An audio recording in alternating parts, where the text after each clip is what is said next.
Greetings, Dr. Beckett. Welcome to the Quantum Leap podcast. Theorizing that one could time travel within his own lifetime, Dr. Sam Beckett led an elite group of scientists into the desert to develop a top-secret project known as Quantum Leap. Pressured to prove his theories or lose funding, Dr. Beckett prematurely stepped into the project accelerator and vanished.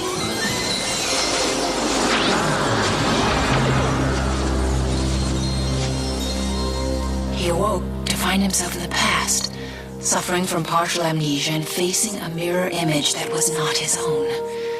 Fortunately, contact with his own time was maintained through brainwave transmissions with Al, the project observer, who appeared in the form of a hologram that only Dr. Beckett can see and hear. Trapped in the past, Dr. Beckett finds himself leaping from life to life, putting things right that once went wrong and hoping each time that his next leap will be the leap home.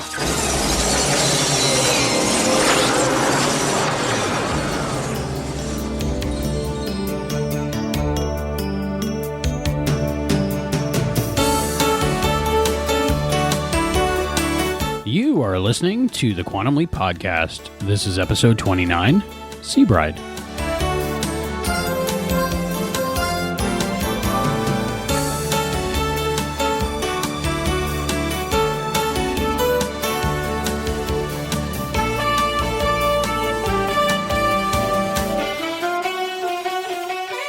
Quantum leaping always leaves me with an unsteady feeling, but this is ridiculous.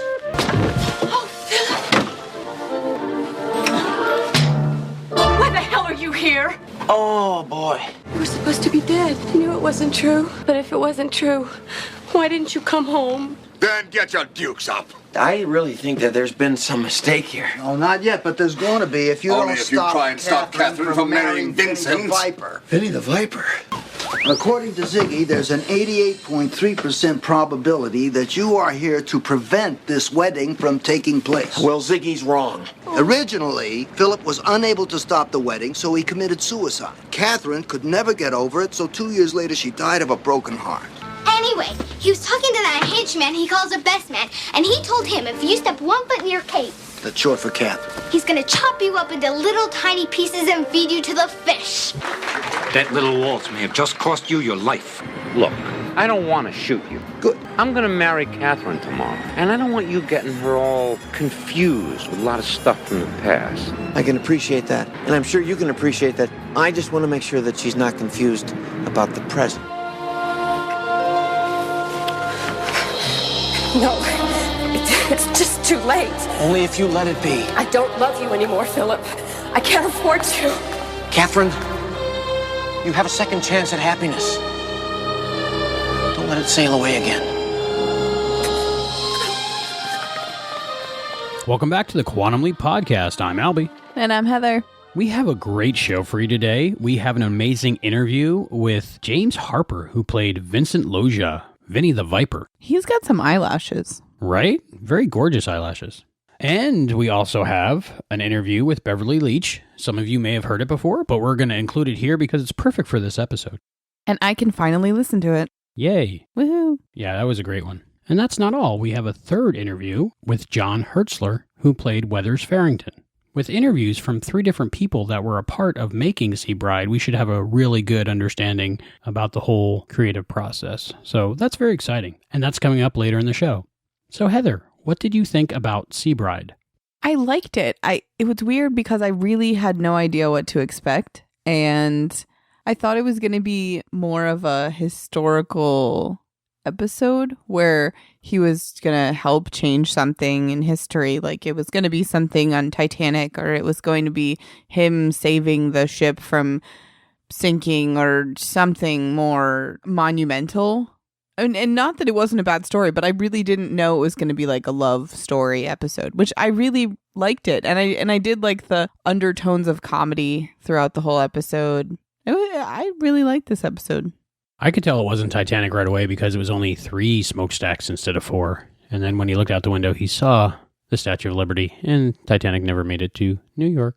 Oh, I just meant when he leaped in, and like before I saw the episode and that it was on a boat. But you know what I mean? I thought it was going to be something like he was going to change something in history. I'm on a boat. Yo. I don't want to say if I liked it or not right away, but I loved it.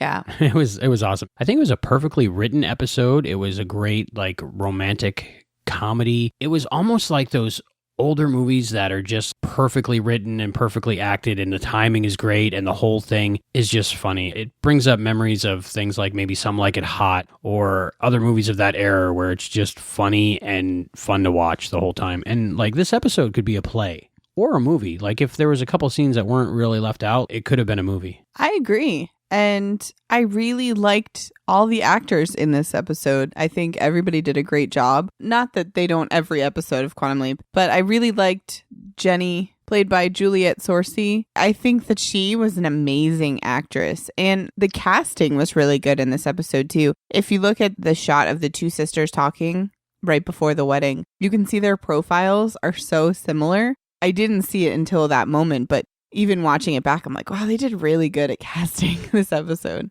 And she could act, so that really makes a difference. Oh, yeah. And I love the relationship that she and Philip had. It was a really good story. It was a great story. Great episode. Really, really good. So you liked it? I liked it. I loved it. I really did. It didn't get old for me. I watched it, 6 times at least in this past week or so. And yeah, I laughed every time. It's still funny. I laughed too, and I've now gotten to the point where I'm starting to quote the episode. I don't think I've seen it as much as you, because you started watching it before I did. But I've watched it enough to know what lines are coming next. So I think that's an indication that you like it too. Yeah, I enjoyed it. I didn't get tired of it. There weren't any ballads that you were singing over and over in this episode.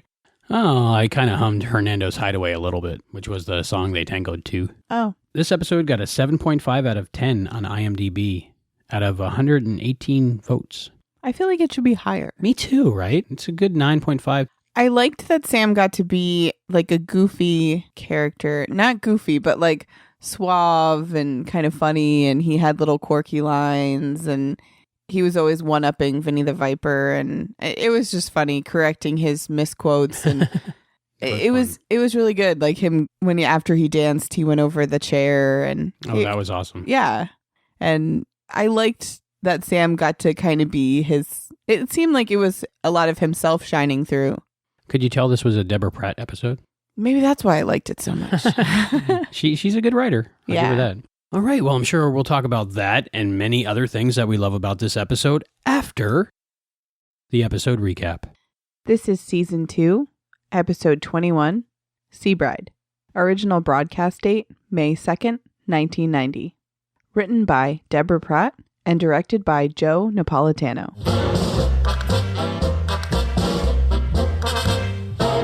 It's June 3rd, 1954, and Sam has leaped into Philip Dumont aboard the RMS Queen Mary, leaving New York. No sooner has he adjusted to the feeling of being on the water than a woman wearing a wedding dress enters the room and kisses him. Then, just as suddenly, she slaps him across the face and asks him what he's doing here. The woman, Catherine Farrington, tells Sam that she thought he was dead after becoming lost at sea and is upset that he didn't come home. She insists that she is over him and that he can't stop her from marrying Vincent tomorrow. As Catherine is about to leave, someone knocks on Sam's door and demands to be let in. Recognizing her father's voice, Catherine hides in the closet. Sam lets in Weathers, Catherine's father, and Weathers angrily tells Sam that he shouldn't have shown up to Catherine's wedding after refusing to take a job with the Farrington family cruise business and leaving Catherine 3 years ago. He warns Sam to stay away from his family and punches him to emphasize the point. Al arrives and tells Sam that he has to stop Catherine from marrying Vincent, or as Al calls him, Vinny the Viper. Sam promises to Weathers that he will not interfere with the wedding. After Weathers leaves, Al insists to Sam that Philip and Catherine were in love with each other before Philip was lost at sea. But Weathers convinced Catherine that Philip was dead and had their marriage annulled. Another knock sounds, and Sam realizes that Catherine is still in the closet. He lets her out, and she asks him again why he's there. Al tells Sam that Philip committed suicide after failing to stop the wedding, and a broken-hearted Catherine died 2 years later. Catherine tells Sam that if he still loves her, he should jump off the ship and swim back to New York. After Catherine leaves, Al says that maybe jumping off the ship is exactly what Philip did. Sam is unconvinced, but Al tells him that what Philip and Catherine have is true love, which only happens once in a lifetime. Sam asks Al what he would know about true love, bringing up his numerous marriages. Al responds that he found true love with a woman once, and married her. Sam asks why they aren't married still, but Al shrugs off the subject. He tells Sam that helping Philip and Catherine is what's important right now. Another knock sounds, and a young girl wearing a dark hat, glasses, and trench coat comes in. She tells Sam that everything is going according to plan, and Catherine is feeling confused and miserable. Al guesses that this is Catherine's little sister, Jennifer. Jennifer tells Sam that she overheard Vincent threatening to cut him up into little pieces and feed him to the fish if he comes near Catherine. Al wonders if Philip's death was a suicide after all. Jennifer begs for Sam to talk to Catherine, and Sam agrees. Later, Catherine is refusing to come out of her bedroom. Weathers passes it off to Vincent as pre-wedding jitters. Vincent asks Catherine to come out and join them, but soon turns angry, pounding on the door and yelling at her to come out. He tells Weathers to have his wife and daughters ready for dinner in 7 minutes and leaves. Catherine comes out and tells her father that she can't go through with the wedding. Weathers confesses to Catherine that the family business is in financial trouble, and Vincent has offered to buy them out. He tells Catherine that she'll learn to love Vincent, and she'll always have her family. Feeling reassured, Catherine agrees to get ready for dinner, though Weathers seems conflicted after she leaves. After dinner, Sam is telling Al that although Jennifer has given him a key to the first-class pool so that he and Catherine can have some alone time, Catherine is still refusing to talk to him. Al has an idea and suggests a way that Sam and Catherine can be in a room full of people and still have an intimate moment. Sam finds Catherine in the ship's ballroom, where the guests are being entertained by a live band. He requests a tango to be played, and whisks a stunned Catherine onto the dance floor. As the two of them dance together, and Vincent watches in anger, Sam asks Catherine to meet her at the pool at midnight and promises that if she still wants him to leave her alone after that, he will. The dance ends, and Catherine agrees to meet him. As Sam leaves, he is intercepted and escorted outside by Victor and his bodyguard. Vincent warns Sam that he doesn't want him getting Catherine confused before the wedding, and threatens to kill him if he doesn't stay away from Catherine and her family. Sam spots the ship's captain nearby and manages to get himself out of trouble by requesting a tour of the ship. The captain agrees, and the two of them leave Vincent and his bodyguard behind. When Sam is safely away, he tells the captain that Vincent is threatening to kill him. Using information that Al has given him, Sam explains to the dubious captain that Vincent is a convicted felon, and the New York police can confirm his criminal record. Later, Sam is searching through Philip's luggage for a pair of swimming trunks. Al angrily tells Sam that right now, in a room at the bottom of the ship, large amounts of garbage are being pushed out into the ocean. Jennifer enters the room and quickly finds Sam a pair of trunks. She tells him he should be at the pool when Catherine arrives, then heads back so she can cover Catherine's exit. Catherine has changed into her swimsuit, but is still nervous and uncertain about meeting with Sam. Jennifer assures her that all she has to do is listen to what Sam has to say. Catherine is convinced and leaves. She heads to the pool, unaware that she is being followed by Vincent's bodyguard. Catherine finds Sam at the pool, which unbeknownst to them had been emptied an hour earlier. Unable to swim, the two of them begin to talk. Sam asks Catherine if she really loves Vincent and guesses that her inability to answer the question means that she doesn't. Catherine admits that she still wants to be with him, but now she's obligated to marry Vincent and help her family. Sam responds that she can't sacrifice her own happiness. The two of them kiss, but after a few moments, Catherine pulls away and leaves, telling Sam that it's too late for them. Sam tries to follow after her, but finds a gun to his back instead, courtesy of Vincent's bodyguard. The next morning, Catherine is in her wedding dress, and the wedding is only minutes away. Jennifer comes in and tells Catherine that she can't find Sam anywhere. Meanwhile, Sam is in the lowest room of the ship, where he has been held overnight by Vincent, hanging by his wrists from a rope attached to the ceiling. Vincent comes in wearing his wedding suit, cuts Sam free, and pushes him into the garbage below. His bodyguard starts the mechanism that pushes the garbage out into the ocean, and the two of them leave. Al arrives, still venting about all of the garbage polluting the Earth's oceans. Upstairs, Weathers is escorting Catherine down the aisle. He asks her if she's happy, and Catherine calmly tells him that she is. Catherine joins Vincent, and the ceremony begins. Downstairs, Al urges Sam to reach up and grab one of the chains hanging from the ceiling, which Sam frantically manages to do moments before being swept out into the water. The ship's captain is about to pronounce Vincent and Catherine as man and wife. As Al desperately calls out for Sam, suddenly Catherine cuts off the captain's words and tells Vincent that she doesn't love him and she can't marry him. Vincent tells Weathers to talk to his daughter, but Weathers stands by Catherine's side supporting her decision. Sam arrives covered in garbage and tells the captain to have Vincent arrested for attempted murder. Sam and Vincent get into a fight, and Sam knocks Vincent down with a punch. Vincent's bodyguard tries to intervene, but is met with a punch from Weathers. Catherine throws her arms around Sam and kisses him. Al tells Sam that Catherine and Philip are going to have 6 children, and Jennifer will write a best-selling book about Philip's seafaring adventures, which will make enough money to keep the family stable until the cruise business recovers. Sam kisses Catherine again and leaps.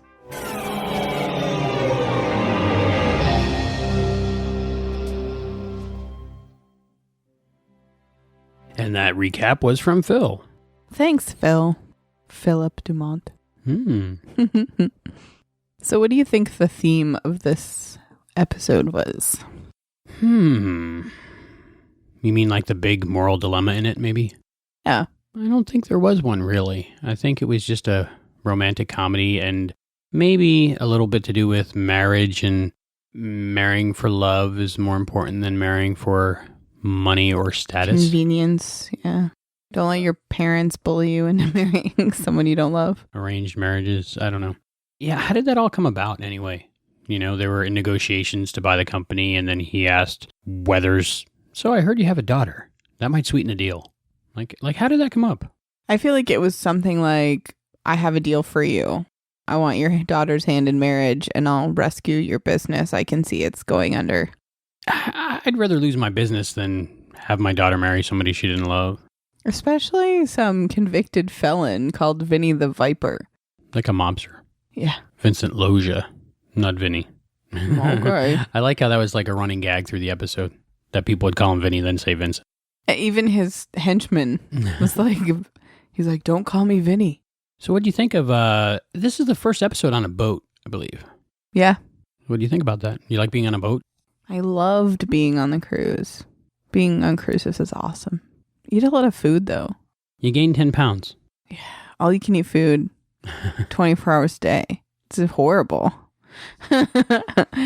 It's good that they are usually only like a max of 7 days, because...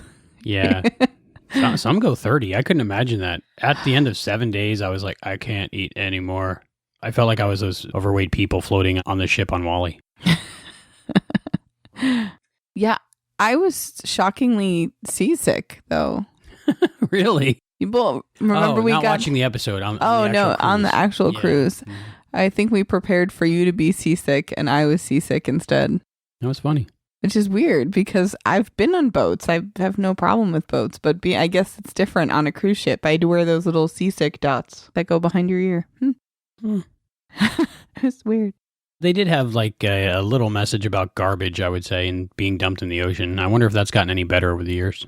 It's weird to me that they do that. I mean, most people know not to litter. That's a logic thing. Common sense.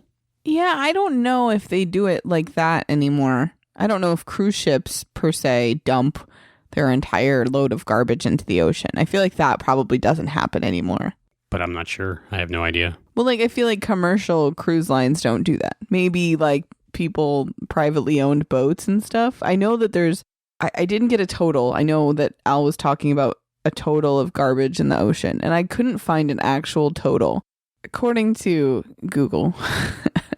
no, it's the like pollution marine website, Marine Life and Pollution.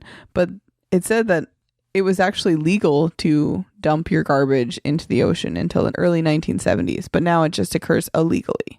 So I'm sure it's not big cruise ships as much as it's privately owned companies or small boats that are dumping their garbage in the ocean. But the episode, very good. I loved that Beverly Leech was in it. I liked her from a show she did that I watched when I was a teenager, which I think was for younger kids, but I actually enjoyed it. It was called Square One Television. It was all about math, but a segment in that was MathNet, kind of like Dragnet, and she played a police officer investigating crimes that could only be solved through math. Well, you're good at math, so maybe that's why. Thanks, Beverly Leech. Are you being sarcastic? No, you're good at math. I am? Better than spelling. I'm not good at either. But I enjoyed the show. I really did. It was like elementary grade math. So when I was a teenager, I was like, yeah, I got this. Maybe that's why I watched it. It's kind of like when you watch Kid Jeopardy and you're like, ooh, I know these. Yeah. I love the wood paneling in the stateroom sets. You didn't like it? No, but it's like 80s decor, which is odd because it's supposed to take place in the 50s and it doesn't look 50s to me. It looked like tacky 80s decor. Maybe that's why you like it. My understanding is they replicated it pretty authentically. I'm sure. It just didn't look 50s to me, but I don't really know what 50s cruise ships look like. I didn't go on any 50s cruises. The Queen Mary, you can still go on there in California. That's the where next this was. time I'm in Cali and 50s cruise ship. They actually filmed on the Queen Mary, so that's pretty cool. Oh, that is cool. I was going to ask you about that. Both Beverly Leech and James Harper talk about their time filming on the Queen Mary, so that's pretty interesting. Something to look forward to in a little bit. I was confused. Why is she wearing her wedding dress when Sam leaps in? Because I'm like, did they have to postpone the wedding because he leaped in, because he interrupted or what? But on the whatever time, the last time I watched it, 4th or 5th time, I realized that there's pins all around the outside of her neckline. So it is her dress fitting, her official dress fitting, which is odd that there's still pins in her dress 2 days before her wedding. Just seems a little crazy to me, but I wonder if the whole thing was rushed. It's a possibility. It didn't seem like they knew anybody on the boat either. So it was like they all just went on a cruise ship and the audience for the wedding, they weren't involved in the story. So I feel like they were just the people that were there. Yeah, it's weird. Like, come see a wedding today on the poop deck. On the poop deck? I don't know what deck is which, but poop is funny.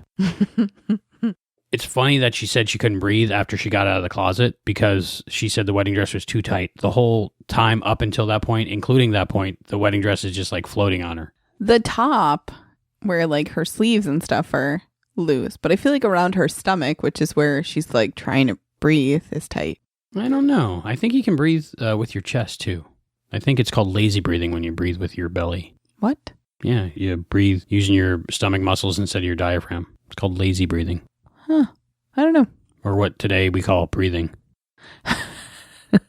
Maybe I'm just a lazy breather.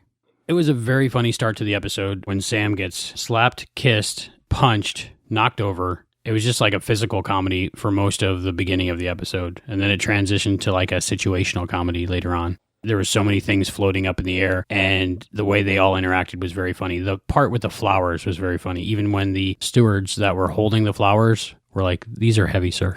Sir, these are getting really heavy. Yeah, I really did like the little comedy things, especially the misquotes. I think that was my favorite.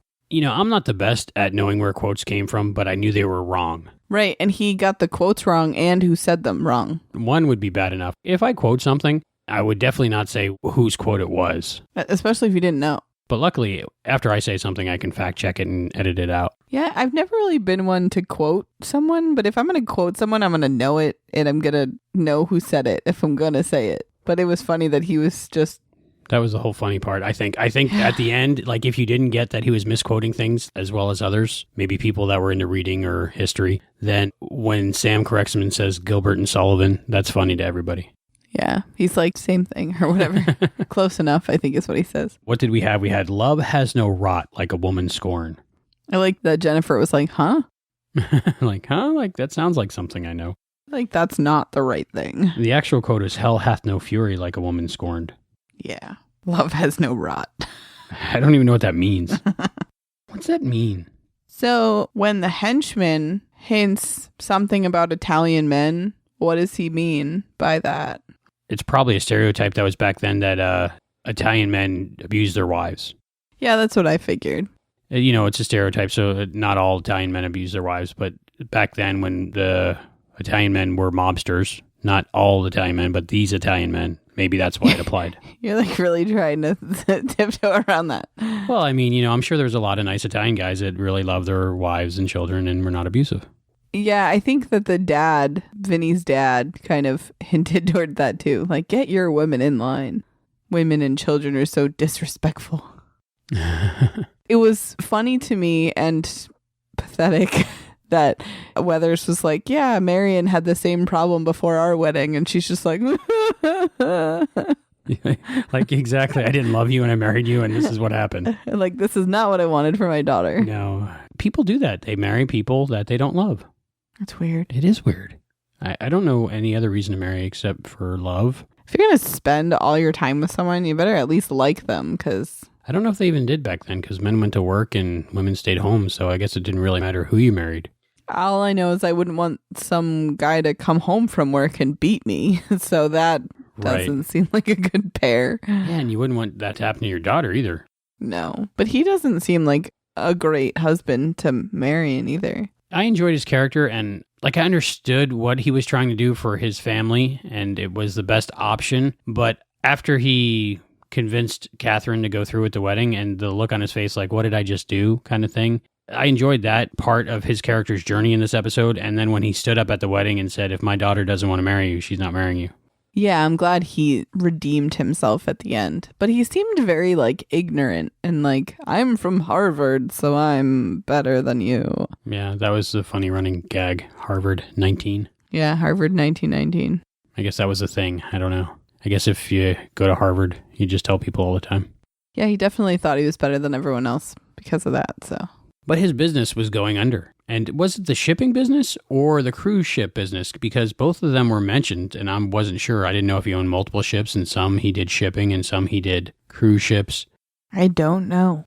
And I was confused in that because they were talking about the shipping business, so I didn't realize that it was actually his cruise ship that they were on until later on when Al mentions that the cruise business comes back in the 70s. Probably my favorite scene in this episode was the tango scene. That was cool. The whole scene, even the beginning where... With the French guy? Yeah. That's not French? Excuse me, monsieur, I'm not a French. I only speak with a French accent. And then he goes back to the French accent when he says... that he can play the tango or whatever. Yeah. Sam knows French. That was a cute scene. Did you notice in the tango scene, which was done amazingly, by the way, there was scratches on the film? Yeah, what's up with that? I don't know. I think when they're remastering it in high definition, you would think they would fix things like that. But I think it actually comes down to who's controlling Quantum Leap right now. And Universal owns Quantum Leap. And nobody that I think loves or cares about Quantum Leap is in charge of Quantum Leap there. It's like they were given it in a deal or something with somebody else, NBC, Universal, Comcast, Disney, Walmart, that is a conglomerate right now. And they're like, yeah, just remaster it in high definition. And they do. But there's nobody there to say, hey, this doesn't look good and we need to fix this and this person needs to do it. We'll send it out to this company, pay them the money to do it. Because literally fixing those few shots, you could do on your home computer in a few evenings. Yeah. But nobody did it. Seems weird. It's like it was like an oversight or something. Just to me, it feels like there's no one there to care. And I think that's the reason why Quantum Leap over the years has not had anything lately done with it, because nobody that wants to do anything with it is in control of it, and the people in control of it couldn't care less. It's weird. So maybe we'll get a fan edit out there that somebody will fix those shots. But I'm glad they used them because it was a great dance scene. And you know what? There was a lot of great ADR in this episode. Usually I complain a lot about the ADR, but when they were dancing and Beverly Leech had all those loop lines, they were spot on the whole time. And the Philip Dumont mirror scene was perfection. Too good. I didn't see him and think, that's ADR. I know it was, but it was so good. So good. It might have just been the person directing the ADR in the episode and saying, oh, let's do it again until we get it. Let's do it again until we get it. Well, it might be that they filmed, I'm assuming they filmed Philip Dumont in the mirror, and then Sam went back and practiced until he got it right. I don't know if they just normally don't do it like that, but it worked so good this time. Okay, I have a question for you. Okay. Tell me if you recognize this plot. A poor guy woos a woman that's set to marry a rich man. She doesn't love him, but she's doing it to save the family and the finances. The rich man is a bad guy and tries to do away with the poor guy. And the girl and the poor guy dance, and they meet secretly later, and they kiss. And then an iceberg hits the ship. Does that plot sound familiar at all? Yeah, weird. Did you think about Titanic at all when you watched this? Not in that sense. I didn't think movie Titanic. Like I said, at first I thought it was going to be something Titanic when he first leaped in, but after the first couple minutes, I didn't think that anymore. A very similar plot, but of course Titanic wasn't a comedy, and this ship didn't sink. Ooh, spoilers. I think at this point people know the ending to both. And Titanic came out in 1997, so maybe James Cameron saw this episode of Quantum Leap and thought he had an original idea. What's crazy is that this came out before Titanic, so It's not even like they copied. I think Deborah Pratt needs to look into getting some of the royalties from Titanic. She's the inspiration for Jack and Rose. It's crazy though. I saw that on VHS when I was a kid. Never let go. I actually I couldn't watch the ending, so. Really? When I was a kid, I was like 9. Oh. Yeah, I stopped it when there was freezing bodies in the water. Oh, okay. It's a little rough for me. It's got a happy, sad ending though. Not when you're 9 and you think like, you watch like Scooby-Doo and they pull the mask off at the end. Like there's no like, and everybody warmed up and everything was fine at the end. There's no like, everybody dies. Due to our knowledge of cryonics, everybody was brought back. Oh wait, maybe 100 or 200 years too early. Beverly Crusher, man, she could have saved everybody. Yeah, she would have been like Rose. There was totally enough room on that door. Mythbusters proved that they both could have survived. Selfish little wench. Really, you can't fault Rose or Jack because you would have had to be a scientist like Jamie and Adam because they had to actually take one of the life vests and put it underneath the floating door for it to all work. But it worked. I think the breaking apart of the frozen hand at the end was a little rough for me. Yeah, I don't know. There was a Godfather reference in that. That was cool. That was funny. It was like, oh, an offer you can't refuse. I like that. Yeah. The one thing that gets me every time when I watch this episode is Jennifer says, where are the blue shorts? And she hands him a pair of green ones and a pair of yellow ones. Is this the hashtag the dress thing? To me, it looked green. Are they white and gold? No, it was definitely blue and yellow. It's teal. I mean, but there was no way it was blue. Blue and teal, like teal is a shade of blue and green. It was definitely green. She hands him the green shorts and the yellow shorts and says, where are the blue? I knew what she was talking about. To me, they're teal. And the dress was definitely white and gold. Well, it's definitely white and gold. Until about an hour later and it was blue and black.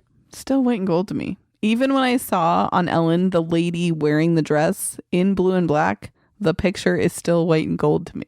What color were the shorts? Teal. Which is what? I only know 8 colors that came in the crayon box. I'm sorry for you. It was green and yellow. It was more like a cerulean. Cerulean blue. You see nothing. It's cerulean blue. The pool on the Queen Mary reminded me of the pool where they were growing algae and seaweed on the movie Goliath Awaits. So I looked that up and it was actually filmed on the Queen Mary too. So I was like, oh, cool. Oh, so it's the same pool. Yeah, it's a really cool looking set. The pool without water looks scary to me. Yeah.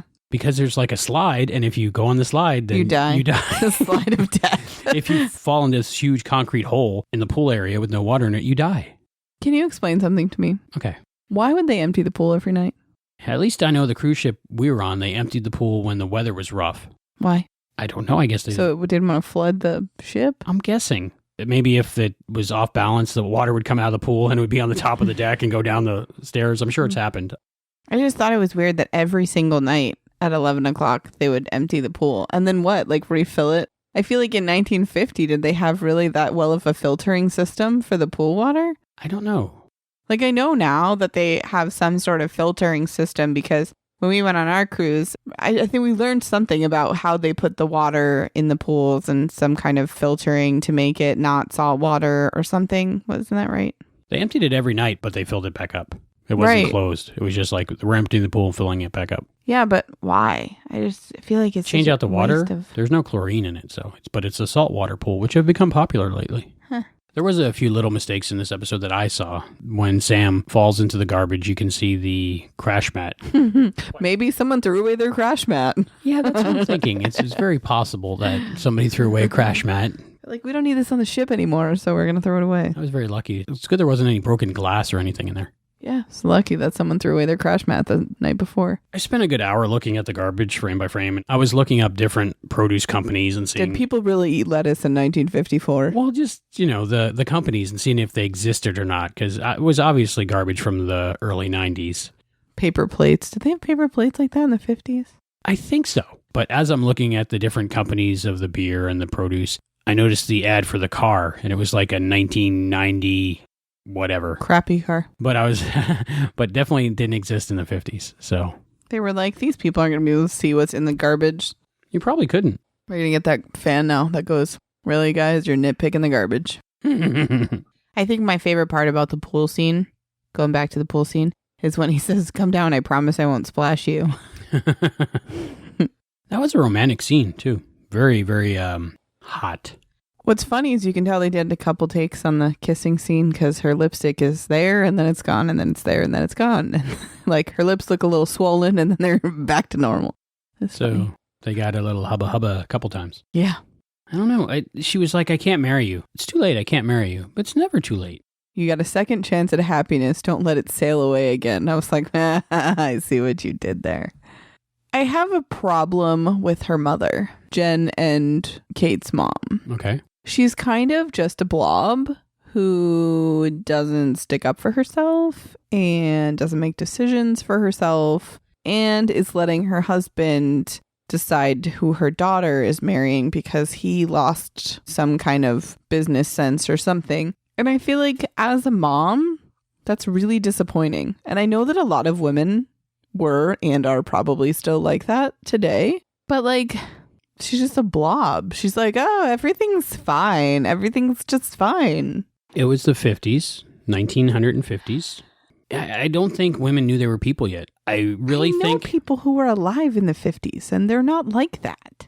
Now. So, like, they just woke up one day and was like, oh, yeah, I guess I can say no or yes. I think so. I think back then they believed what they were told, that they were second-class citizens. That's so depressing to me. I mean, I'm not the kind of person that just like raises a fight to raise a fight. I mean, I'm pretty easygoing and I pretty much go with the flow. When I order Chinese food and they leave half my stuff at the restaurant, whatever.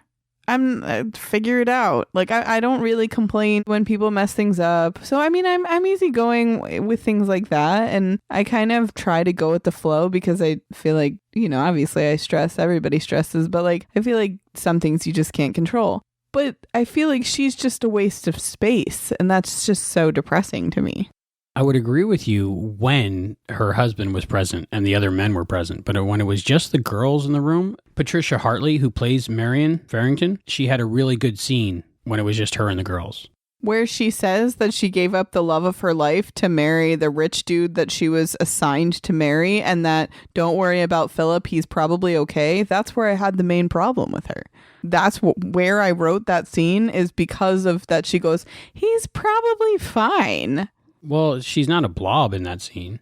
But she's telling her daughter to be a submissive nothing. As her mother told her and as her grandmother told her mother and so on and so on. Which is disappointing to me as a woman. Right. Back then, people didn't know that they were people. I don't agree with that. 1950s, isn't that when like the women's rights advocacy like... I knew it took place sometime between Donna Reed and Mary Tyler Moore, which is the 50s and 70s, so... Yeah, maybe it was like this is the time. I think that it sucks that we went from a one-income family where the wife stayed home with the kids, and now we're at a two-income family where everybody pretty much has to work now to afford everything we had before when only one parent worked. And now we get to see our kids half the time, and moms still have to come home and do everything they would have had to do if they weren't working. I like that we have a choice now, and I like that we don't get treated like blobs.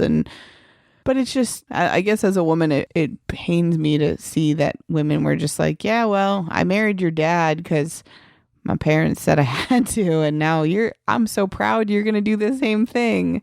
But what's the great part of this episode That her daughter realizes that it's a bad idea. And stood up for herself and didn't make that same mistake. Yeah. So that's a good because thing. of Sam and Al. Right.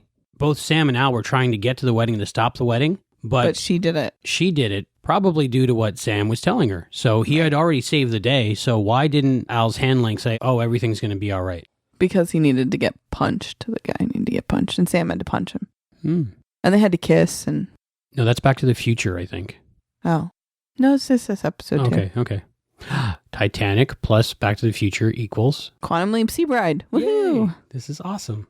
I guess he had to survive the whole getting dumped out with the garbage to have 6 kids. So that's when the history changed there. But she wouldn't have married Vinny the Viper anyway. Right, because of, I think, what he said at the pool, and maybe while they were dancing. So he accomplished his mission before the final scene.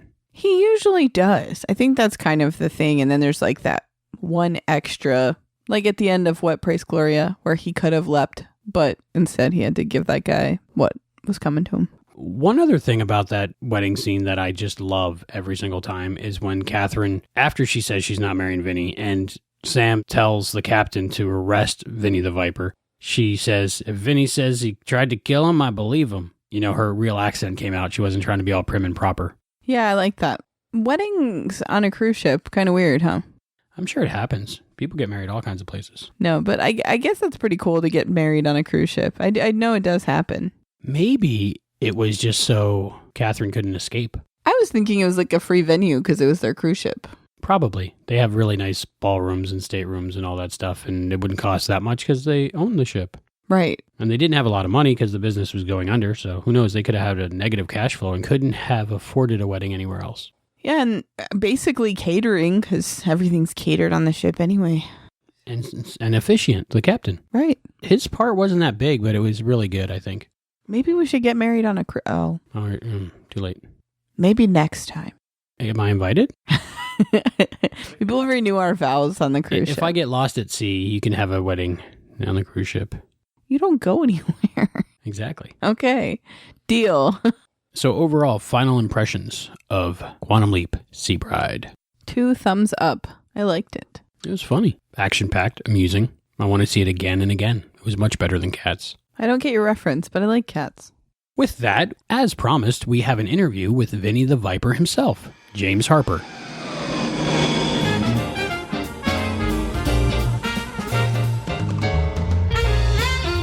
James Harper is an actor who has been in over 20 films. He has made over 200 guest appearances on television shows. He's been in many theater productions. He's also a voice actor who stars in StarCraft. But us leapers know him as Vinny the Viper. Vincent Loggia from the Season 2 episode of Quantum Leap, Sea Bride. Hello, Mr. Harper. It is an absolute honor to speak with you today. How are you doing? I'm doing just fine. Just fine. Vinny the Viper himself. Yeah, don't call me Vinny. Don't call me Vinny. Oh, wow, what fun that show was. What fun that was. How did you get connected with Quantum Leap, and how did you get the role of Vinny the Viper? Vincent Loggia. Vincent Loggia. Vincent Loggia. Vinny the Viper. Well, actually, it was just my agent submitted me for the role. That was earlier on in my life in LA, in the world of film and television. I migrated back to my native state. I'm from California, but I migrated back here from New York, where I had been for about 18 years. And I think it was about the second. What was that episode done? Was it 91, 90? I want to say 1990. Yeah. It's always further back than I think. I think, I think it was maybe around the 3rd season of the show, or maybe even it was close to the end of the second season. See, I always think of it like, well, it must have been in the 5th season or something. No, it's just, but that's how prominent it was in my mind at the time. Anyway, my agent sent me in. I auditioned for it, and I got it. I got the offer right away, as a matter of fact. No hesitation about it. That same day it came through, and it was great, and worked with Beverly Leech. Did you interview Beverly? Yes, we had a great conversation. Yeah, I love Bev. She spoke very highly of you. She did? Yes. Bless her heart. Bless her heart. Oh, I love her. We had the same agent at the time, as a matter of fact. And that's how we actually met way back then, was not only connected up with the show, but through the agency, we knew each other. And, it's been, so many wonderful people worked on that show, and it's been great to catch up with people over the years. I've had the great pleasure of didn't see him this year, but, almost every year at holiday time, Christmas time, mutual social friends of mine and Scott Bakula have a annual get-together party, and many times Scott has been there. So I always see him once a year, no matter what else is going on. And he's just the sweetest, nicest guy in the world, and always has lots to say, and we always have a nice conversation. So it's great. I also had the good pleasure of working with the costume designer, Jean-Pierre. I had the pleasure of working with him on another episodic, something later on down the road, and he's just the greatest person. The costumes for that show were fabulous. And the DP on the show, Michael Watson. Michael certainly remembered me a number of years later, because he's done lots and lots, a ton of directing. I also ran into him, and he was DP for a piece that I shot in Las Vegas a few years later. And then he was director of the episode of NYPD Blue that I guest starred in. I played the title role in that particular episode. So these people, and John Hertzler. As a matter of fact, John and I were in that same thing we shot in Las Vegas together. So these people, they keep coming in and out of my life. It's always great. I always found that as a sign that I made it in Hollywood. The first time that I worked with a crew guy on a second project, The very first thing I shot out here was the very first thing I got cast in out of LA and shot, although it wasn't here that I shot it, was Blaze with Paul Newman. And that was the first film I got cast in out of LA. And about a year later, I was shooting something else. Oh, The Night Stalker, Richard Ramirez thing, with A. Martinez and Richard Jordan, and shooting it downtown. And I ran into a guy who had been on the crew of Blaze, working in Baton Rouge. So I said, "Oh my goodness, this is great! First time ever I've worked with the same person on different films. I've made it! Hooray! I'm consistent." No, it was great. So the show, and then of course the show was so much fun to shoot, and that episode being shot on the Queen Mary. What was that like? It was extraordinary, and I did have I've told this story a number of times. I've told it at a couple of cons having to do with the video game that I'm big in. StarCraft? Oh, how did you know? You've been doing that for quite a while. God, all things considered, yeah, that's what's really scary. I did StarCraft 1. Wow. The original we voiced it in 1997. And they called me up out of the blue in 2010, or 2009, I guess, basically nearly 10 years later, for the sequel. So, yeah, that was very cool. So anyway, we shot a couple of places, but the Queen Mary shoot was night shoots. And we shot till, 4 or 5 o'clock in the morning. It was still dark outside. Have you ever been to the Queen Mary in Long Beach? I have not. You have not. Okay. So it's a big ship. You know that. Mm-hmm. Yes. Big ship sitting down there in the port of Long Beach, and lots of tourists come on the ship. So, of course, when they do a shoot, and particularly a night shoot, the ship shut down, and nobody's there but the crew, and everything is shooting whatever it is you're shooting. And there's a gigantic parking lot. And there's a huge, huge parking. It goes forever. And because it gets foggy and everything down there, the parking lot lights are those yellowish fog lights to cut through the fog. They're not white neon. They're fog lights. And I will date myself and show you how basic my life was then early on in my career. This was in 1990. I was driving a 1983 Chevrolet Cavalier, 2-door. It was red. Had lots and lots of miles on it. No air conditioning. Not that it was broken. It didn't have air conditioning. Oh, wow. Anyway, so I'm there. We're shooting all night long. It is kind of foggy towards the end of the night. Everybody leaves, and I go down the gangplank and everything else, get back down on level ground, and the parking lot, because I stayed there for a long time talking with people, the remnants. I'm always the last to leave everywhere. And I come outside, and I'm looking in the parking lot, and I went, oh, my God, I don't know why anybody would do this, but somebody has stolen my car. Who would want a 1983 Chevy Cavalier with no air conditioning? My car is not here. There were like 3 cars in this vast parking lot, nothing else.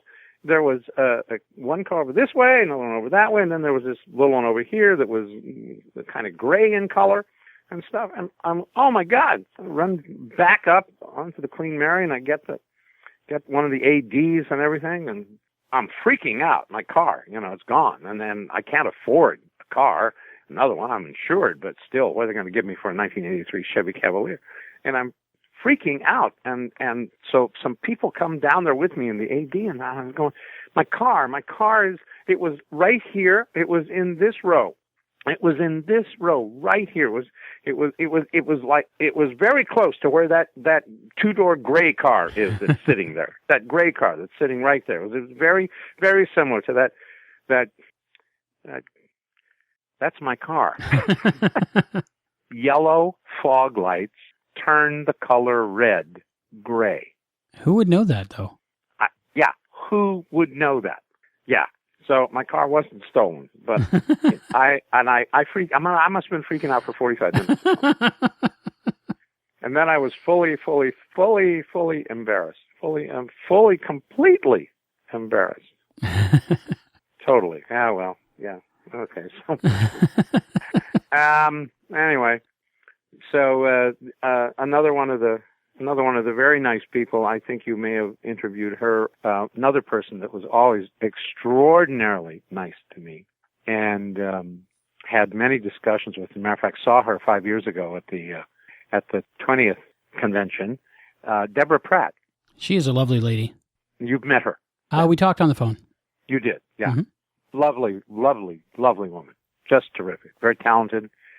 She and he were married, I believe, at the time. Mm. Mr. Belisario. And yeah. Oh, yes. Oh, of course. And the director, of course, of that episode, who I ended up working with on another thing later, absolutely fabulous, Joe Napolitano. Great director. And they had another director on there that I didn't work with on this show, but I worked with him on another show later, who's also just a fabulous guy, if you ever get a chance to meet him or talk to him, James Whitmore Jr. Yeah, great people. Great people. And Beverly Leech, just what a, oh yeah, of course, I'm forgetting somebody else who was on the show, who I worked with and I knew from my theater days back in New York, Kurt Knudsen. Ooh. Who played the ship's captain. Oh, he was pretty good. Yeah. He did the marrying of them, I believe. Yeah. We did, way back in 1981, 82, we did a production of Cyrano de Bergerac at the Long Wharf Theater in Connecticut with Anthony Zerbe. Who did you play? I played, well, it's a great, I won't say, there are no small parts, only small actors, but this really is a terrific small part. You're going to have a small part. Cyrano, this is the one they have. Lignier, Lignere. Lignier. He is the drunken poet that they all come to after kill, and Cyrano protects him. He's the one that Cyrano goes out to avenge them attacking him, and goes after to tackle the 100 guys. Anyway, it's Lignier. Wonderful small part. And I did a couple of things. It was a very interesting production because and I became pretty good friends with Anthony. I was seeing Anthony over the years. As a matter of fact, again, that thing that I did in Las Vegas, which was actually called Treasure Island, by the way. It was the most expensive infomercial in the history of infomercials. NBC had an hour of television time after the Super Bowl in 1990, whatever it was. It was Steve Wynn, the Las Vegas mogul Steve Wynn, right, who built Treasure Island. He bought an hour's worth of NBC airtime immediately following the Super Bowl, whatever year that was. And we had gone to Las Vegas and filmed this loose adaptation of Treasure Island.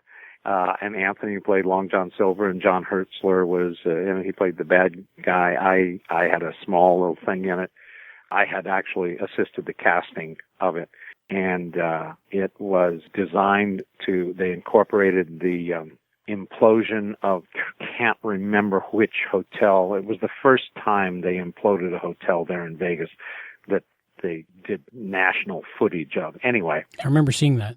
They aired it, and then I don't know that it still does anymore, but it played on a loop nonstop in the hotel, a closed circuit television. Cool. Very cool. If you were a guest in the room, you could watch it. Have to stay there next time. Anyway, check that out. You mentioned John Hertzler. Yeah. Most listeners will know him from his work on Star Trek. You actually did an episode of Deep Space Nine. I did an episode of Deep Space Nine. I don't think that John was on that episode. I don't think so. And I don't remember that I actually knew at the time that John was doing it. Another one of my old, dear, good friends, Casey Biggs. I don't know if you know who Casey Biggs is. Casey was on it for also a long time, too. Somebody else I worked with went to. What was your experience like on Deep Space Nine? It was an interesting experience. It was a very interesting experience. Again, a lot of great people on it, based in the theater. People I'd worked with forever. I got to meet some new people. Rene Auberjonois, who played Odo, wasn't that his name? Yes. Rene, I had worked with my very first professional production in theater back in 1973 in Central Park, New York Shakespeare Festival. Production between my years at Juilliard. It was a production of King Lear with James Earl Jones, directed by Ed Sheeran. And, Rene played Edgar. Poor Tom, Raul Julia was in it, Paul Sorvino was in it. Oh my goodness. Yeah. and a lot of us in the chorus who were nobody at the time, and later many of the guys went on to do other things, like Frankie Faison, who stuck it out in New York, and he's been on Broadway. I think he got a Tony Award, actually, at least for one of August Wilson's plays. Another one of August Wilson's regular guys, Anthony Chisholm. We were all guys that George Sunza, he had a little bigger part than George did. But Paul Sorvino was Gloucester, Raoul, Tom Aldridge, and the list goes on and on and on. Doug Watson played Kent, wonderful Doug Watson, and I understudied him and actually ended up going on for him 4 times. 23 years old and playing Kent opposite James Earl Jones and Rene Auberjonois and Raoul Julian. Wow. So on and so forth. Anyway, so here Rene is, I can't remember if that's the first time I had run into him. I think I had run into him actually through some other theater stuff out here. But he was there on that episode shooting. Another person who has come to be, I've come with friends with he and his wife over the years too, is also because of my significant other's theater work here in L.A., Armin Shimmerman. Do you know Armin? Oh, yes, Quark. Yeah, right. Quark, right. Great actor, Buffy, a lot of stuff. Yeah, lots of things. Yeah, so it was one of the costume designer was a theatrical costume designer, Robert Blackman, and the wonderful, wonderful young lady who did my makeup, and I had some great pictures. I just came across them the other day I'd forgotten all about. Karen Westerfield. I had been 3 years into a co-founder of a theater company, small theater company here in L.A., and we were doing our second full company production, which consisted of 3 one-act plays by the playwright Richard Dresser. And I needed some odd props for this. These are very dark comedies. And so I had made friends with Karen, and she actually made up these brilliant props, including one. She took a woman's talcum powder box, one of those round boxes, like would have Chanel No. 5 powder or something in it, Yeah. She emptied it all out. She painted it red and had a little gold trim on it. And inside, because this is one of the jokes of the play, is that one couple goes to visit Stonehenge, and the guy is suffering from Alzheimer's. They don't say Alzheimer's in the play, but that's it. So he never remembers that they've gone to Stonehenge, and so his wife had given him a souvenir, which was a miniature Stonehenge, and Karen made this most incredible miniature Stonehenge inside this little former round powder box, and the little stones inside of it, and this little green mat and stuff. And she made this incredible, for another one of the one acts, she made this incredible drink. It was a cocktail. This place specialized in this particular cocktail. And she huge glass, painted all kinds of things, and then we would add dry ice to it, and then pour something over the dry ice so it would come out smoking. Anyway, so I made great connections on Deep Space Nine. It was really terrific, and I had great fun doing it. I was the first Kobliad. That was the alien that I played. I did not know Raul Vantica. And that was the first time they had a Kobliad. When you got the script and found out that you died in the first scene, pretty much, what did you think of that? Well, I have to be politic here. Be politic. I auditioned for that show and the other. I guess Deep Space Nine maybe was. No, there were two of them going at the time. Voyager and Next Gen overlapped Right. Deep Space Nine. Yeah. And when I auditioned for it, as you may not remember about the episode, my character takes over the body of Dr. Bashir. Right. Well, when I auditioned for it, yes, I knew I was going to die, but James Harper, was supposed to continue to voice all of Dr. Bashir's lines. That's what was supposed to happen. So I may have physically died, but the major portion of the role was supposed to be the voiceover. And I was supposed to do the entirety of the rest of the episode. Because then, of course, we, the audience, can pretty much tell, oh, well, that's not Dr. Bashir's voice. Mm-hmm. That's that guy who's taken over his body, blah, blah, blah. But I don't really know the whys and wherefores specifically. I was told certain things why that happened, but I won't get into that because I don't know whether the actor who played Dr. Bashir, maybe he was having a problem doing that, and he had, he's a regular on the show, and he can, any regulars on the show, they don't like something sometimes. They have, or the way it's going to go. Maybe he didn't like somebody else voicing his lines. Maybe he thought that there was no problem with him still doing the part, even though somebody was supposed to have invaded his body. And I don't know. So that's what happened. So was the makeup hard to wear? Oh, God, the makeup was not hard to wear. It's just that if it's the first time you've just created a character, they tend to work on you, fine-tuning it forever and ever and ever. So the longer you're not called to the set, the longer you sit in the makeup chair. Now, part of that's okay because you can end up doing 12 hours in a day there. So you get lots of overtime. That's wonderful aspect about it. But after 6 hours, 7 hours of sitting in the makeup chair, you do get a little tired of it. Your posterior area tends to fall asleep and stuff. So I had taken the second AD aside at one point and said, call me to the set, will you please? Just get me out of the chair. Just make up something that I'm needed on the set, please. Just tell him I'm needed on the set. And so he did.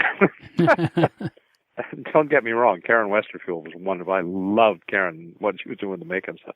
I just went, okay, come on, folks. We could, we could do this forever. You could keep playing it, and I think it's great that you guys do that. I mean, it's really terrific. But, again, it was I worked on I've been very fortunate. Most of the sets and television things that I have done here in Los Angeles have been real pleasures to work on.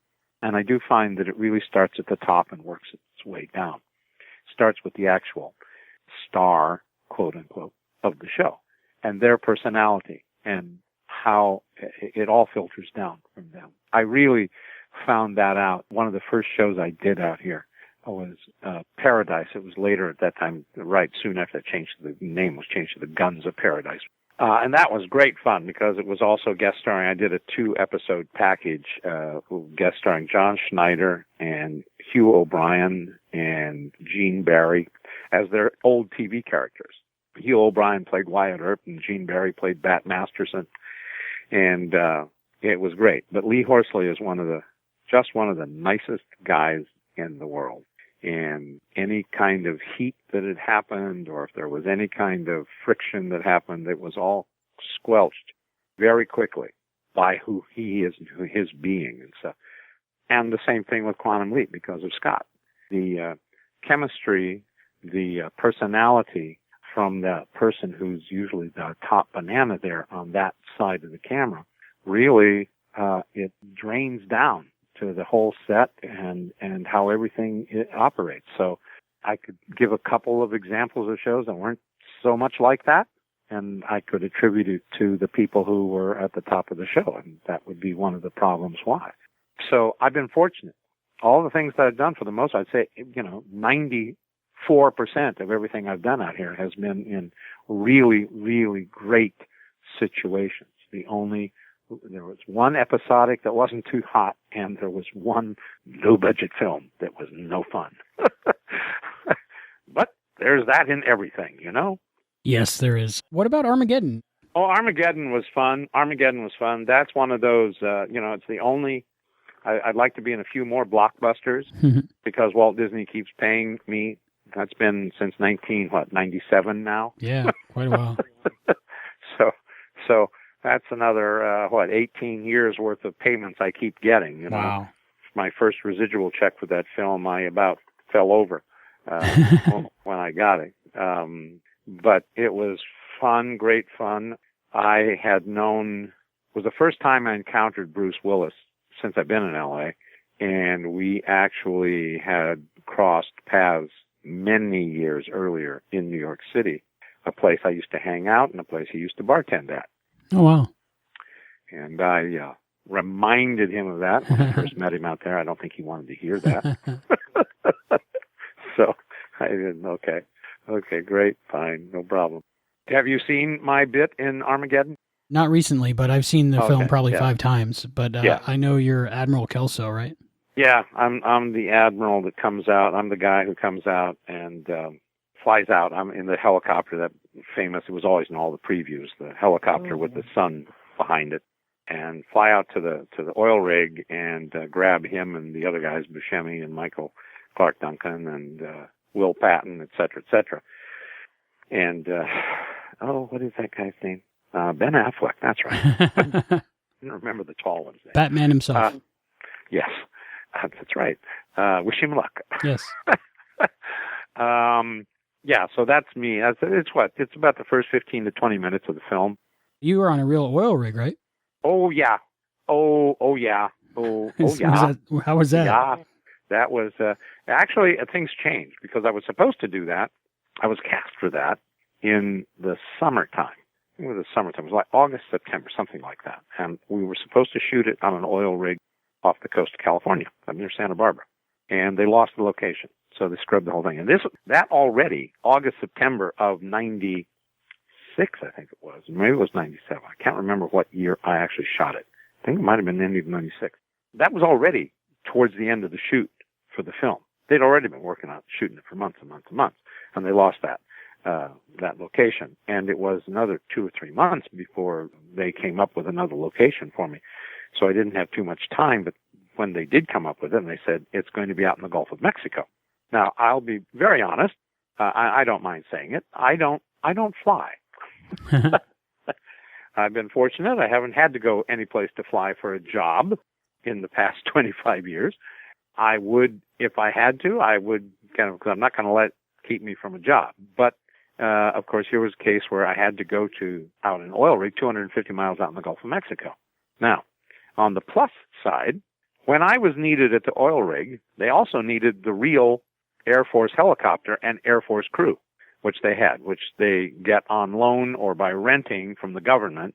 And this was a crew, a real search and rescue crew from Florida, stationed in Florida. And I think including the pilot, co-pilot, and then there's 5 to 7 additional guys. So when they needed me out there, they needed the Air Force, the helicopter, and vice versa. When they needed the helicopter, they needed me. So I got to fly out to the rigs on the Air Force helicopter. Now, prior to that week, so I'm booked on a train. I'm booked on Amtrak to take the train from here to Houston, and then they're going to drive me down to Galveston, and then I'll get on the Air Force helicopter and fly out into the Gulf of Mexico. So I have a friend who's a traffic reporter here in L.A., very, very well-known traffic reporter. He doesn't do the flying of the helicopter he was in. He has a pilot, and then he sits there and he reports the traffic. So he's always had a standing invitation, and my significant other had gone up with him in the helicopter many times, went to view the Rose Bowl parade, went to view the Rose Bowl, a lot of things. Me, I never went up. And so I was leaving on Friday by train, and I called him up on Wednesday. I said, Jeff, I have got to go up with you.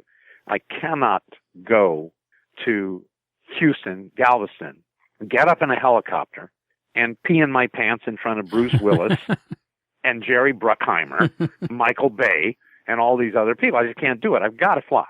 He said, well, okay, so tomorrow, he said, you want to go in the morning or the afternoon? So the morning is 3 hours up and the afternoon is 2 hours. I said, let's take the 2 hours. So I flew up with them in the afternoon, and I didn't do bad at all. Because it was great because I had headphones and I could hear them and I could click in on a conversation. I could ask questions, and everything. So I felt very much in control of everything. So it was fun. So I get on the train on Friday and we head to, train takes me there and then boom. And then the next day and they fly me out to the oil rig. And I always used to take my cameras with me to every shoot. So I actually was very, very relaxed flying the helicopter. I was sticking my head out the door, taking pictures all the way out in the middle of the Gulf of Mexico.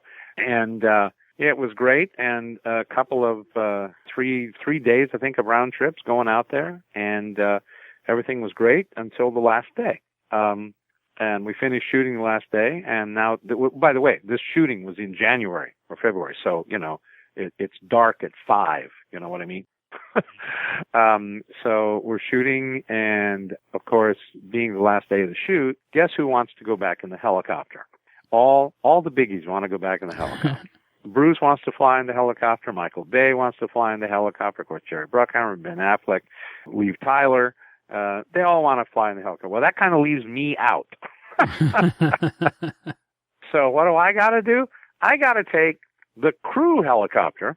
And when I mean crew, I mean oil rig crew helicopter. Oh, my goodness.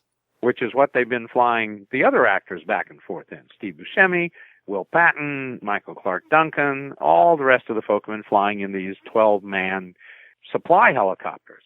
They have 2 pilots in there, but you don't get any headgear. Oh, by the way, yes, so I'd had headphones also in the Air Force helicopter. I was able to talk to the guys, and I had complete sense of control of everything.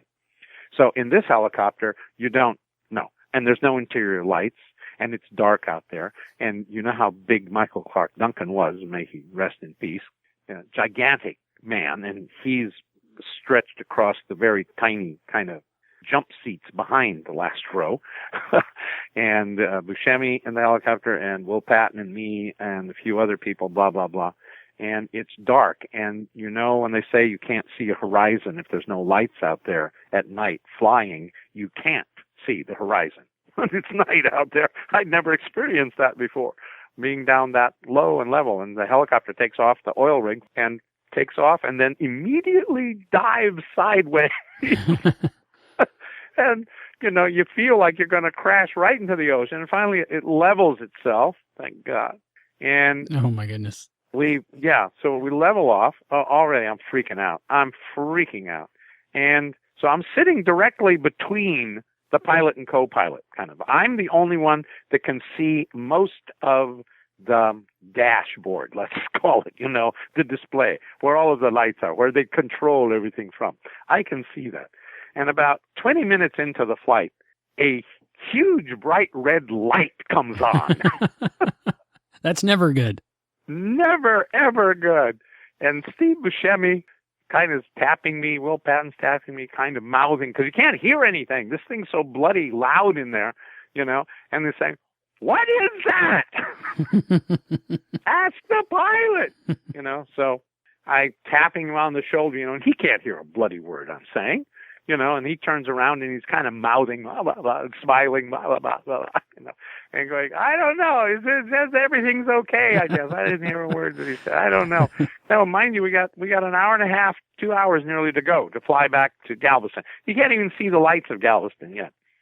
So it keeps flying. It keeps flying. It keeps flying. And we can see the lights on the horizon. We see the lights of Galveston, blah, blah, blah. And just at that point in time, a second red light comes on. Now we're all freaking out there. We're all freaking out. What is going on? Anyway, long story short, nothing came of it. But, I think we all, when we got out of when the helicopter landed at Houston, at Hobby Airport, I think it was Hobby Airport, so we were flying. Yeah, Hobby Airport, we were flying into. I think everybody got out of the helicopter and kissed the ground. It was frightening. It was really, really scary. I never want to be in a helicopter like that again. It was fine as long as I had headsets and it was a jet propelled, helicopter. Had jet engines with it, in the jet turbines.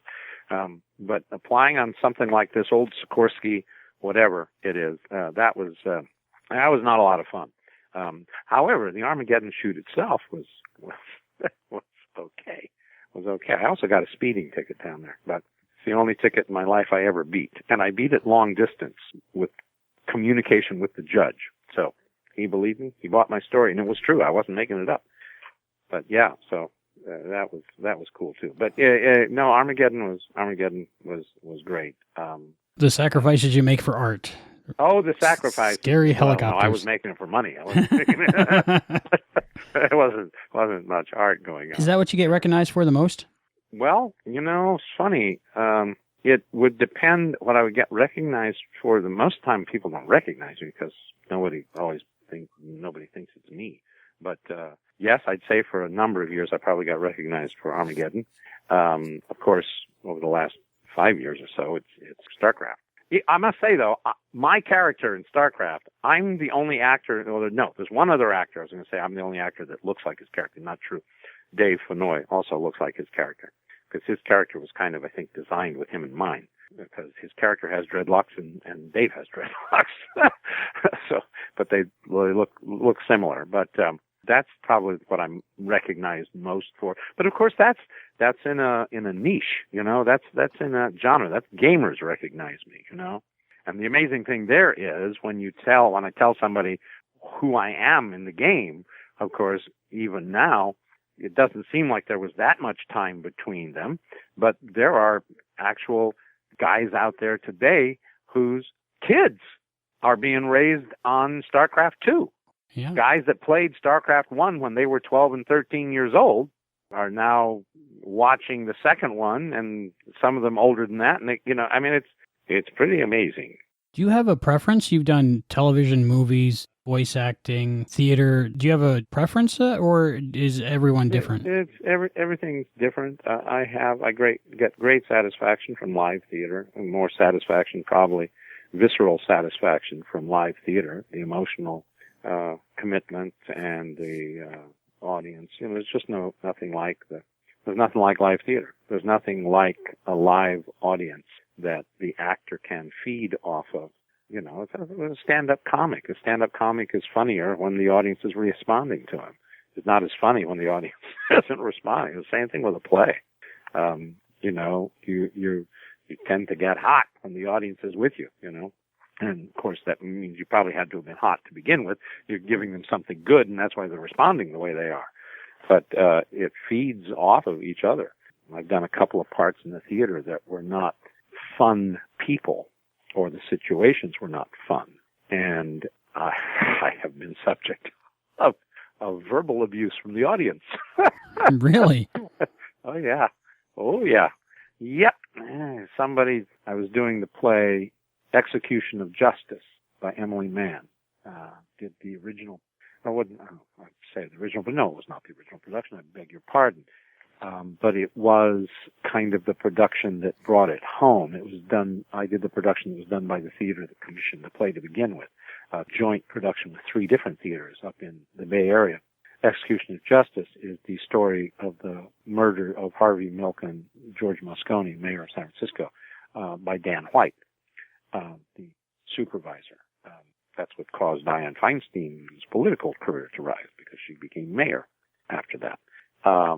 Anyway, so I played Dan White's defense attorney. And when we were doing the play at Berkeley, I had an older gentleman get up in the audience and start screaming at me, and thinking as if I were the real defense attorney. I mean, it was scary stuff. What do? Do you ignore it, or? No, you keep going as best you can, and you know that somewhere his wife or someone's going to say, "Stanley, sit down. Don't. It's just a play." Don't, you know.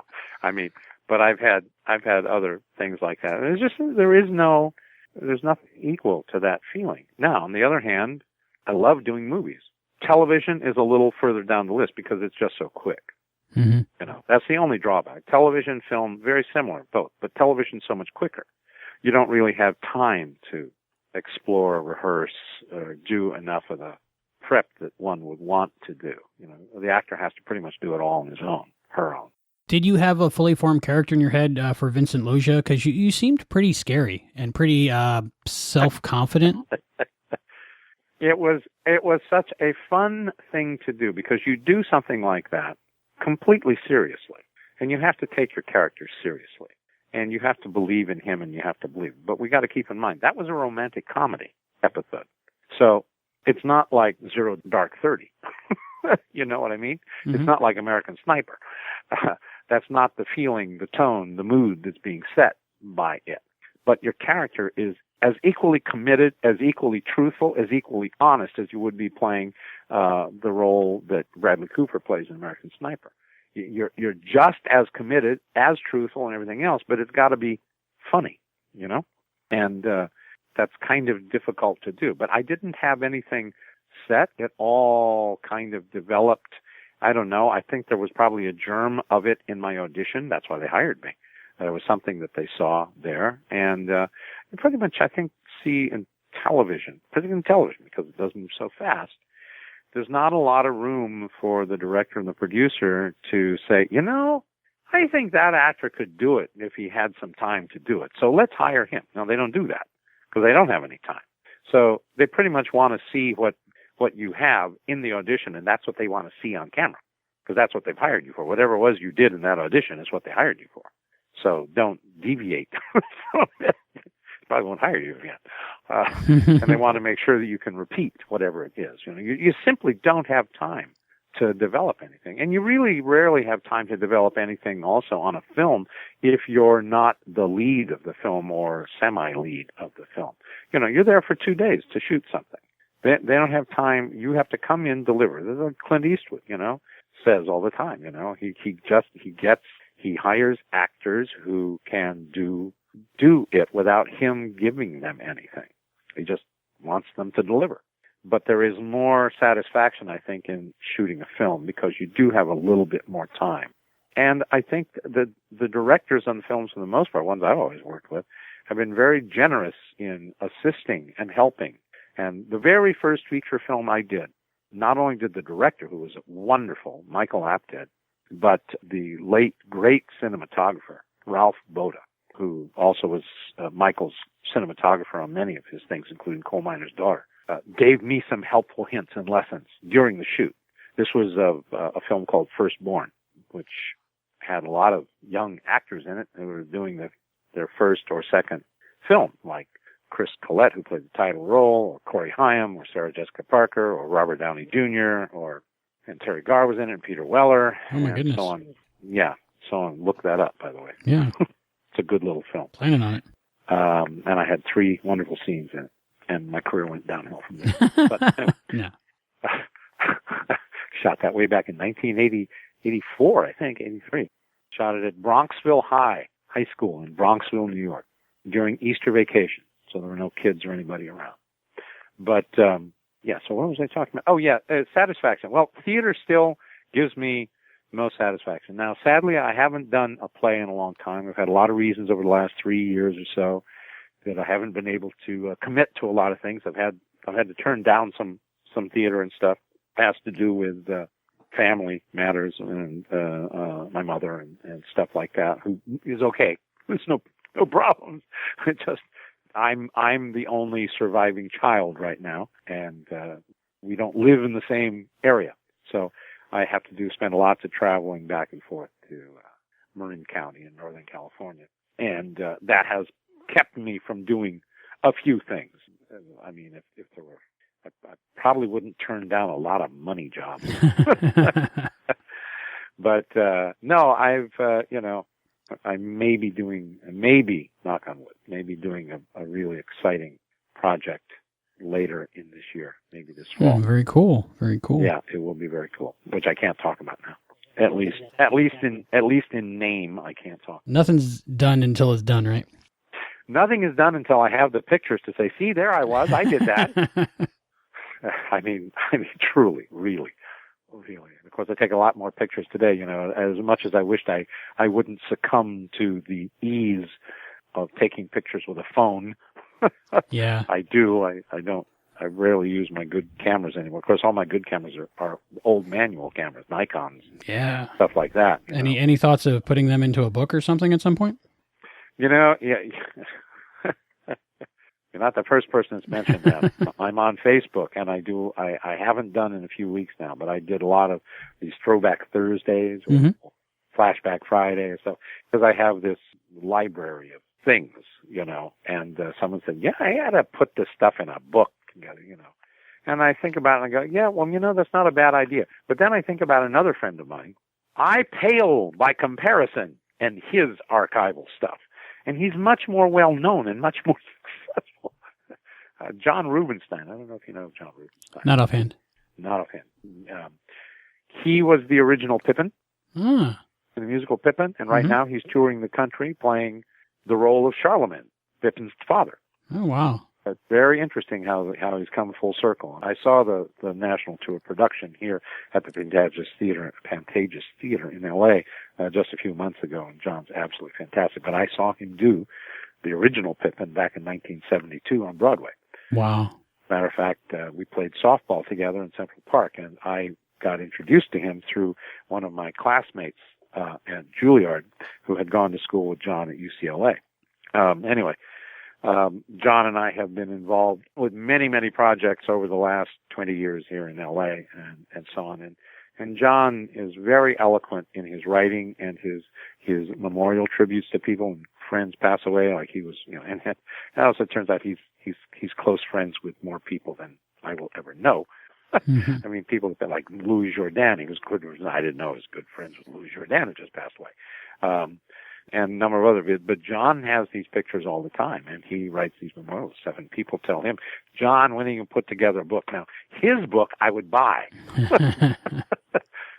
I mean, his father, in case of the names for him, his father, was Arthur Rubinstein, the classical pianist. Anyway, so he just a number of friends. But I do have these pictures, and people keep saying, every time I post something up, it's great, you ought to do that, because I put a whole bunch of stuff up. I have pictures, for example, of our picnic, of that production of King Lear back in 1973. Oh, wow. So that's a lot of people there who were a lot younger back, out there today. And, I post Throwback Thursdays of some shots from Quantum Leap, as a matter of fact, too, on my Facebook page. So I'm thinking of the picture I had from Matlock. Another show I watched a lot when I was a teenager. Yeah, I had a great part on Matlock.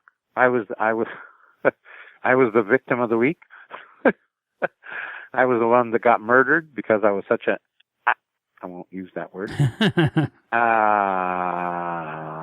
But it's that 3-letter word when you think of another word for donkey,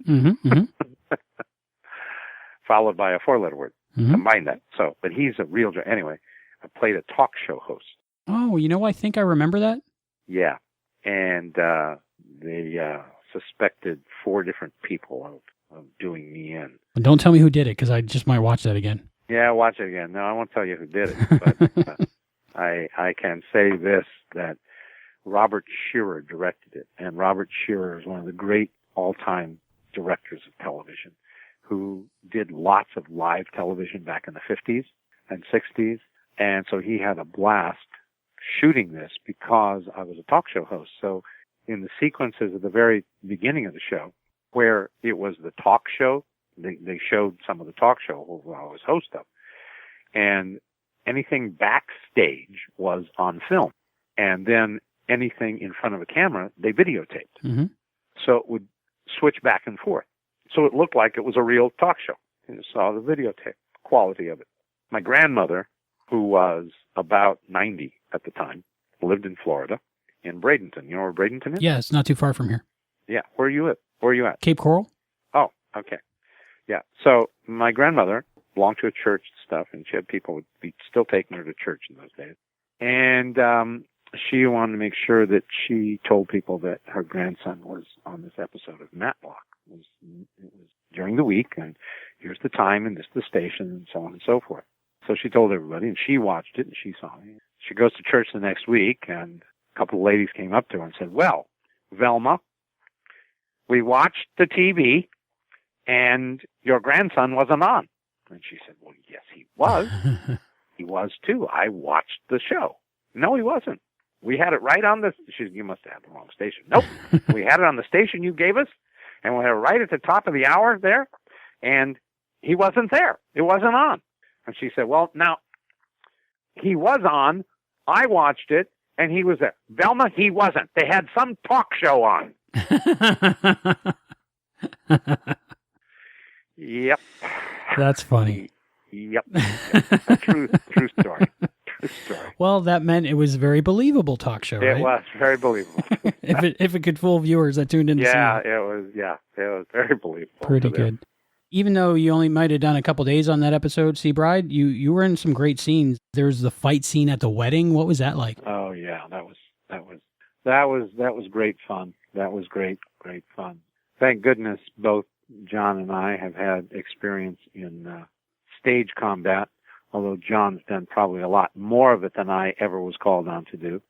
So we were able to pull that off without any problems. You know, I can't remember a whole lot of specifics about it because the whole thing was so much fun to do. I remember being down in the garbage area. Was that a set or was that in the ship? I believe, I'm trying to think of where that was. I think that was a set. I think it was on the Universal lot, but there might have been some of it on the ship too. We did. I can't even remember how many days we did on the ship, but it seems to me I was there more than once. It seems to me I was there a number of days, watching Beverly in her wedding dress and everything. And that was the most fun, was watching them do the dance stuff. You were right on the sideline, so you pretty much had to watch them dance all day, right? I just had to watch them dance. It was great because Beverly is wonderful. And of course, Scott is a great musical comedy actor. He was, dance and moves and everything else. So it was great fun to watch them. And what great fun to be able to do that stuff. It was great fun to watch them do that. It was terrific. It was such a fun thing to do. I mean, that was it. It was just a fun thing to do. The whole show. I wish I could help you out. I wish I could remember more specifics, but it has been a long time. 25 years, yeah. That's understandable. Do you remember your character quoting Shakespeare and smoking a pipe? Were any of those things? Oh, yes, I do. Oh, yes, and there, of course, somebody else who just passed away, too, by the way, in the last year or two, Louis Gus. He played my father. Okay, yeah. He passed away. That's sad. Yes, he just passed away. Oh. I say recently, I think within the last... Yeah, he stands up at the wedding, right? Yep. Mm-hmm. Yeah, he does.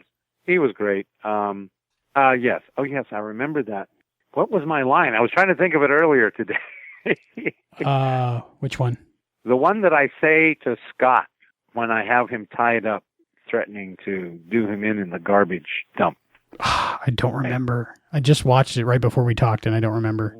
Yeah, and then he corrects me. And I say, whatever. It was a Shakespeare quote, though, I think.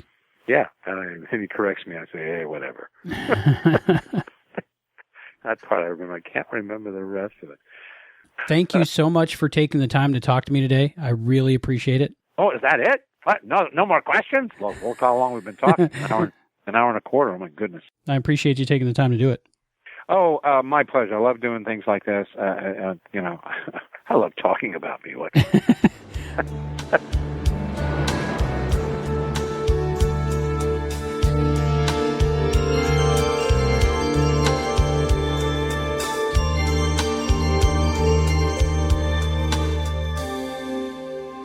I enjoyed talking to James Harper. It was like talking to a friend on the phone.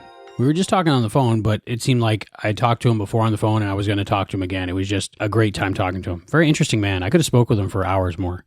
So obviously not like his character. Not at all. But a lot of great insight and a funny story. Yeah, I like the part about losing his car and thinking it was stolen. Who would have thought a red car plus a yellow street light equals gray? I wouldn't have known that. It's that white and gold dress thing again. Oh, what color was it?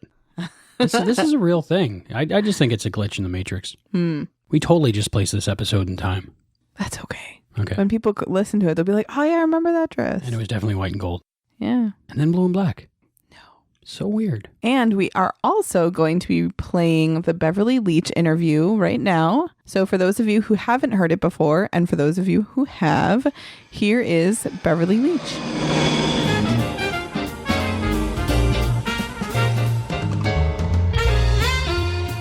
Beverly Leech is perhaps best known for her portrayal of Kate Monday on Square One TV's MathNet. Her other roles in her extensive television career include Babylon 5, Alien Nation, Star Trek Voyager, Northern Exposure, JAG, and Modern Family. She is also the author of Actor Muscle, Craft, Grit, Wit, a professional guide to the business of acting.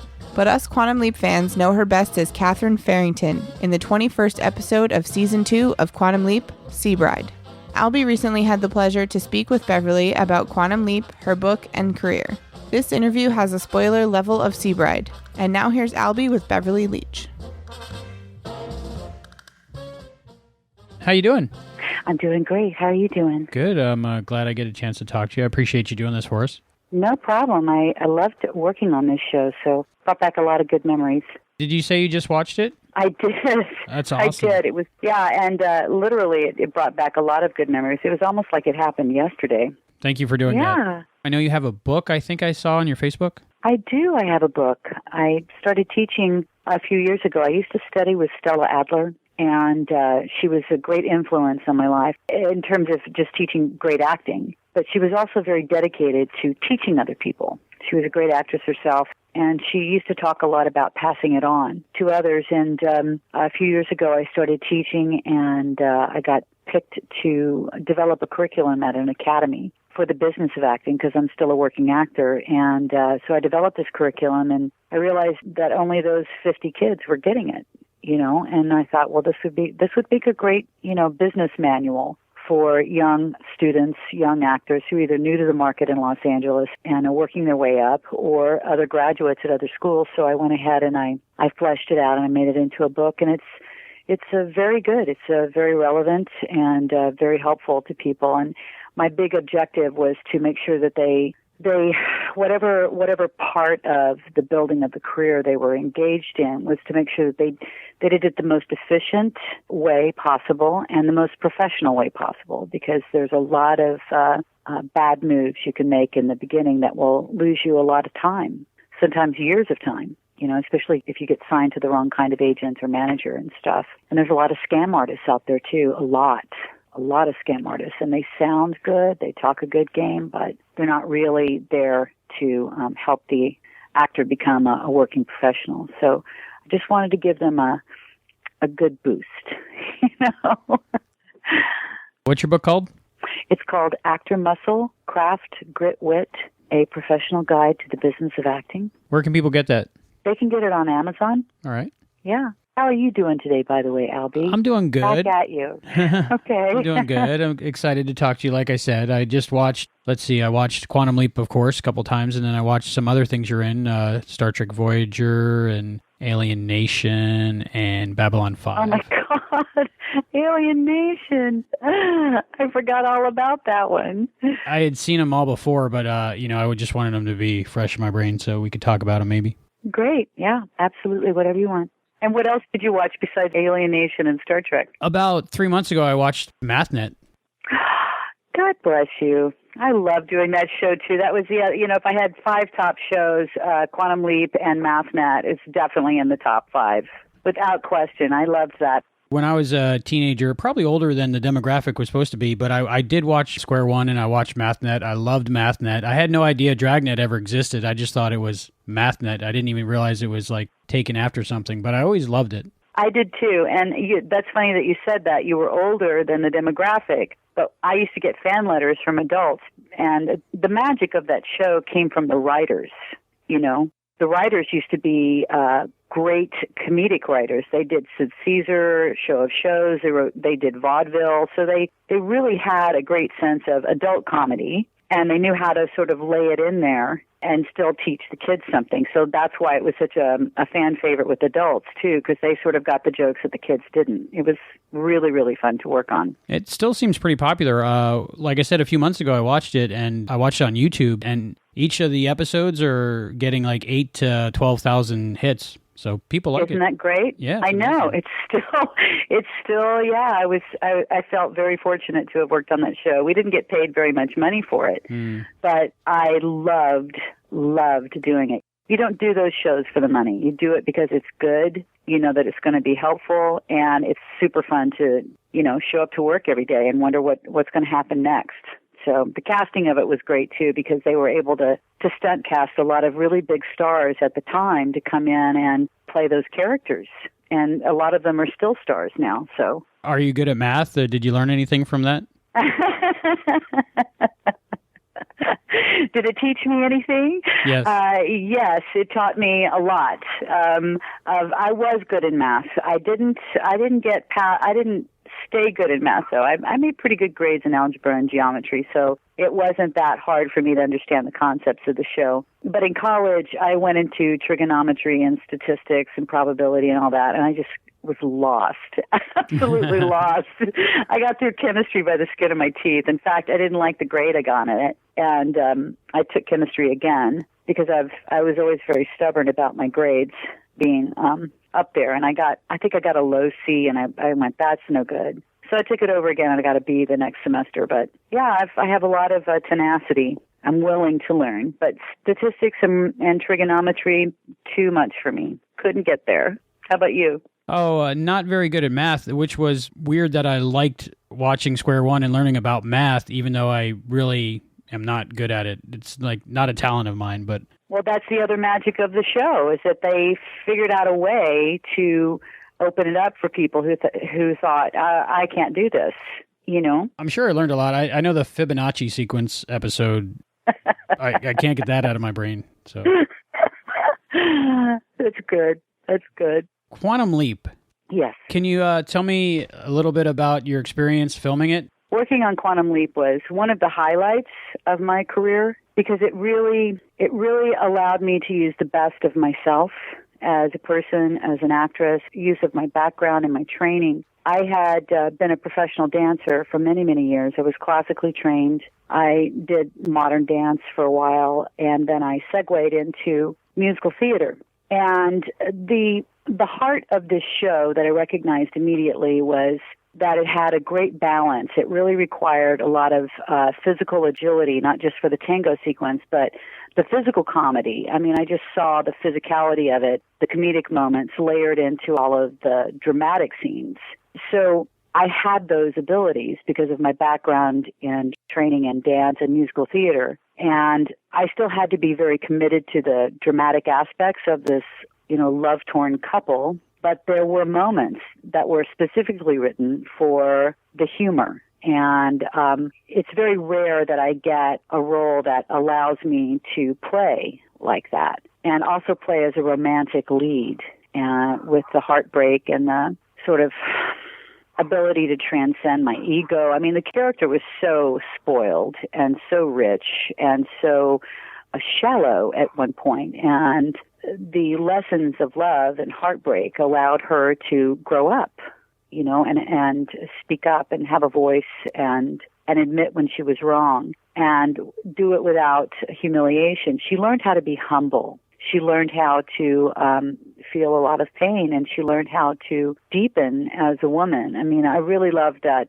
there were places where you really saw how spoiled and dismissive she was, and yet in the bridal chamber scene between her and her mother and her sister, there was this ability to go deeper and find a more of a woman, a gentler side, a wiser. She gained some wisdom in this experience, and so there was a lot of components in it, and I think that Deborah did a great job writing it. One of the producers, Deborah Pratt was the writer of this show, and she told me afterwards that she was so happy that I was cast in this because I did it exactly as she had imagined it, you know.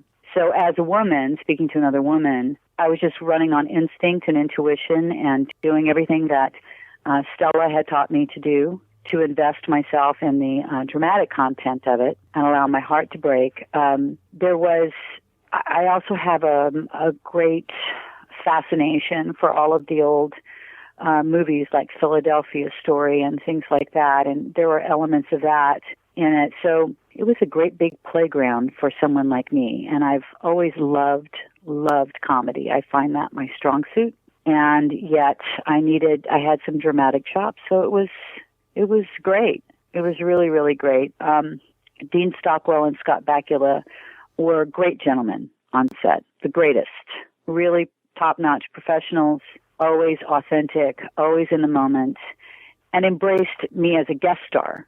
There's a certain kind of landscape that a guest star wanders into, and they're not always welcome guests to the party. It's like, do your job and go home, you know. But they were very inviting, very respectful of everyone on the set. I learned a lot from them as well, watching them, because they were series regulars, you know, and I've been on a lot of different sets. And series regulars tend to act like movie stars, you know, and they don't have time, and they have a kind of invisible wall between themselves and other people. But Scott and Dean treated everyone exactly the same, and I noted that. They treated the extras with as much respect and dignity as they did the producers and the director. And I love that. I love it when I see that in a leading man. I really do. The wardrobe you wore in this episode was amazing. You look stunning in it. Jean-Pierre Dorliac. Jean-Pierre Dorliac. Can I get on my knees and build a shrine to him? He built all of those costumes, especially for me, from the ground up. I did. I don't think I've ever looked that good before or since. I was truly lovely in that episode, and he made sure that I was. And I was so nervous about it too, because I had just given birth to a baby. I mean, she was 9 months old. Wow. But oh yeah, but I was still nursing her, and so I was kind of nervous about, you know, I see the episode and I know that I was slender, but at the time I knew that I used to be smaller than that. And so I was concerned that I wouldn't look good in my wardrobe, because there was the swimsuit, there was the tango number, there was all sorts of things going on. And I was a little shy about exposing myself after Kate's birth. That's my daughter, Kate. And yet he made me look like $1 million. Oh, he's great.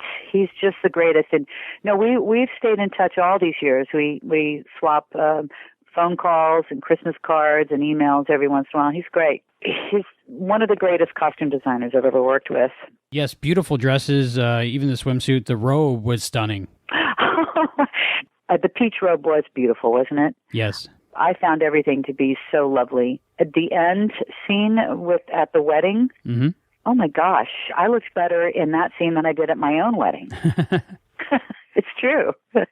I just watched the episode twice, and you shouldn't have worried about anything, because I couldn't tell you ever had a baby watching that. Thank you for saying that. I felt that relief afterwards, but that's also in part to Jean-Pierre. He made sure that all the cuts and the biases were just so that it always sort of enhanced my better aspects and covered up the rest. But thank you. You said you named your daughter Kate. Was that after your character on MathNet? Everybody asks me that.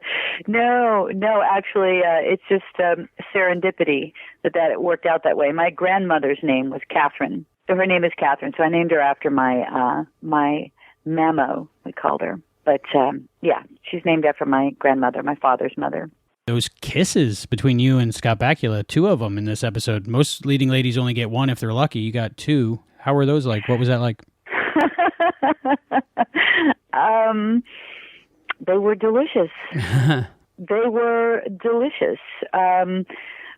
Scott's a very good actor, very, very good actor, and I am too. And to a certain extent, you have to believe in the story. It's not just memorizing your lines and painting an emotional wash. On top of it, if you do your work as an actor, you build up an incredible history so that I can believe that I am that character and he is that man that I've loved my entire life, perhaps for eternity, So there's a belief system that you have to fall into, and it helped the kissing scenes.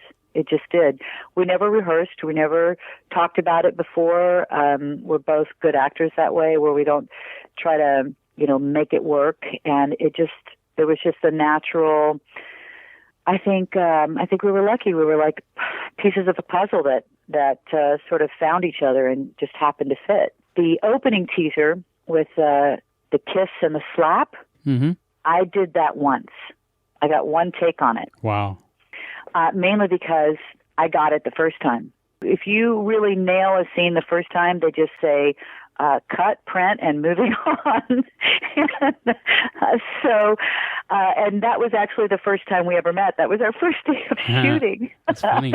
So he was very surprised. We did block it for camera, but I never kissed him and I never slapped him. It definitely worked because 1 minute into the episode, you're laughing. That's true. That's true. And he was very relieved that we only had to do it in one take because I really clobbered him. I wanted it to count, the slap afterwards, not the kiss. I don't mean I clobbered him with the kiss.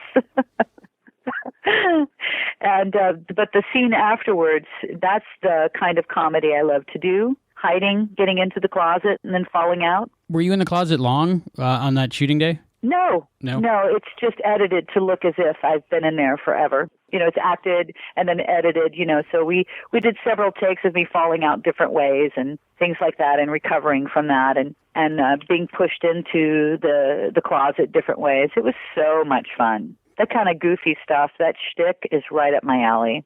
Really is. Most of that, it looked to me like sets. Was any of it on like a real ship or location, like the pool or anything? Yes, a lot of that. Okay, so the opening teaser, all of that, I believe most of this was shot on the Queen Mary. Oh, wow. Yeah, most of it was. We went down to Long Beach and shot on the Queen Mary, like the Tango, I believe, and the pool scene was also on the Queen Mary. I think a lot of the other places, though, were built on the Universal lot. You just caught me with that one. I think, because I remember traveling to Universal a lot for this. So I'm thinking a lot of them were just sort of patterned after chambers in the Queen Mary because I think they were tight quarters and there wasn't enough room for the camera. Mm-hmm. So the set designer designed it, just took a cabin from the Queen Mary and just redesigned it and had it built on the Universal lot. So there would be room for cameras and they could take walls down if they needed to turn around and have more room to move. Now, interestingly enough, the garbage scene in the bowels of the ship where they're trying to kill him and they throw him into the trash and he's trying to scramble out before he goes into the water, right. That was entirely built on the Universal lot. Entirely built. They even had a water tank around the trash bin with the operating doors to mimic the water. So every time it cuts to waters, the water's whooshing out. That was all built on the Universal lot. Wow. They used that. Yeah. It was very exciting. It was an enormous structure. It really was huge. So kudos to them. But back to the pool scene in terms of the kiss, I talked about the fun of the kiss and the slap, but there was that really hard scene at the pool. Speaking of the pool, that was a tough scene. That was a tough scene, and the kisses, I believe, were part of what I was talking about in terms of believing in the tragedy of our self-belief and believing in the tragedy of this couple. It was pretty steamy. And it was very heartbreaking. I actually remember having to prep for that. That was a tough scene for me to do. Because I think it's my obligation as an actor to really believe that I am who the script says I am. And when you work that deep in terms of heartbreak and loss and romance and unrequited love, there's a certain price that an actor pays. We don't get off easy. We don't get off easy at all. It took me actually a couple of weeks to sort of shed that sadness. I was very, very sad before and after those scenes.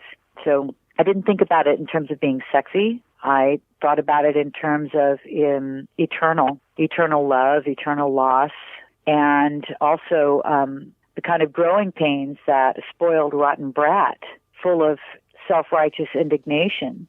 She has to sort of learn her life lessons, her soul lessons, right there in front of him and in front of you as the audience. So I remember I know why it was so hard, because I felt everything all at once. It was hot, it was steamy, it was love, it was very romantic. I had pride, I had ego, I had humility and humiliation. It was loss, heartbreak. You have to feel all of those things in one scene. So that's why it was tough. But I had to pull on my big boy pants if I was going to play with the big boys. Job well done, I'd say. Thank you. I appreciate that.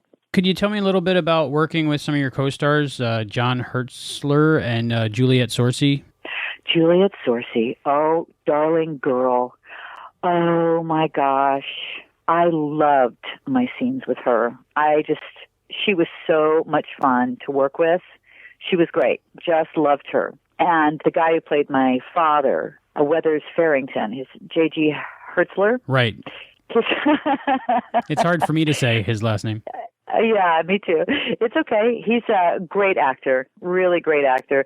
I didn't actually get to spend much time with him because the scene that we shot in the cabin where he's, convincing me to marry Vinny the Viper and all of that stuff, he's just a pro. He shows up, he throws down, he goes home. And there was a lot of people on set, and they were really working at a quick pace. So I didn't get to spend much downtime with him, but I admire him very, very much as an on-camera actor and as a voiceover actor. He's got a beautiful voice, doesn't he? Yes, he does. I recognized his voice before I recognized his face, because I'm used to him from his many Star Trek roles where he usually wears a lot of prosthetics. Exactly. His voice is gorgeous, and it turns out he's gorgeous in real life, too. Yes.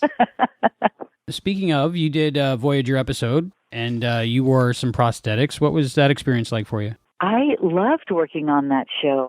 Well, Ron Glass was incredibly handsome, very impressive in his acting technique. He's truly Shakespearean in size in terms of his depth as an actor and as a man. He's really Shakespearean. He's like a King Lear. He's a king. He's a king. And he has a great depth to him. Maya Angelou has great depth to her and dignity to her. And Ron Glass has that kind of depth and dignity to him as well. And so it was a pleasure to also watch him work, because he was always so very calm and yet focused like a hot iron. He was great. I learned from everybody that I work with. We play two aliens who are aboard a ship, and we would pretend to be medical personnel. And he's actually the captain, and I'm his ensign. And my experience working on that was I was totally excited to work with LeVar Burton, who was directing that episode. So that was the big kiss for me working on Star Trek. I was a big fan of LeVar Burton. The experience of working on that was also pretty wonderful. It's when you get into a show and a franchise like that, it's got its own engine, and they have a certain way of working. I was a little nervous that they were going to put me in full prosthetics, and I was very relieved that they didn't. So they just had that nose piece and the little chin piece around the side. It was great working on that show. They work like a perfectly timed clock. So that's what I meant about the working on a franchise like that. They have a method, and you have to work at their pace.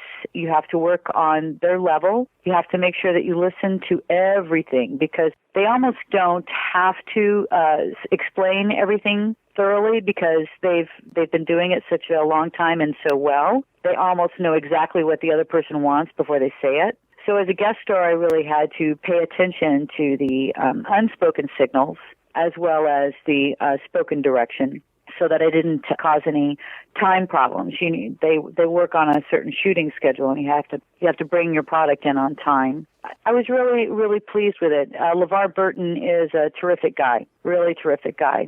I wish I had more to say about, although I have seen it, Nightingale, that episode of Nightingale recently. I don't have as many memories of that because most of the time was spent in the prosthetics chair. And then as soon as I was ready, they threw me on set. We shot the scene, and then I went back to the trailer. It was kind of a closed set, if I remember correctly. They didn't want a lot of people there. I guess, there's a lot of shows that are so high profile, they like to have a closed set in order to sort of keep their storylines a secret. Makes sense. Yeah, it totally makes sense.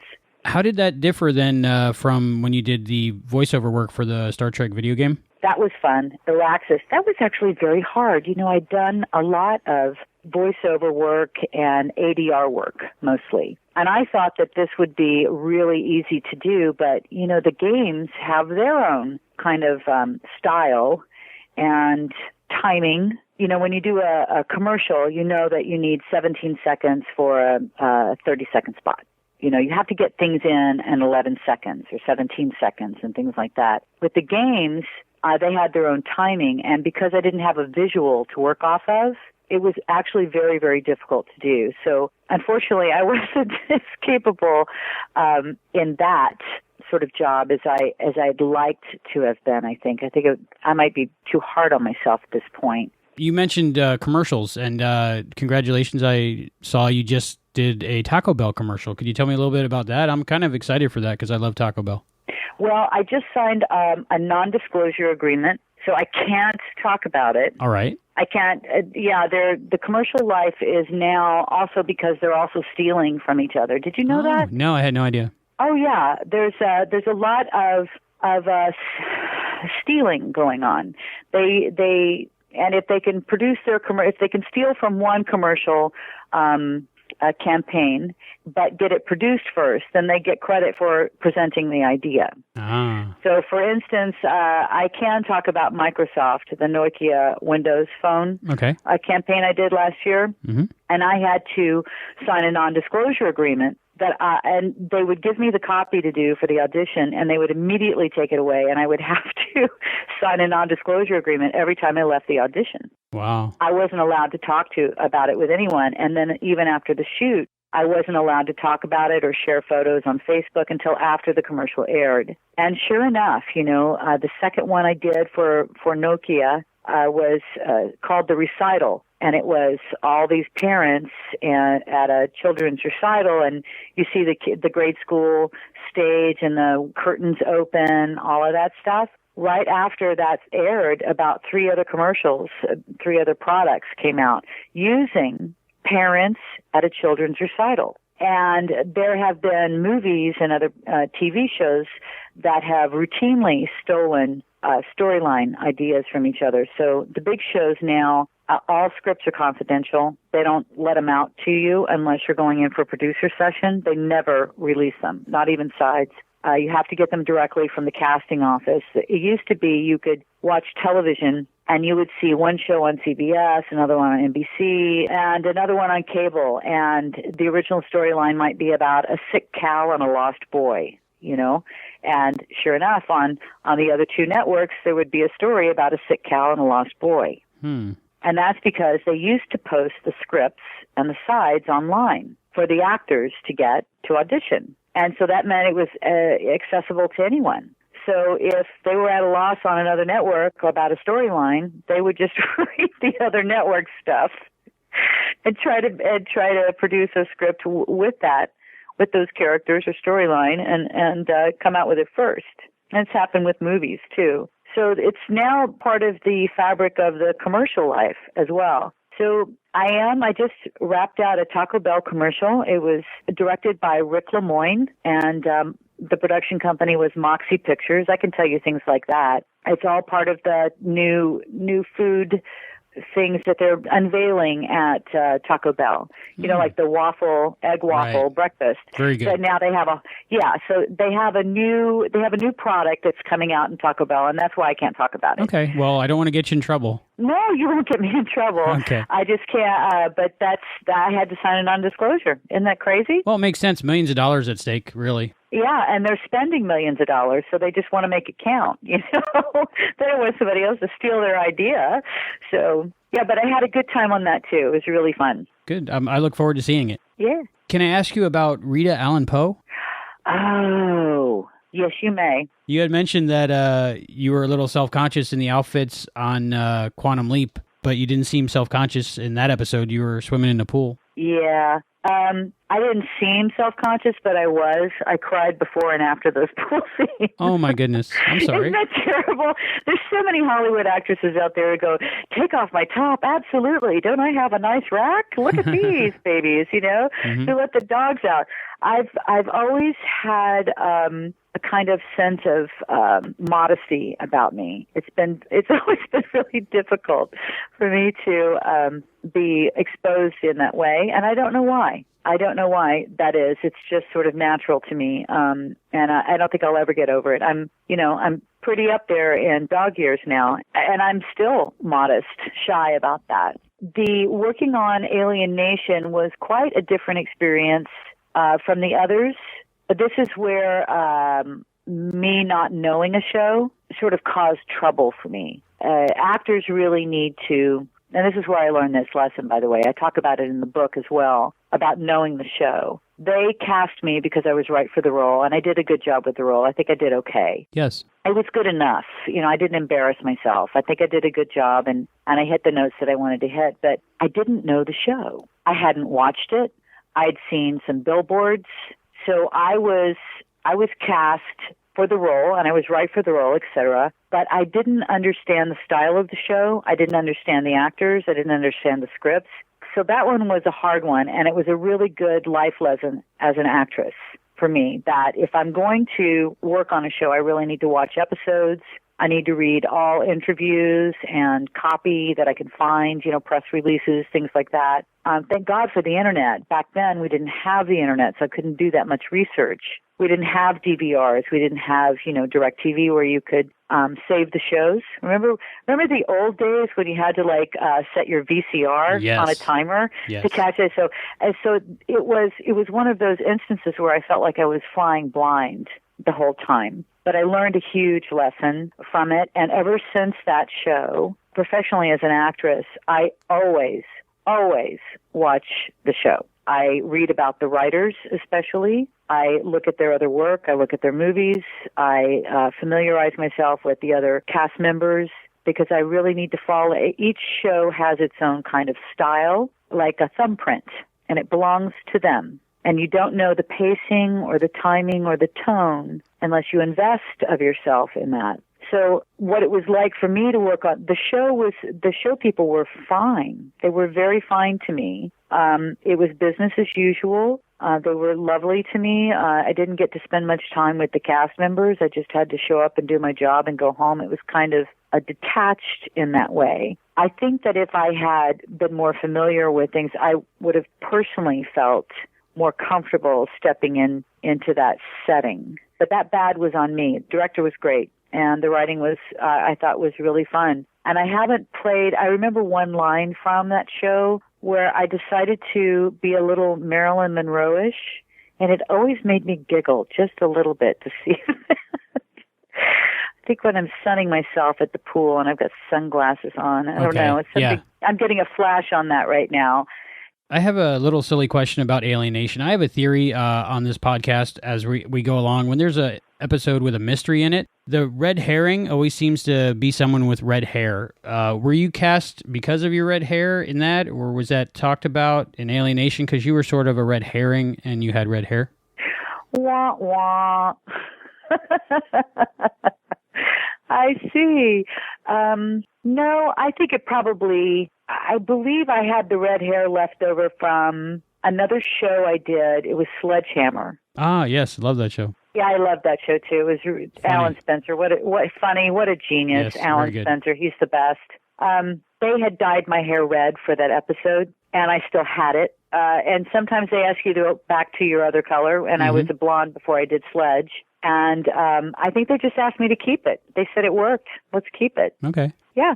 I think it would just sort of worked out that way. I don't think it was on purpose. It was a great show to work on. I'm a big science fiction fan. I also loved working on Babylon 5. My dad was especially happy that I was working on these science fiction shows because my dad was a huge science fiction fan. And so I've worked on a lot of sci-fi. I'm just sort of racking them up in my head going, oh, yeah, you have. You're a part of this culture. You're a part of this genre.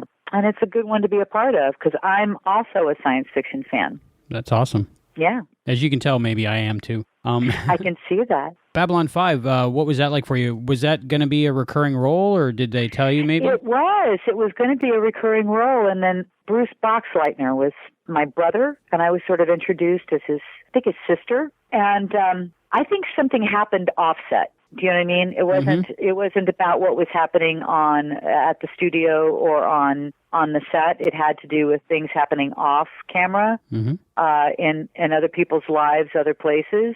And I think things just got sort of sidetracked. But I loved working with him. He was a lovely guy, really easygoing. I felt like he was my brother. Oh. I was playing his sister, so it works out, doesn't it? Yes, it works out.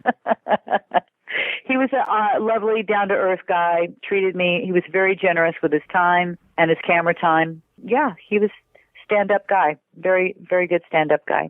It's good to hear. Very good episode, by the way.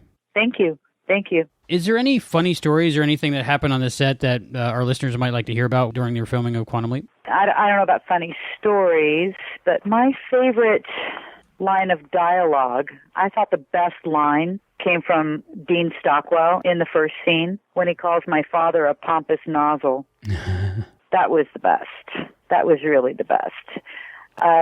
Here's also a piece of trivia. James Harper, the guy who plays Vincent Loggia, right? Benny the Viper, he and I are great friends. Oh, really? Yeah, and he's a great guy. Oh, my gosh. We both have big theater backgrounds. I think funny story, well, of course, my very favorite scene was the tango. And that was the most fun to work on because I had all this dance background. And, of course, Scott Bakula is an incredible dancer and entertainer himself, which is always helpful. So I think that was the most fun. That was the one I was the most excited about. The second favorite was probably the kiss and slap scene and then going in and out of the closet. That was the most fun. Let me see. I'm trying to think of good stories. You're going to think I'm a cuckoo about this, but I am going to go ahead and just say it. I don't know if a lot of people know this, but it's said that the pool at the Queen Mary is haunted. And there were times that, you remember when I said that the pool scene was very, very hard to do? Right. There were times that was also contributing to why it was so hard to do the scene. Because the energy would shift in there, and I'm kind of sensitive to that. And I didn't see anything. It's not like I saw anything, but I felt things.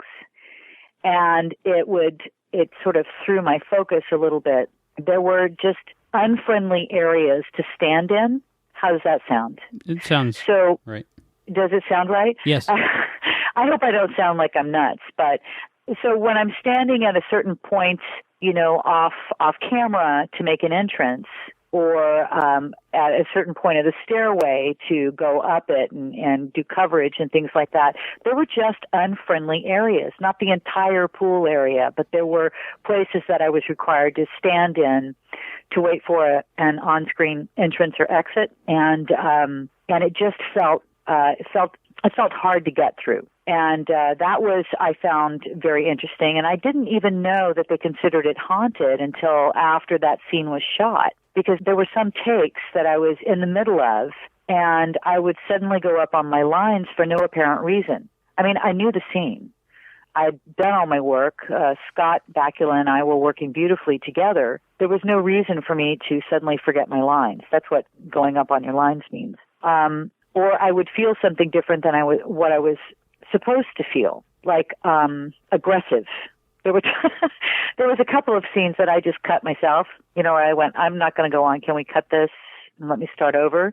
Because all of a sudden something inappropriate would jump into, my feelings, my emotions, and it felt very aggressive, like I wanted to hit somebody. Wow. And I thought, no, I can't. That doesn't belong in this scene. So I'm not going to move forward because I don't want the editor to ever use anything that's not going to be useful to him. Mm-hmm. So that only happened once or twice. And standing in unfriendly areas only happened maybe 3 times. So most of those hours were were well spent, and they were very productive and very beautiful to work on. And then there were these rare things that sort of like would skid into the scene, sort of. And I go, where did that come from?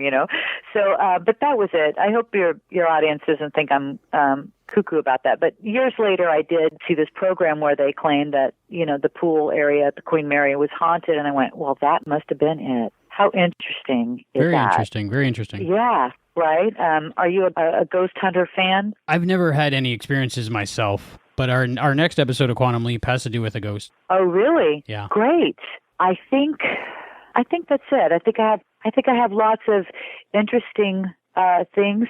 I glow when I think about the tango scene. Yeah, it was amazing. It was, and it's the one and only time I think I've ever been given the opportunity to dance on screen. Maybe Dancing with the Stars in the future? No, no.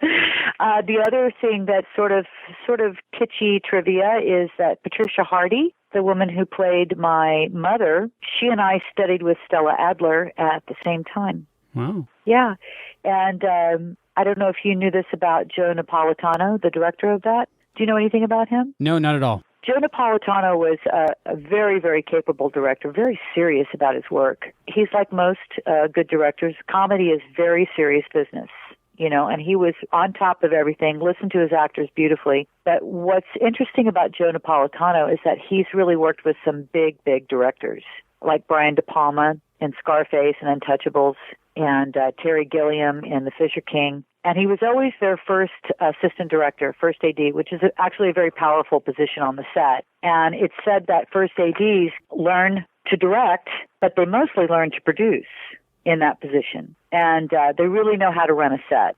So he was a very strong first AD and worked with some great, big, huge directors. So I know he was gifted and had great ideas coming in. And I believe that since then he's become a producer on some level too. So that was an interesting trajectory for me, listening to his stories about Brian De Palma and working on The Untouchables and things like that. He was a cool guy. He was a really cool guy. So good to work with. Good to work with. Very good to work with. It was a strong choice for that episode, definitely. So overall, very positive experience on Quantum Leap? Very positive. Very, very positive, yes. Do you do many sci-fi conventions? I don't. I've never been invited. I remember going to some Quantum Leap conventions a couple of times. Yeah, they invited us and brought us out a couple of times, but it was specific to Quantum Leap. But I haven't ever been invited to the sci-fi conventions. What character do you get recognized for the most? The most, well, Quantum Leap, obviously, Star Trek, and, I still get hits on the Babylon 5 and Alien Nation, which is kind of a stretch. I'm always surprised when people bring up Alien Nation, so you probably heard that in my voice. But mostly Star Trek and Quantum Leap. Sci-fi fans are very loyal, so they'll remember someone from their favorite episode or something. They're very, very loyal, yeah. Can you tell me a little bit more about your book? Oh, yes. My book is called Actor Muscle, Craft, Grit, Wit, A Professional Guide to the Business of Acting. It's a book that's been specifically engineered to help young actors enter the market, whether they're graduating from a theater or film program or just new actors who move to the Los Angeles market. And each chapter is laid out sort of in a sequential order. And it gives you the most up-to-date protocols on how to build your career. So, some actors don't get their pictures and resumes put together, but they still list online with Actors Access and Casting Frontier and all these different places where you need to self-submit until you get an agent, but you can't self-submit without a picture and resume. So there's tons and tons of actors who don't know what comes first. You have to do the next indicated thing, and how do you do that? And so I explained to them how to choose a photographer, how to choose the right photographer, what they're looking for, what kind of picture or an actor, what an agency is looking for. So you have to sort of tailor your taste, spend your money well, and do it with an eye for the future. So a lot of time is spent in the first opening chapters that has a game plan attached to it. Some kids just come here and they just say, I just want to be a star, I just want to be an actor, but they really don't know what to do. That's sort of a big, big picture with a fuzzy outline. It's not very clear or pragmatic. So I start with a game plan of what you need to do first and how to do it in terms of getting yourself set up. And then as you get deeper and deeper into your career, each chapter is a sequential step. So once you get your picture and resume together and you get listed online, you start self-submitting and build your resume. You start collecting tape on yourself, and then you can start looking for an agent, because an agent's not going to sign anybody without some road wear on them. They need to have a good resume. And so how do you find an agent? I teach them how to find an agent, what to do in an agency interview, and what not to do in an agency interview too. I do that too. I also talk about self-taping, self-submissions, things like that. I also talk about the agency and manager contracts. That seems to be a huge, scary mystery for a lot of actors, and there's great detail, and it's an in-depth conversation about what the difference is between an agent and a manager, what the contract looks like, what a bad contract looks like, and what a good contract looks like, and what to expect, and how to negotiate that for yourself if you don't like what it says. And then I talk a lot about scams, what to look for, what are the earmarks for it, because there's a lot of them out there, and there's a lot of bad teachers out there too. Teachers are just as likely to be scam artists as agents. And, big glowing want ads that say, have your own reality show, experience not needed. Models, actors, wanted, no experience necessary. There's still that going on. And so the book is very practical. It's only 164 pages. It's very detailed. It has step-by-step, in sequence actions for each actor to take. It even has things like how to do a cover letter and how to get the attention of an agent through a package and things like that. A lot of actors make a terrible mistake by only emailing agents their picture and resume, when the truth is only 2%, maybe 4% of agents accept email submissions, which is odd because the internet is so prevalent. Everybody thinks that's the fastest, easiest, and cheapest way to do it. But most of their listings in the call sheet and other agency handbooks, it very clearly says headshot and resume by mail only. Do not email. And the actors aren't paying attention, and they email, and they wonder why they're not getting a response. So there's a lot of attention given to doing a proper package to an agent, what to say in the cover letter, how to do that, how your resume and picture should look, and, all of that. It's all about a professional presentation. And there's nothing like getting that from a working actor. People just say, that's so old-fashioned. Nobody does hard copy submissions anymore, and that's not true. I know what agents want, and recently I went through an agency shift myself, and so I put my money where my mouth was. And I only sent out 12 packages, and every single interview I had with an agent, each and every one of them said, I was so happy to get your hard copy package. I was so happy that it wasn't an email. We tell them not to send an email, and they still email us. So it makes a difference. But you got to know how to make it look pretty, and you got to know how to be professional and brief about it. Sounds like a very useful tool for people that dream to be an actor.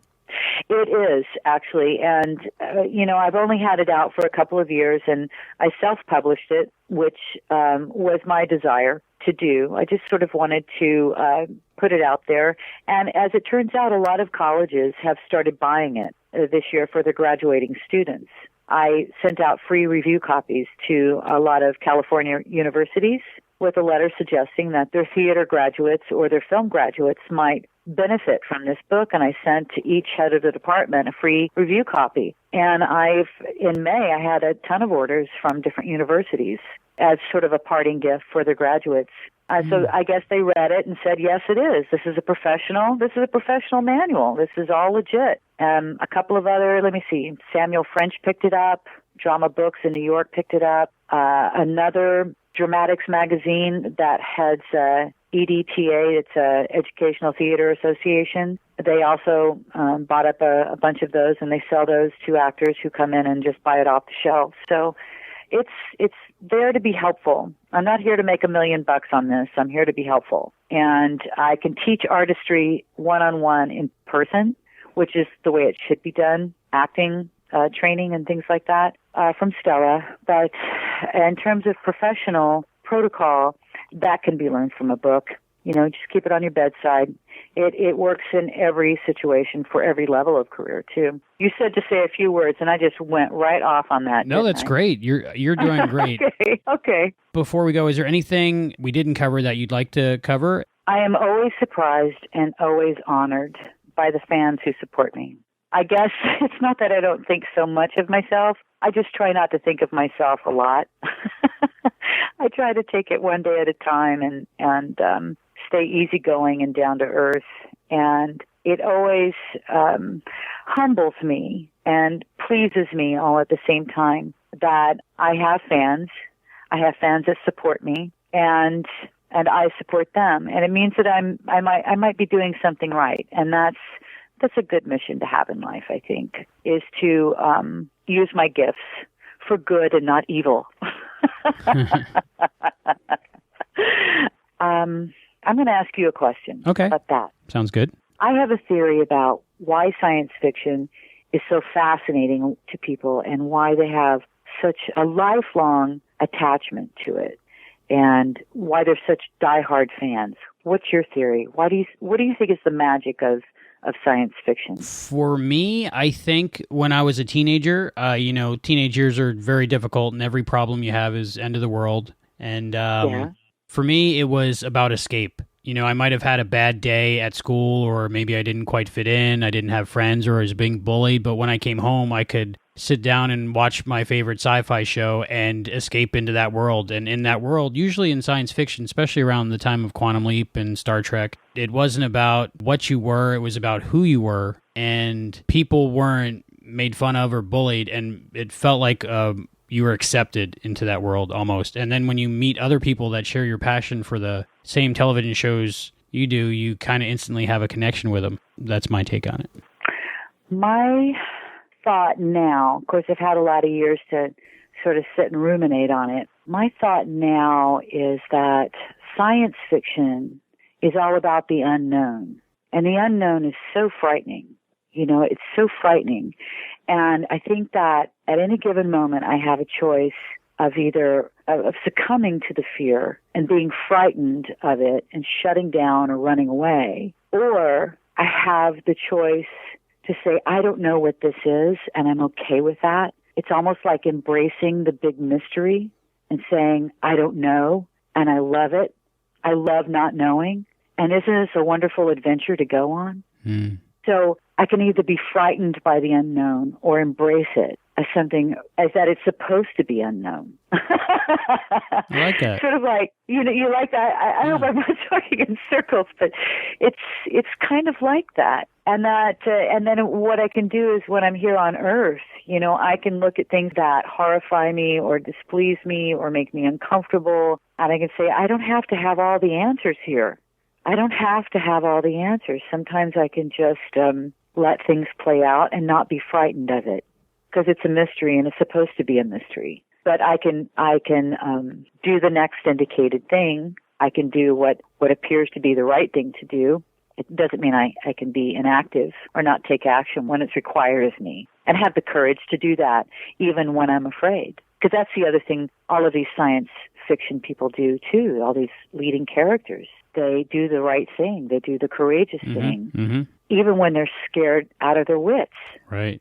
Even when it seems unsolvable and improbable and fatal. So it really engages a lot of the, I think, natural hero in all of us. And I think that's worthy of a fan base, because I think we all have that, even if we're sitting on the couch with a remote eating popcorn. Right. Exactly. It taps into everybody's inner hero, Exactly. We all wish we could be them. That's right. That's right. And there's a natural morality to it, too. There seems to be an ethical place and a natural morality to it as well. So that's me talking in really broad terms. Oh, my gosh. I didn't mean to be so philosophical. That's interesting that you said that about being bullied or made fun of. Is that what happened to you? Yeah, I had a rough childhood. Me too. I get it. But television and the escapism helped me, and also the hope for better future. And like I said, when I met people that also loved the same shows I loved, like Quantum Leap or Star Trek, and we understood each other.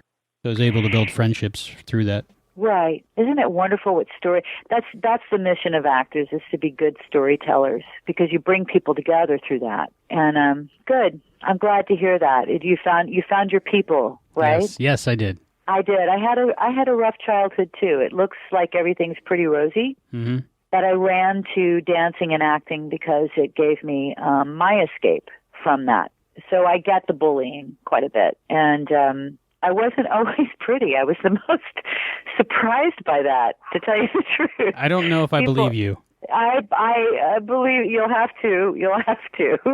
I was quite the short, fat, hairy, toothy squaw. I was really a tomboy, not very awkward, gawky. I got bullied a lot for that, and made fun of a lot for that, for those very reasons. I was pretty ostracized. And then somewhere late in high school, I kind of went through, very late, I think like senior year, all the way through college, I went through some kind of ugly duckling transformation, and no one was more surprised than me, except my mother. Even she said, "Who are you?" You know, you walked in as this one girl, and you walked out, and I'm just like, what? How did this happen? You know, I'm glad it happened, but how did this happen? We're all glad it happened. We're all glad it happened. Well, I have to tell you, having that early hard childhood, though, made me appreciate the finer aspects of being a good person, a good human. Being smart is good enough. You know what I mean? Yes. Having a good heart, and because I was always the same person after I got pretty. You know, it was just the outside that changed, not the inside. I think probably I had to go through those things in life in order to develop into a decent human being. And then the other stuff happened by itself. I still can't explain it. I probably won't get an answer to that until I'm standing at the pearly gates going, "So you want to let me in on the joke? What happened here?" Well, I certainly took up a lot of your time. I appreciate it so much. Thank you so much. You do? Okay. Yes. I just talked your ear off, but... I loved it. Oh, good. And I had a wonderful afternoon with you. Thank you so much for thinking of me and making me a part of this.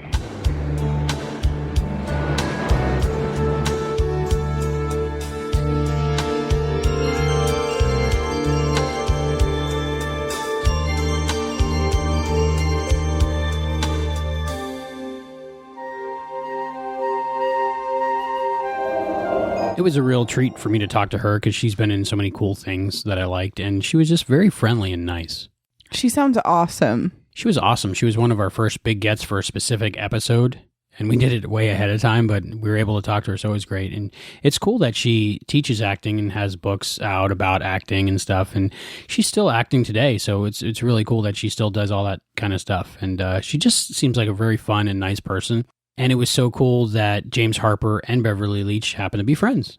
That's awesome. It is. It's really great. I mean, knowing them on a more personal level now, like I do after talking with them, it makes me even love this episode even more. Oh, I'm sure. It seems that way, that like everybody involved with Quantum Leap was really a genuinely nice person. I think we picked the right show to be fans of. Quantum Leap is an awesome show.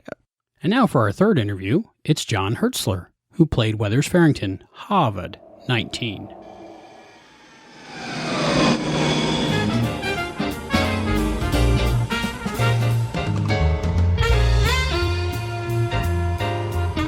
J.G. Hertzler is an actor, director, and writer who has played many parts in film, television, theater, and video games. I'm most excited to talk to him because he is one of the few actors to portray more than 7 roles in the modern incarnations of Star Trek, including General Martok on Deep Space Nine, a Hirogen that wrestled Jerry Ryan's 7 of 9 on Voyager, and one of my favorite Klingon characters, Advocate Kolos, who defended Scott Bakula's Captain Archer in Enterprise. But us Leapers know him best as Weathers Farrington, Kate's father who tried to convince her to marry Vincent Loggia against her will in the Quantum Leap episode, Sea Bride. Hello, Mr. Hertzler. Welcome to the Quantum Leap podcast. It's nice to talk to you. Is that Quantum Leap I hear? This is Weathers Farrington III. I'm watching myself and being very amused. Here he's having his This is very funny. I've seen it before. I know. That's my daughter talking. We're watching a scene of me talk to my daughter about getting married, and my daughter is here watching the scene with me. Anyway, I'm going to turn it off now. Thank you for watching it. I know. I've never seen it. I said, well, wait a minute. I think I better watch this because it was a lot of years ago. It was 89, I think. Maybe 90s, actually. 25 years ago. Anyway, yeah. Yeah, you don't have to remind me of that. Thank you very much. But, yes, I'm the sort of the proper age now, but I was, at that point, when I was auditioning actually for the captain of the ship, and Deborah Pratt said, I think you could play the father. And so Belisarius came. She called in Belisarius, and he walked through and said, yeah, he goes old, she goes young, it's fine, do it, that's done, and walked out. And that was the casting. That was the complexity of the casting. Wow. But it was, it was fun down in, where was it? The Queen Mary down in Long Beach. What are your memories of filming that episode? Tell me all about it. Well, it was shot on the Queen Mary, which is, sort of beached in a small lagoon there in Long Beach, California. We shot it on the actual ship, which was beautiful. It was stunning. And so that was fun. The whole thing. And, Scott, you had a chance to punch Scott with that big old schnauzer here. That, I really like that. He's a wonderful guy. I mean, I didn't know him before that, never met him. And Dean Stockwell was one of my favorite actors of all time, so that was fun. Although nobody had anything to do with Dean except Scott. But and James Harper, the guy that played the Vinny the Viper, was a friend of mine. After that, I didn't realize we both auditioned for this pirate, Black Dog, in Treasure Island film, which apparently was shot. The cinematographer for this was a guy named Michael Watkins. And I didn't realize it until I looked at the credits of this film, of this episode. But he was also the cinematographer on the later production of Treasure Island that we did. It's funny; these things all fit together. If you look back at a career, how odd is that? Michael Watkins was the cinematographer on Sea Bride, Quantum Leap. Then he was the cinematographer for Treasure Island: The Adventure Begins, which was basically a made-for-TV movie. But it was made by Steve Wynn in Vegas to be able to advertise the opening of his new casino, Treasure Island. And that movie ran, it's weird, it ran 24/7 at the casino, at the hotel. So the people that came, it was on the air, it was on NBC as well, but it ran 24/7 for like a couple of years at Treasure Island. But Ira Stephen Bear, who was the executive producer of Deep Space Nine, his parents, or one of his parents, lived in Vegas. So he would take his kids to see their grandparents in Vegas, and he stayed at Treasure Island.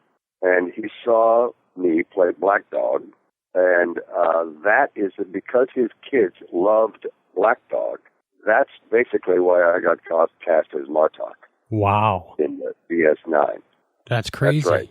That's how it happens. And what's odd about that is that the woman who was in what Treasure Island, what the movie was about, was a little kid who sees a painting come alive. It's a painting of a sword fight between Long John Silver and Black Dog. And Anthony Zerbe played Long John Silver. And he and I come alive off this painting and continue this sword fight and this chase for the map. And I'm trying to get the little boy is sucked into the thing that evolves from this painting. The little boy, his fantasy, he's sucked into it, and he becomes Jim Hawkins. Jim Hawkins, eh? And anyway, I'm chasing him around for the map. Give me the map. But his mother, the woman who plays his mother, later is cast as my wife, as Martok. She's cast as Sorella. Oh, wow. It's Space Nine. So Shannon, I already knew her from the movie I did with her. And the reason I brought up Jim Harper was I think he also read for Black Dog. He got cast as something else. Anyway, it was a strange connection over a couple of decades there. But that's how it works. It's a kind of a small town. That's pretty awesome. I got to watch that now. It sounds interesting. Oh, it's fun. It includes Steve Wynn put everything he could into it of what he does in Vegas. So he had Cirque du Soleil because he was opening not the Mirage. I guess it was the Mirage. He was opening the Mirage and Treasure Island, and he had the Cirque du Soleil performing in the Mirage. So he put them into this film. At one point, I jump off a platform about 60 feet above the stage at the Mirage, and that's the entrance. I come down a rope, and it is a long way down. When you look down from 60 feet above the stage, and Cirque du Soleil's at the bottom doing strange things, that took every bit of to come down that rope. I had a wire on me, of course, but it was a great entrance because the black stuff, the black cape billowed out, and my black hair. I was all black. It was great. Anyway, that's the connection between. And then later, of course, I did. I got a chance to work with Scott again in Enterprise. I love the episode where you played the lawyer. What was his name? Kolos? Yeah, Kolos. They called him an arbiter, I think, but yeah, it's basically a Klingon lawyer, which is great because a Klingon, if you lose a case, evidently in Klingon law, the lawyer goes to jail too, and I think that's the way it should be. That's a good motivation to win the case. Damn right. I really like that episode of Enterprise because it showed that not every Klingon is a warrior, that there's actual people that make the world work too. Yeah, I like that too. And I had a couple of very, very, very nice speeches to Scott in his cell. And another funny thing about that episode was Scott and I were back in the caves at one point on Rura Penthe. We were back loading up huge chunks of mica. It's dilithium theoretically, but it's big chunks of mica, and they were very heavy. But we were sitting just around the corner in the cave because we had to make an entrance carrying the stuff into the camera, into view of the camera.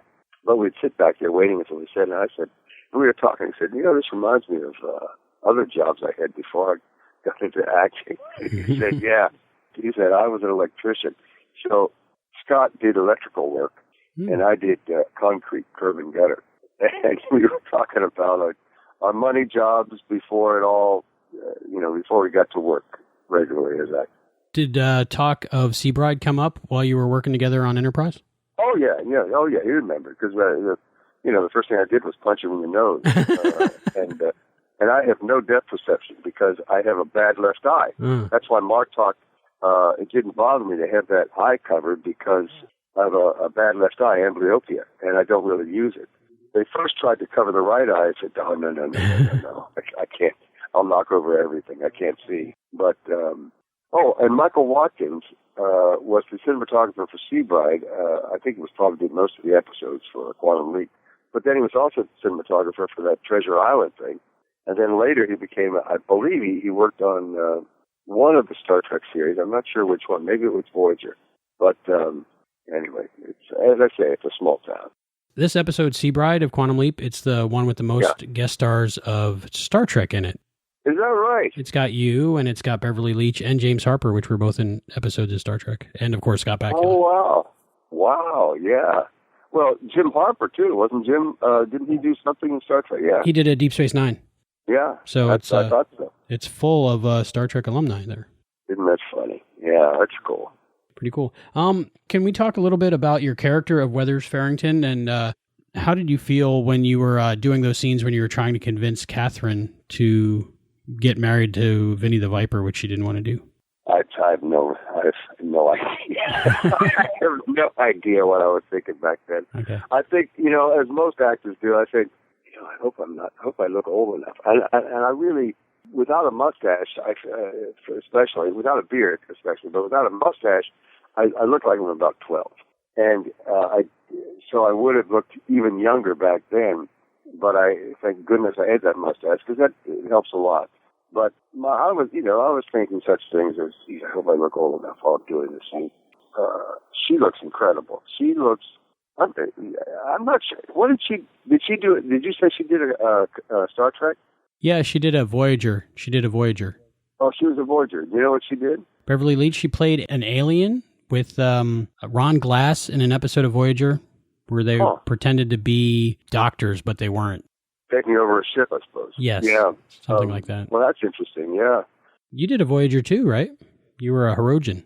Yeah, I did. I played a Hirogen where I had to wrestle with 7 of 9, and rough job. Was, very tough. That was, that was tough. But one of the stories about that, of course, was she was worried that she wouldn't be able to look adept enough at the martial arts, even though they had a stand-in for her and a stand-in for me. We're both medalists in the Seoul Olympics in martial arts. And at one point, his name was Ernie, I think, and he's done very well, but he was just breaking into the business back then. And at one point, he was rotating horizontally about 5-6 feet in the air, and pretending to be me. And my daughter asked me, said, "Dad, that's really impressive." I said, "Yeah, well, I remember a few things in my old martial arts days." But anyway, she wanted to look good, so she called a special rehearsal on a Saturday. 7 and 9 did. And so we all showed up. Everybody involved in the fighting showed up. They had a brilliant fight choreographer along with Danger Dennis Madeline. But they had a couple of martial arts guys there, too, that were phenomenal. And they said, she called it about 9 o'clock. Everybody was there at 9 o'clock, warming up, ready to go. And she didn't get there for some reason until about 10:30. So, well, first of all, you never rehearse in Hollywood on a Saturday. It just doesn't happen. But everybody understood, and it was 7 and 9, for heaven's sake. She came in late, and she was so embarrassed. And they said, "Okay, go ahead and warm up. Take some." She said, No, I'm ready. I'm warmed up. I'm ready to go." So the first move she had was I did some sort of a spin move and fake hit her on the back. So she lunges forward. And when she lunged on that first step, she pulled a gluteus maximus muscle. She pulled a butt muscle. And she went down, and there were about 15 people there ready to massage that out. Get that Charlie horse out of yeah, as fast as possible. Was she just as gorgeous in real life? Oh, yeah. 7 of them, yeah. Jerry, but her name was, her family name, or I met her dad, is Zimmerman. Ah. She's German. Originally, and he had a German accent. Harry, her dad, I think they lived in Kentucky or Tennessee at that point, but he was visiting the stage during that shoot, or maybe it was a convention later. It might have been a convention. I can't remember. But I met him. He was in law enforcement actually, but he was great and neat guy. And she is stunningly beautiful. I have several action figures of her. Yeah, so do I. In fact, I have one right in front of me. I've got 7 of 9 close. Working with Beverly Leech, how was that? I don't remember. I actually don't remember very much. I was sort of very nervous because I wasn't sure. I didn't think I was old enough to play her dad convincingly, and it's film and the camera's right on top of you. And I was worried about that most of the time. I really don't think I had that much conversation with her outside of the actual scenes. Yeah, it was a professional relationship. I didn't sit around much. I was fairly new to Hollywood at that point, I think. I hadn't done much, and so every major thing that was involved on a TV episode or whatever was very important to me. And I've never been very relaxed. Actually, I don't like acting very much. I prefer not to be looked at. Really? Yeah, I really do. So I loved being behind all that latex and wigs and costume for the Star Trek stuff. That was good for me. But the rest of it is sort of, I much prefer directing. In the theater, I've spent most of my time directing and acting, but half of my time has been directing, and later on I started writing, so I write screenplays now. But what are some of the plays you directed?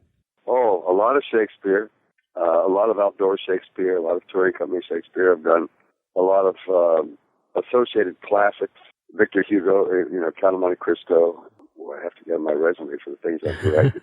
Plays called Perfect Analysis Given by a Parrot by Tennessee Williams, Uncle Vanya, the other Chekhov's, The Boar, The Proposal. A lot of classic theater, basically, and some brand new plays. I took a new play to New York called Practice about a street hockey team in Queens, New York in 1950. And there were about 18 people in it, and 9 of them were on roller skates all the time. Because it was a roller skating team, a street hockey team. And that was fun. That was, spent a lot of time there. I just did a production of 1776 here in Ithaca, and I did Midsummer Night's Dream and Neil Simon's Biloxi Blues, all kinds of things here.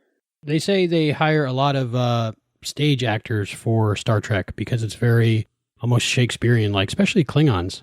Well, I attribute it to this. I think that Shakespeare's it's a rarefied language. It's verse for the most part. So you have to make the verse sound like conversation, and it's a very heightened form of speech, but you have to make it sound like it's almost every day. You have to make it believable to the audience. So Shakespearean actors have practice in doing that, speaking in a heightened reality. So that when you're playing aliens, and that's so many of us ended up playing aliens on Star Trek, you were often talking in some sort of heightened form, but you had to make it sound as if it were believable and very real. So that's the people with a little Shakespearean training have a better chance at bridging that gap, And I think it's René Aubergenois he was at ACT before I was there, and Armin Shimerman was at ACT before I was there. It was one of the best classical theater repertory companies in the country for a long time in San Francisco. And a lot of people had training in Shakespeare and a huge theater background. Casey Biggs he was there in New York when I was in New York, and he would get cast as everything. He's a handsome guy. He got every role that I was auditioning for. Casey Biggs and a guy named, he was Boyd Douglas. Bruce Davidson was also about the same vintage, and he would get the rest of the stuff that Casey didn't get, and would leave old John out of the running. But I did all right. But, so a lot of us have a Shakespeare background. For that reason, I think that's why they cast us. You did a lot of Deep Space Nine. It says 27 episodes on IMDb. Does it? I don't know. Your favorite character of all those you did was probably what, Martok? Yeah, an actor doesn't have a chance to work on a character very often, over 4 years. And Martok gave me that opportunity. Usually for a show, you have like 4 weeks of rehearsal for a stage play. And that's, you become familiar with the character for 4 weeks, then you do it for another 4 weeks, and then you're done. But with television, with, a series, those guys can work on their characters for 7 years. And I was lucky. I had a recurring character that came on. So I got to work on it for 4 years. And when you work over a period of time like that, everything becomes refined. And the writers start writing for you because they see what you've done and they take what you've done and they make it more. You see what they've given you, you make it more. They see what you've taken from it and they give you more. That's the way it works. And so that was because it was, Martok was over a period of 4 years, it was a great canvas to work on. One of my favorite video games back then was the Star Trek Klingon game. Oh, yeah. Can you tell me a little bit about the filming of that? And was that different from filming a television episode in any way, or?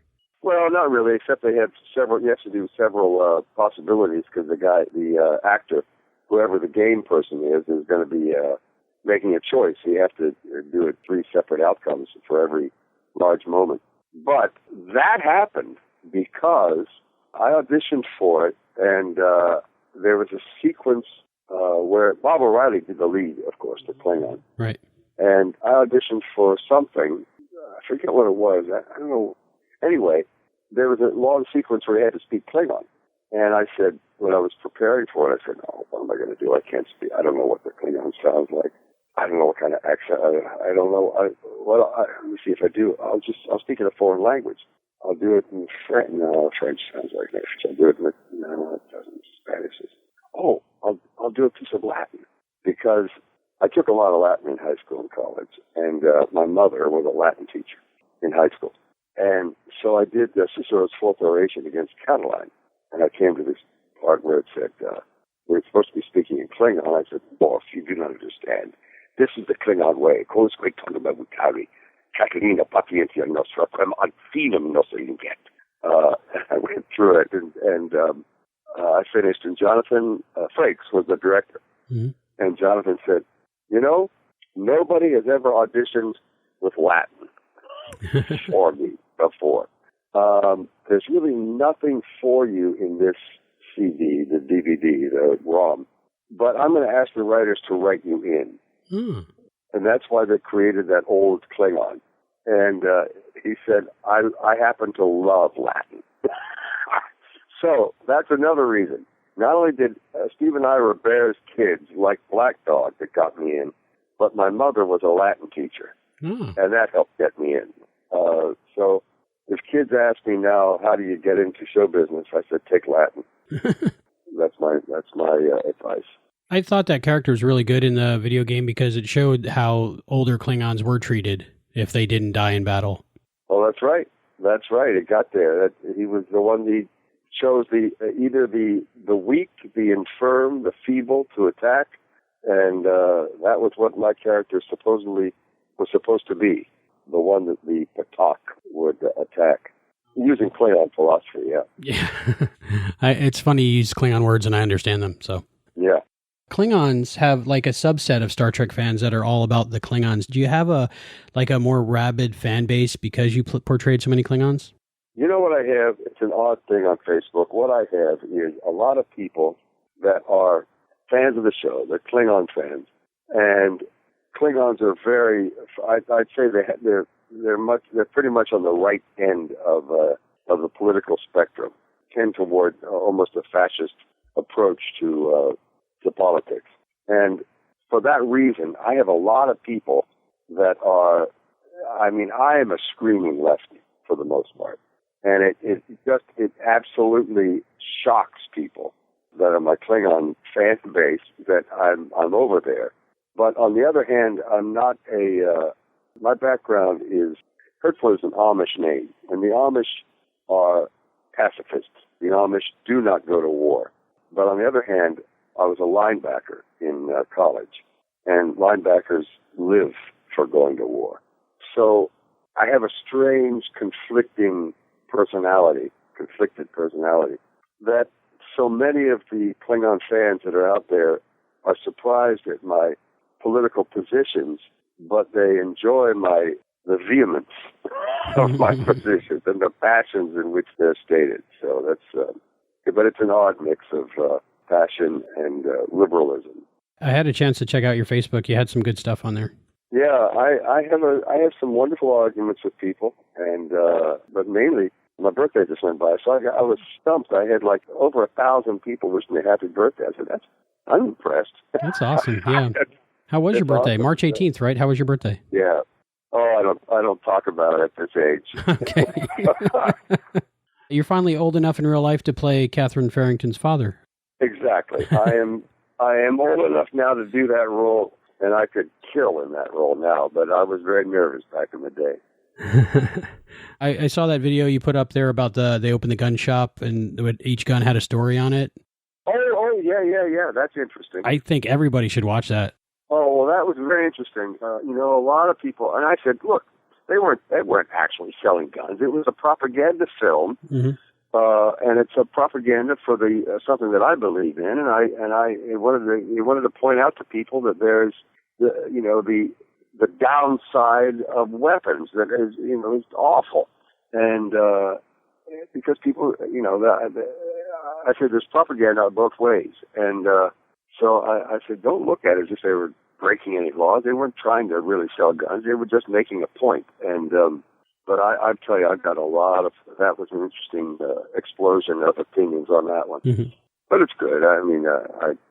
Nobody seems to dislike me terribly because of my opinions and vice versa. Oh, there you go. Which is the way it should be.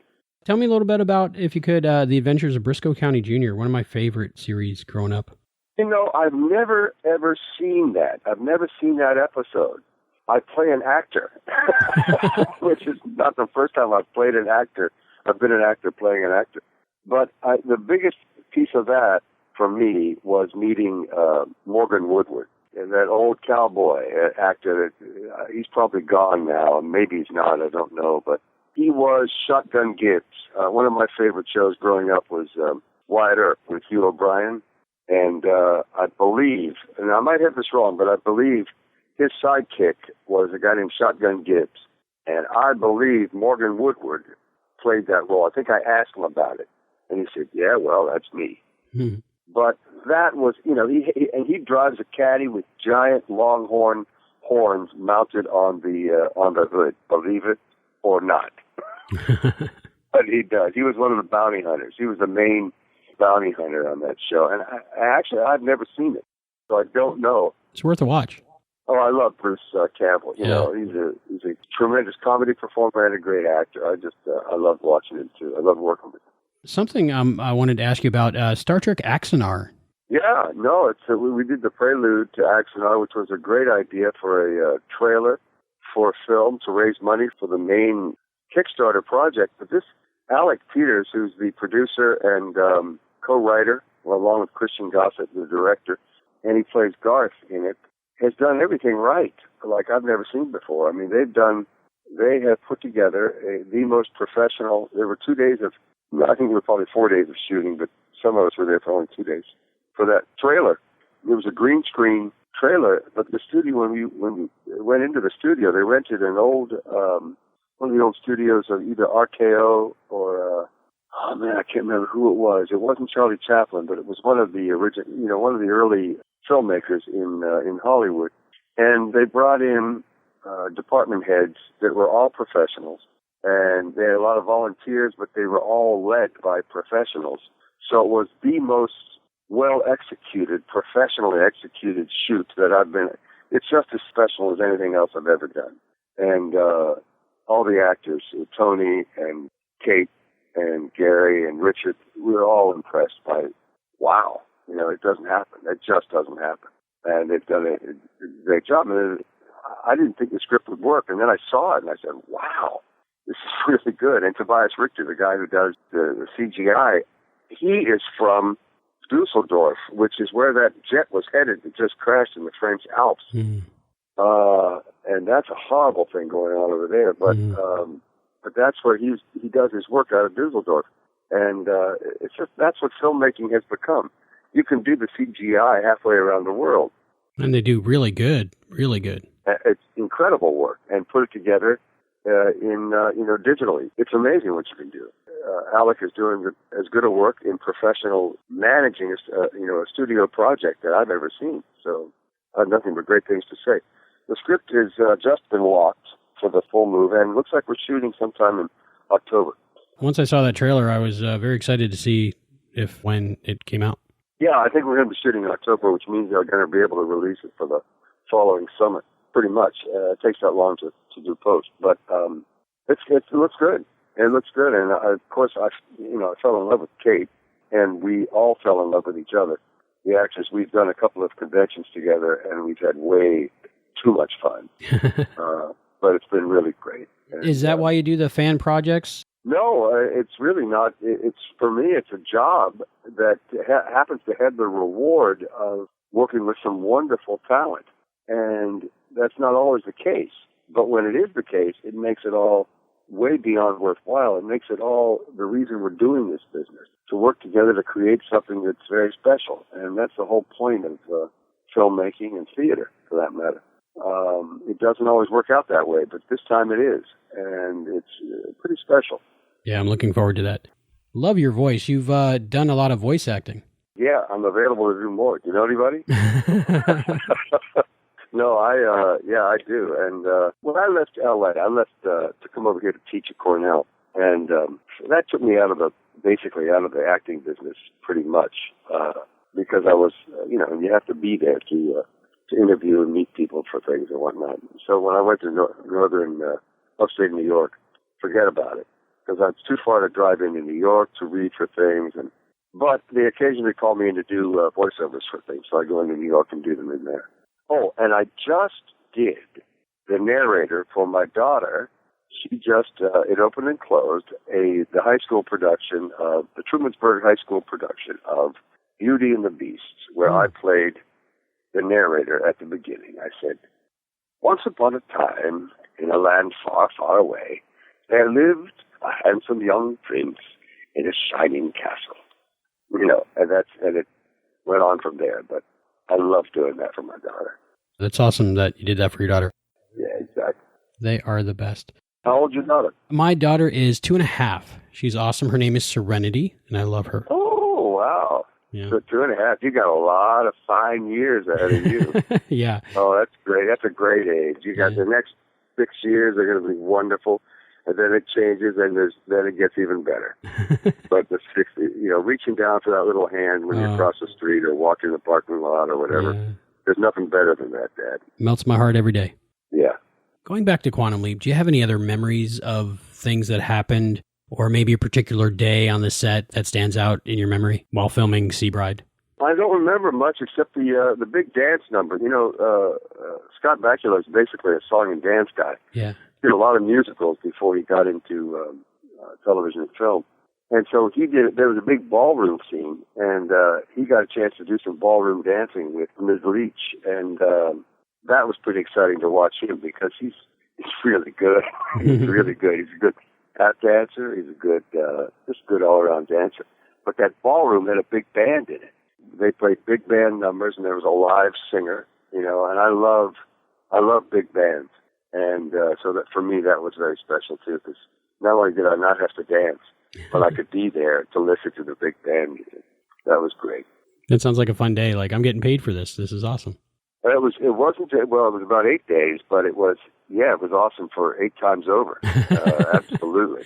That long to shoot the episode or to just that scene? Yeah, no, the episode is about 8 days. Okay. The scene, I don't know. The scene was a couple days because it was big. It involved a lot of extras. There were a lot of people on stage, so that always takes longer. Was that on the Queen Mary as well? Yeah, it was. Everything was shot on the Queen Mary. It was the original. They had They had old ballrooms on the Queen Mary. They had the pool. They had the decks. They had the deck chairs. Everything was there. I mean, it was absolutely fascinating for that reason alone. It was on board that great old ship. There was a major. She had a major part in World War II. Queen Mary was, ferried troops because it was fast. It was an ocean liner, and it was built to cruise fast.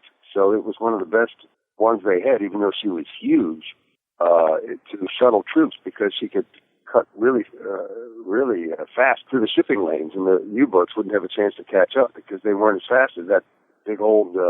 She had 3 stacks, and she was a fast old ship. Thank you very much. I think this has been a Kepla. Kepla.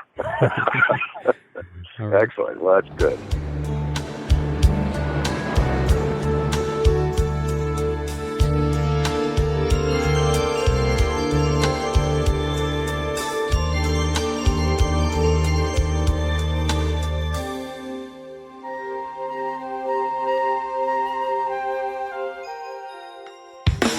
Tuning into Sci-Fi TV. Hey everybody, welcome back. I'm Brent Barrett. I'm Kevin Batchelder. I'm Wendy Hembrock. The Viewer's Guide to Genre Television. Welcome everyone to a special supernatural-focused bonus Hello everyone, show. and welcome to The Fae Files, a family of podcasts for the genre-loving television viewer. Welcome to Saturday B Movie Reel. Hi everyone, welcome to the study welcome group. To the top genre characters of all time countdown. And tonight we're going to be talking about Game of Thrones Season 3. Find us at tuningintoscifitv.com.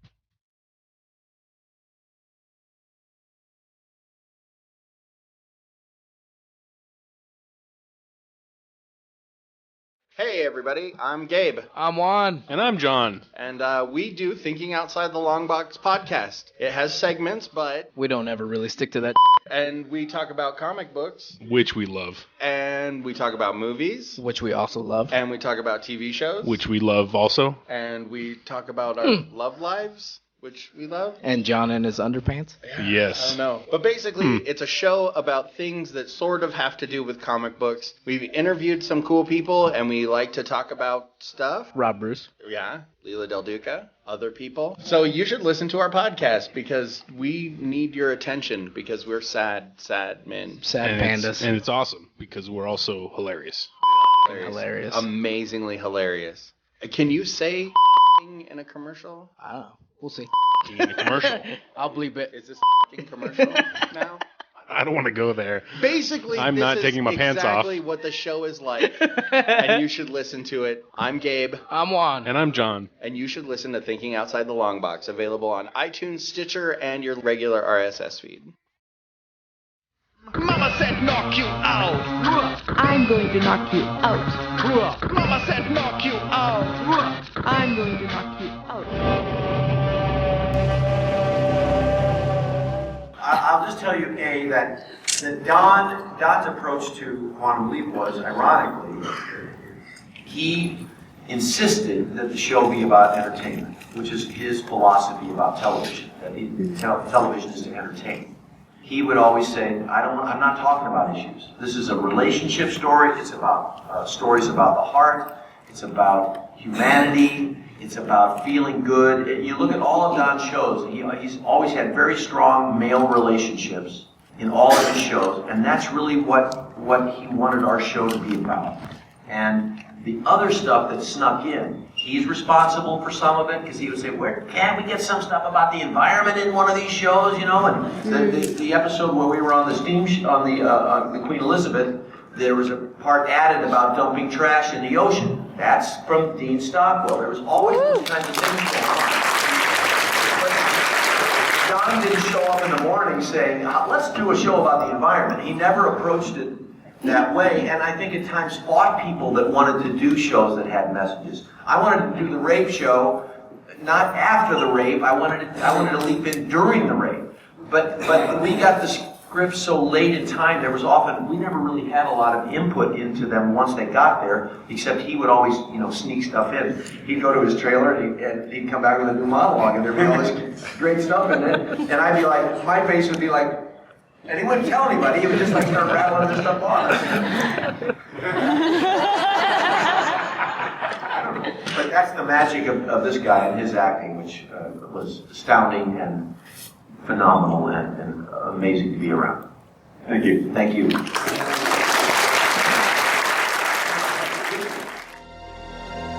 This is Donald P. Belisario, and you are listening to the Quantum Leap Podcast. As you may have heard from that little transition, Albie had the great pleasure of talking to Donald P. Belisario recently, and we have a very exciting interview. It'll be a special episode all about the Donald P. Belisario interview. It was awesome to talk to the man himself, the creator, the executive producer of Quantum Leap, Donald P. Belisario. How freaking cool.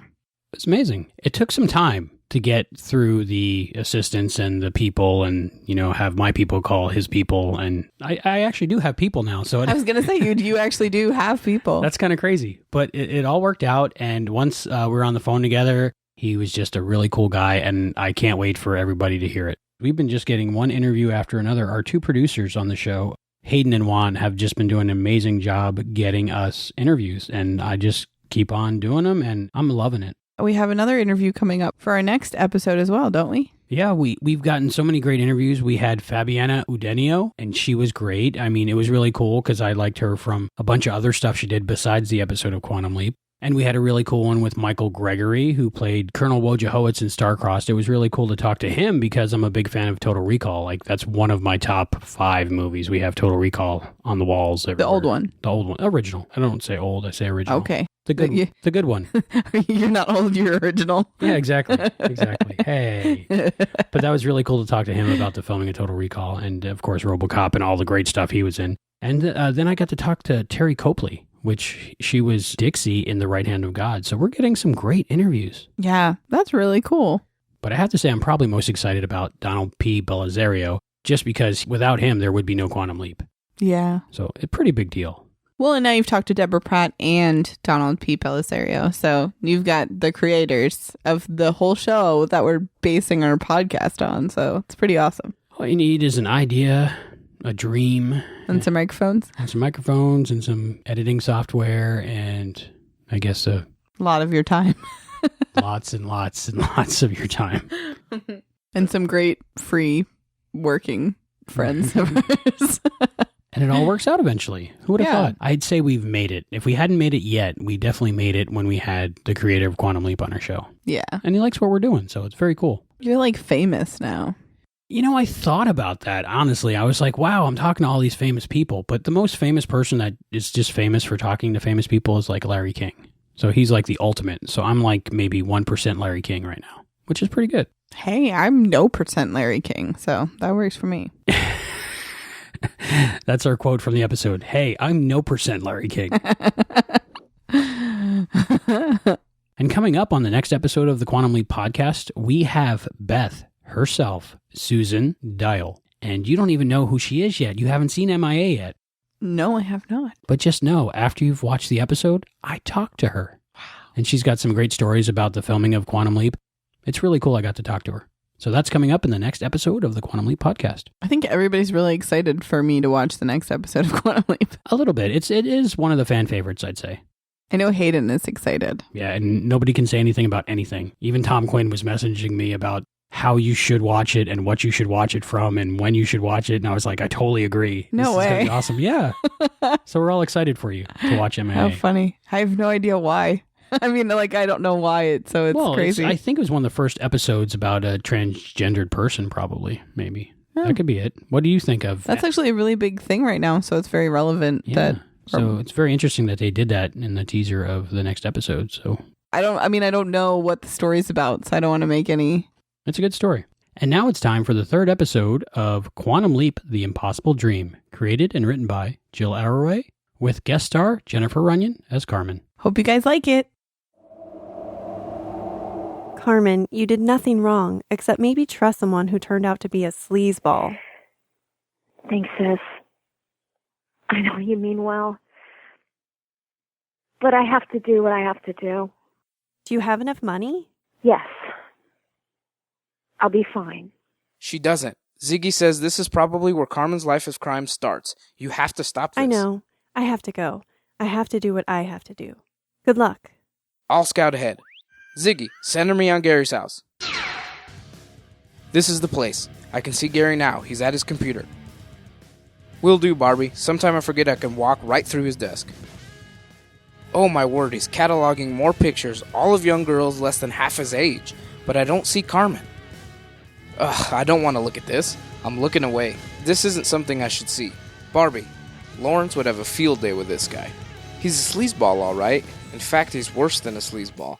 He's got dozens of victims, maybe more. Oh boy.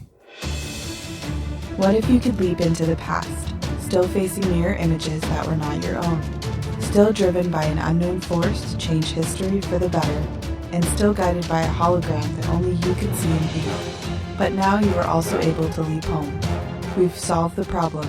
We live the impossible dream.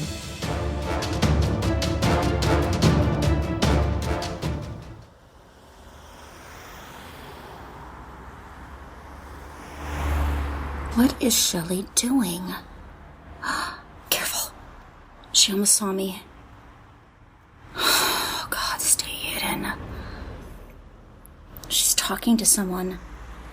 Someone I can't see. Okay, she must be on the phone.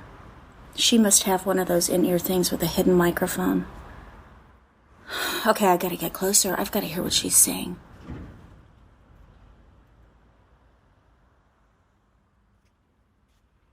I hear what you're saying, but we're running out of time. We have to come up with something right now. I tell you, you can't go in there right now. Gary is in the house. You have to wait until tomorrow when he's gone to work or something. That'll be too late. I have to go in tonight. He's got Carmen's pictures and who knows how many others. If I don't get them by tonight, he'll publish them. So tonight is the deadline. So, just call the cops. With no evidence? This is 2010, remember? The police won't take online bullying seriously without evidence. So I have to go in, okay? Okay, I guess. What is it that I'm after? I was watching Gary access his collection. It's stored on an external hard drive. That's your evidence. Okay. I'll go in. I'll get the hard drive. Job done. Little sis. I didn't think you had it in you.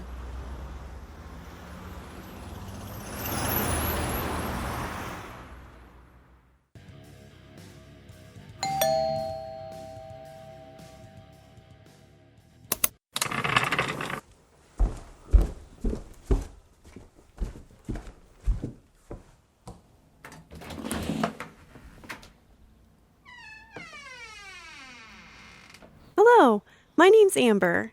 Can I come in and talk to you about God? You on your own? A pretty girl like you? Shouldn't you have a grown-up with you? We normally work in pairs, but my mentor is off sick. I'm training. Okay then, come in. You can tell me how it can be saved.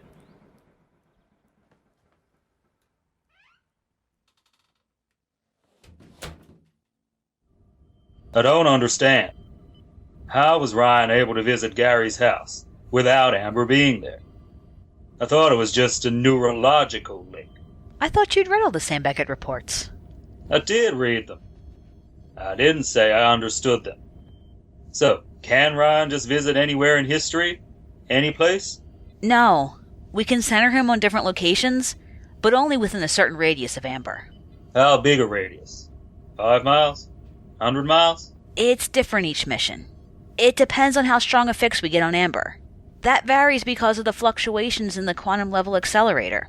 On this particular mission, we could probably put Ryan 5 miles away from Amber. I wouldn't like to try any further than that. Something else I don't understand. Amber's what? 30 years old? Maybe 40? 41. She'd probably be flattered that you underestimated. Okay. But she can only time travel within her own lifetime. That means she can't go back any further than 1979. So my question is, why didn't you choose someone older? Someone who could go back further? We didn't exactly choose Amber. We more sort of discovered her. Amber is special. Special? How? Her body produces certain proteins which are not listed in the Human Proteome Project. We don't know how or why, but those proteins are the key to safe time travel. We spent decades looking for someone who possessed them. That's why we haven't let anyone leap since Sam Beckett, until now. So as far as we know, Amber is unique. She's the only human being we know who can quantum leap without side effects and then come back safely. So what would happen if anyone else, if I were to step into the quantum leap accelerator? Then you would find yourself leaping from life to life, hoping each time that the next leap would be the leap home. You're lucky to have found her. Yes, we are.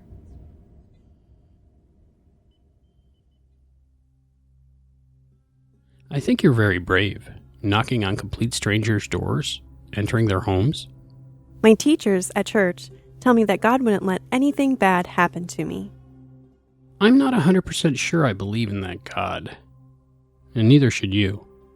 Have you considered any other career choices? Like, perhaps, modeling? I'm sure I haven't. Why? Are you proposing to photograph me?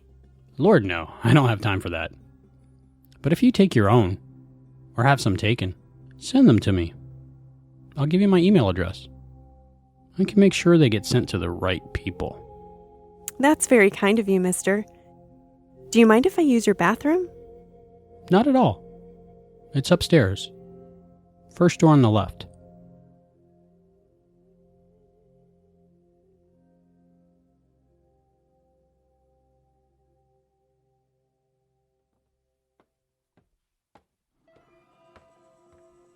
Great job, Amber. Now get that hard drive and get out of here. Sounds like a plan. Which way? It's in Gary's bedroom. Follow me. Here's the computer. Let's see. Press any key. It wants a password. What a surprise. Look, we don't have time for this. Forget trying to wake up the machine. Just unplug the USB drive. That's all you need. Okay, I'm on it. Done. This isn't the bathroom. I know. I'm sorry. I got lost. No, you didn't. You were snooping. Yes, you're right. I'm sorry. I couldn't resist it. I just love looking around other people's homes. Look, I'll just go. I'll be on my way. Sorry to have troubled you. What did you just put in your bag? What? Nothing. Show me. Amber, you're gonna have to run for it. I don't want to. Show me. You have the element of surprise. Why? Because you're 26 years older than he thinks you are. He's still seeing you as a 15-year-old. I'm not going to ask again. I'm gonna kill you. He's got a knife. No!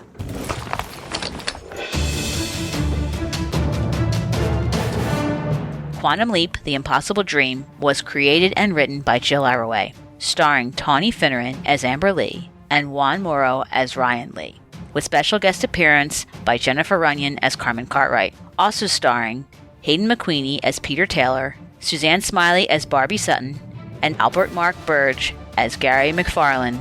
Episode 1, Need You Now, was edited, cast, produced, and directed by Albert Mark Burge. Narration by Suzanne Smiley. Quantum Leap, The Impossible Dream is produced in association with the Quantum Leap podcast and is a Barren Space production.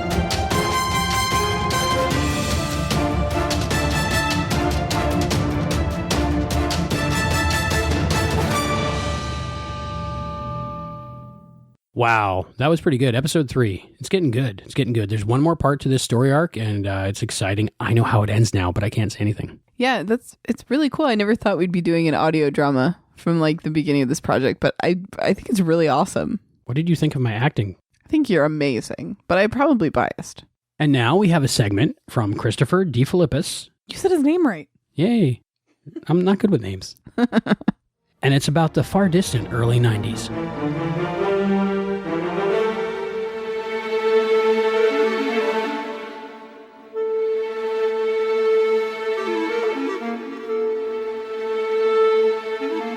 Welcome, everyone. I'm Christopher DeFilippis. I'm still a relatively new listener to the Quantum Leap podcast, and one of my favorite parts of all the old episodes I'm catching up on is when Heather and Albie think back to the far distant early 1990s and speculate on how shocked the viewers in those archaic times must have been when confronted with the controversial social issues that Quantum Leap was forcing upon them. Well, let me lend you some perspective, guys. I just turned 20 when Quantum Leap was first airing, and I don't think anyone was especially scandalized by Sam leaping into Jesse Tyler or Samantha Stormer, or shaken when the show explored things like racism or domestic violence. Because the simple truth is that Quantum Leap was not all that groundbreaking when it came to discussing social issues. The only way that it could have been considered even remotely controversial is when viewed through the prism of jittery network executives, who predicate all of their programming choices on how they'll be received by reactionary white male bigots. In fact, Quantum Leap must have been a godsend to them, because even if Sam was supposed to be a woman or black or someone mentally disabled, viewers were still following the adventures of a good-looking white guy week after week. It's actually pretty brilliant when you think about it. Quantum Leap found a way to have its cake and eat it too. Just drop in a 4-second mirror shot of a Native American or a person with Down syndrome, and you can introduce supposedly controversial topics without taking viewers or programmers out of their comfort zones. Consider, we never saw Sam with a black girlfriend that I can remember. Even the supposedly biracial relationship portrayed in the episode Black on White on Fire features 2 white actors, and yet the show is lauded for boldly tackling racial issues. Pretty sneaky, Mr. Belisario. But if you want truly controversial TV, you'd do better to look to All in the Family or even Star Trek. At least that featured a true biracial kiss. This is not to say that Quantum Leap didn't tell wonderful and engaging stories with strong social and moral messages. It did so very well, but it also did so very safely. Where Quantum Leap did break new television ground was in the science fiction genre overall, and more specifically, in how it portrayed time travel. It was that rarest of all television animals, a completely original idea. And because of that, it's a wonder that Quantum Leap ever made it past the elevator pitch, because it's not a concept that you can describe in a single sentence. Imagine Don talking to the network brass. You have this guy, see, who travels in time by inhabiting other people's bodies. People in the show see him as the person he's replacing, but the viewers will see him as himself. He's from the future, and his best friend is a hologram. They use a supercomputer to make small changes in history. No, they won't kill Hitler. The guy can only travel within his own lifetime. It's called string theory. We can come back to that. He must have made their heads explode. But for all that, Quantum Leap hit the air with this wonky and wonderfully convoluted premise intact, trusting that viewers would have enough intelligence to embrace accelerator chambers and parallel hybrid computers and neurological holograms and imaging chambers and hand links, and oh boy did we ever. And another big change Quantum Leap brought to the television time travel drama was to think small. Before Quantum Leap, we had shows like Time Tunnel and Voyagers that presented the equivalent of a new period drama every week, be it a horse opera, or Sword and Sandals, or a gaslight mystery, with the main characters trying to fix or bring about major historical events. The problem with these shows is that you always knew they would be successful, because history is already written. Let's take Voyagers, for example. It was the first time travel show I ever saw, and it instantly became my favorite. But aside from wondering why no one ever seemed to comment on Jeffrey's anachronistic Where's Waldo shirt or Bog's dumb pirate clothes, I have almost no memory of any of the episodes, except the one where they met Thomas Edison. And the reason I remember it is not because Jeffrey helped Edison invent the light bulb, but because Edison took the Omni apart, and I was afraid that Jeffrey and Bog would never get home. By ignoring the big historical events and focusing on the smaller fates of the main characters, Voyagers became much more compelling. And Belisario took that lesson to heart, making Quantum Leap resonate like that every week by telling poignant human stories. And he doubled the effect by limiting how far back Sam could leap, ensuring that the baby boomers watching would have a personal connection to whatever historical era Sam found himself in. And when the show combined those elements to tell stories specifically about Sam or Al, you got all-time great episodes like The Leap Back or MIA. As I said before, brilliant, and so uniquely successful that no time travel show since has even come close to matching it. So Albie, Heather, when you ponder how we fossils were reacting when Quantum Leap challenged all of our antiquated notions back in the olden days, it really had nothing to do with our prejudices or politics. Quantum Leap was challenging and elevating our expectations for an entire genre of television, and we were psyched to be part of history in the making.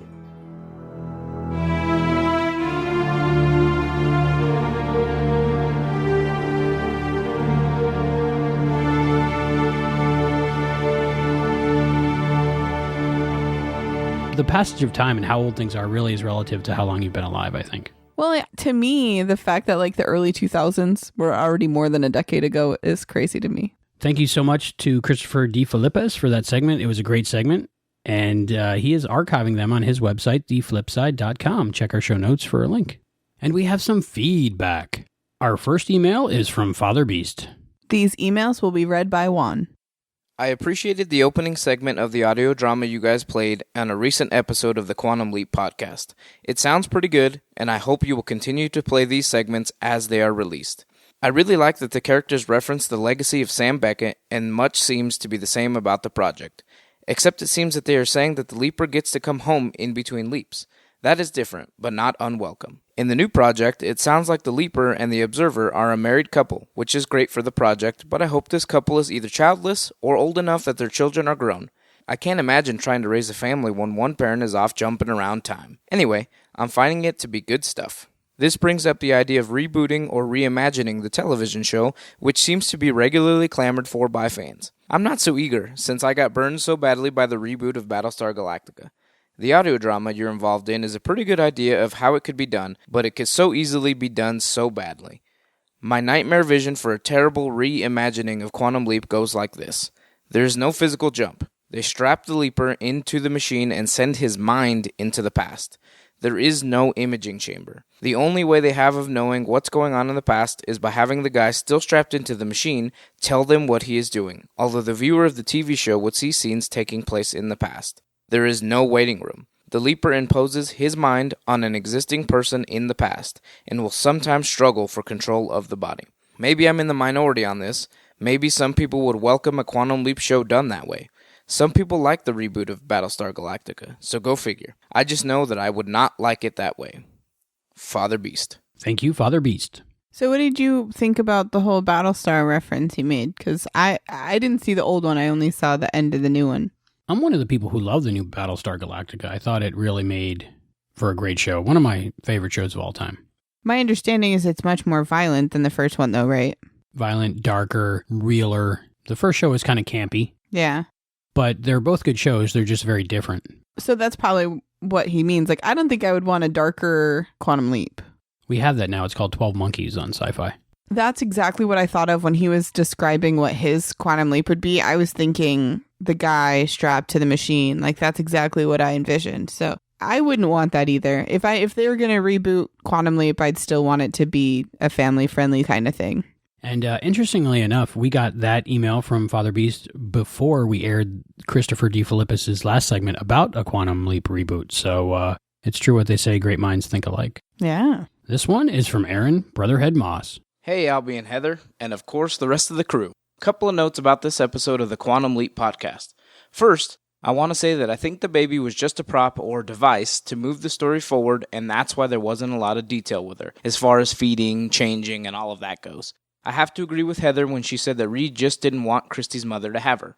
For him, I don't think he really cared to be a father to Christy, he just wanted to stick it to his ex. As far as being able to tell it's a doll instead of a baby at times, keep in mind that this show is 20 years old and was meant to be seen on smaller screens without as much resolution as we have now. Regarding the ladder chain to the house, I have one of two explanations. One, again, it was originally seen on a smaller screen, so it may not have been noticeable, or two, maybe the ladder was a fixture of the house for safety reasons, an escape ladder in case they needed to flee the house due to a fire or something. I have to say that I loved the interview with Sean O'Banion and Chris DeFilippis' section. Great. Also Heather, great car seat segment. Very good and informative. And I have to say that I loved the Hayden skit. Still not caring for the audio drama, but that's just one man's opinion. Just not a fan of the writing. Listening to this episode made me think. Heather, cover your ears for a minute or two. I'm going to try and keep this spoiler-free, but just in case, cover your ears and go la la la la la la la for a minute. Albie, wasn't the alien episode Starlight, Starbright? I'm wondering now if maybe when the government spooks questioned Max, aka Sam, and found out about Project Quantum Leap, maybe they decided to start working on their own version of Project Quantum Leap and bring in a young woman named Aaliyah to be their leaper. Just a thought I had. What do you think? Feel free to have Heather uncover her ears. Anyways, thanks again for another great episode. Looking forward to Seabride. Aaron, Brotherhead, Moss. Okay, you can uncover your ears now. Okay, good. But you heard the first part of the email. Yes, I did. Somebody liked my car seat segment. Woohoo. That's pretty cool. I like the idea of maybe the ladder was like a fire escape type deal. Yeah, and we know that it was meant to be seen on a smaller screen. But it's fun to point those things out now that we've seen it in high def and we can notice those things. So, but it's not how you remember it when you're done watching it, so. This next one is from Kimberly Dosamantis. Hey guys, greetings from New Jersey. I absolutely love your podcast and have been wanting to write for a while. I still have a few more episodes to go before I catch up. Then I guess I'll have to wait for new episodes like everyone else. I'm 23 years old and grew up watching reruns of the show on TV with my mom here and there, until we just caved and bought all the seasons on DVD one day. She might love the show as much as I do. She thinks Sam is hunky though. That might be her reasoning. I turned her onto your podcast so we can not only talk about the Quantum Leap episodes, we can talk about the Quantum Leap podcast episodes as well. I'm still trying to get my boyfriend hooked. Anyway, thanks so much for doing your podcast and reminding me again and again why I love this show so much and giving me and my mom something new to talk about. Sometimes I take little breaks in between episodes if I don't have time to listen for a few days, but when I start up again, it's like spending time with old friends. Thanks again, Kim D. It's good to know that it's another person who's close to my age. That's pretty cool. This series has really aged well. Oh, yeah. I agree. And I think that what appeals to a lot of people still is that there's not any shows like this out there right now. Any sci-fi or time travel kind of shows are, I think, dark. I think the best thing probably right now that we have close to like a sci-fi kind of family sitcom would be that, what is it, The Neighbors that have the alien. I don't watch it, but I think that that's probably close because it's obviously like family oriented enough that your mom watches it. It's nice that they're starting to bring that kind of show back because right now sci-fi kind of shows are basically all either dark or not kid-friendly. If Quantum Leap wasn't around, I think that it would influence a lot of our listeners and you on how you view sci-fi and time travel and stuff like that. So it's cool that people still are starting to watch this even later on. It really has stood the test of time. Very few times when you're watching it do you go, oh, this is an old show. It seems like it could be made today. Yeah. And sometimes when we're going back about the remaking of the show, referencing that again. Sometimes when we remake stuff, we go, oh, we can fix that, or oh, we can do better with the graphics, and it sometimes takes away from the show. So I think Quantum Leap is pretty awesome the way it is. The important part is the writing and the acting, and I think both of them are spot on. I definitely agree. Thank you so much for the feedback. There are many ways to leave us feedback. You can check out our website at quantumleappodcast.com. You can send us MP3s or emails to quantumleappodcast@gmail.com. You can visit our Facebook at facebook.com/quantumleappodcast. We got up to 1,701 listeners. Woo! It's like a Star Trek reference. Exactly. We are on Twitter at Quantum Leap Pod. We also have an Instagram at Quantum Leap Podcast. And we have a voicemail line, which is 707-847-6682. And we are on Patreon at patreon.com/quantumleappodcast. And thank you always to our patrons, Tom and Donald. And we have a special announcement. We have a second winner for our newsletter giveaway. Now, you can still sign up for our newsletter. It's quantumleappodcast.com/newsletter. And hopefully we'll be getting those newsletters out soon. But what does the winner get? The winner will receive a Quantum Leap Laserdisc with the episodes The Color of Truth and Kamikaze Kid. So are you ready to hear who the winner is? Yes, who's our second winner in our Laserdisc newsletter giveaway? The winner is Martin Totten. Congratulations, Martin. I'm really excited about this because you've been sending in feedback for a really long time. Yeah, it's very cool. Very cool. So we will get that Laserdisc out to you very soon, Martin. Congratulations. Now I think it's time for Hayden's segment. My favorite educational part of the Quantum Leap podcast.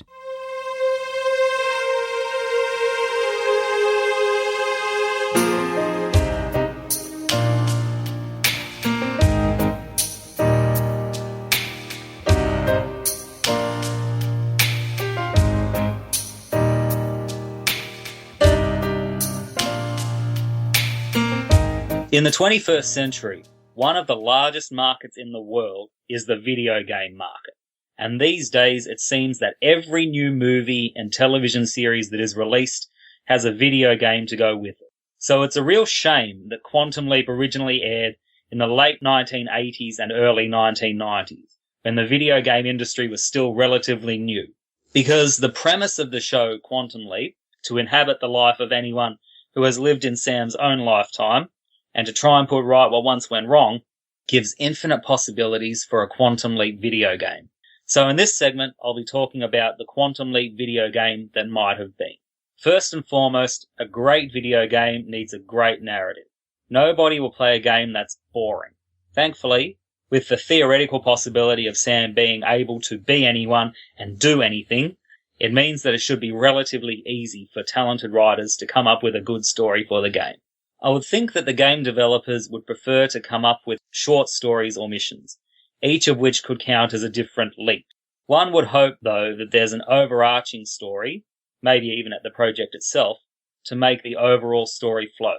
When coming up with gameplay ideas, one must first think about what sort of game you want it to be. In my opinion, with a television anthology such as Quantum Leap, which focuses on the numerous adventures and growth of one character, it seems obvious that the Quantum Leap game would have to be a role-playing game, RPG, in which players assume the role of characters in a fictional setting and take responsibility for acting out these roles within a narrative, either through literal acting or structured decision-making or character development. I see it as being theoretically possible to take on the roles of 3 different characters in the Quantum Leap game. One is obviously Sam, who, being the only one physically in that time period and situation, would have to do the physical challenges in order to complete the missions. But I see it as being possible for the player to take on the role of Al as well. Remembering that Al is a hologram, it would be possible then to explore areas in greater detail and get past obstacles to try and work out a decent course of action for Sam to take. It's even possible that in extremely difficult situations, he could try to find animals, small children, or someone mentally ill to help him and Sam. Finally, a great way that the players could build analytical and problem-solving skills could be to play as Ziggy. The way I see the gameplay going would be that when Sam leaps into a new situation, he would have to explore and talk to the people that he meets. Then Al would show up, and Sam would tell him everything that he's found out, while Al gives Sam some information about what happens to each person. Then, as Ziggy, The player would go through different possible scenarios with each of the people that Sam is possibly there to help, and try to determine the best course of action. This could also be a way to keep track of what missions Sam needs to achieve. The huge advantage to being in charge of what path the player should take is that it gives the possibility of different endings, keeping the game fresh should it be replayed from the beginning. The game would not entirely have to be analytical though. Let's remember, Sam is in prime physical condition and knows numerous forms of martial arts. So I see the game as being action-packed, with numerous situations that the player has to fight their way out of. But that's not to say there couldn't be some obstacles that require some higher order thinking to get out of as well. Some possible hiccups could be that, like in the TV series, the player might not be satisfied simply playing through the main story, the major leaps, but want 100% completion, just like sometimes Sam doesn't feel he's ready to leap because he's got other things to do. So, how could leaping to the next mission before getting 100% completion be overcome? A simple solution could just be having Al ask Sam, "Do you think you're ready to leap?" We have to remember that in the show, sometimes Sam can sense when he's about to leap, or if he has more to do. So having the player determine if they should leap is not that much of a stretch. Of course, players may wish to come back to these previous leaps in order to finish off anything they may have missed. So having Ziggy keep a record of the missions that have been completed and what still could be done means that it's possible for the player to leap back to the previous missions at any time. This might seem a bit strange, but if you've seen Mirror Image, it'll make a bit more sense. Finally, this game could be completely unique, as it does not have to have a proper ending. With the new feature of adding downloadable content, DLC, to games, or even something similar to Disney Infinity, where new levels, characters, and features can be bought for the game just by buying a new toy, it's theoretically possible that the developers could keep adding new leaps to the game, to be downloaded or purchased, thereby making a huge game that doesn't have any ending in sight. Even if a player chooses not to purchase any add-ons to the game, ending on a cliffhanger can still be very satisfying. Ending on a cliffhanger can still feel very satisfying, as it makes you feel like Sam is still out there, still putting right what once went wrong. So, in my mind, any Quantum Leap game would have to be an RPG, with each leap containing a main mission and side missions, which may require analytical thinking as well as some butt-kicking to get through. Being able to play as Sam, Al, and Ziggy would make the game much larger, with different possible modes of gameplay for each character. Finally, there is no reason why the game should ever end, as new leaps could continue to be made by the developers and made accessible to the players through use of DLC or add-on toys. It would be a great homage to a fantastic show, and with Sam theoretically able to go anywhere and do anything, that would mean there are infinite possibilities for the narrative. I hope somewhere a game developer has been listening and will try to put right the wrong that there has not yet ever been a Quantum Leap video game being made.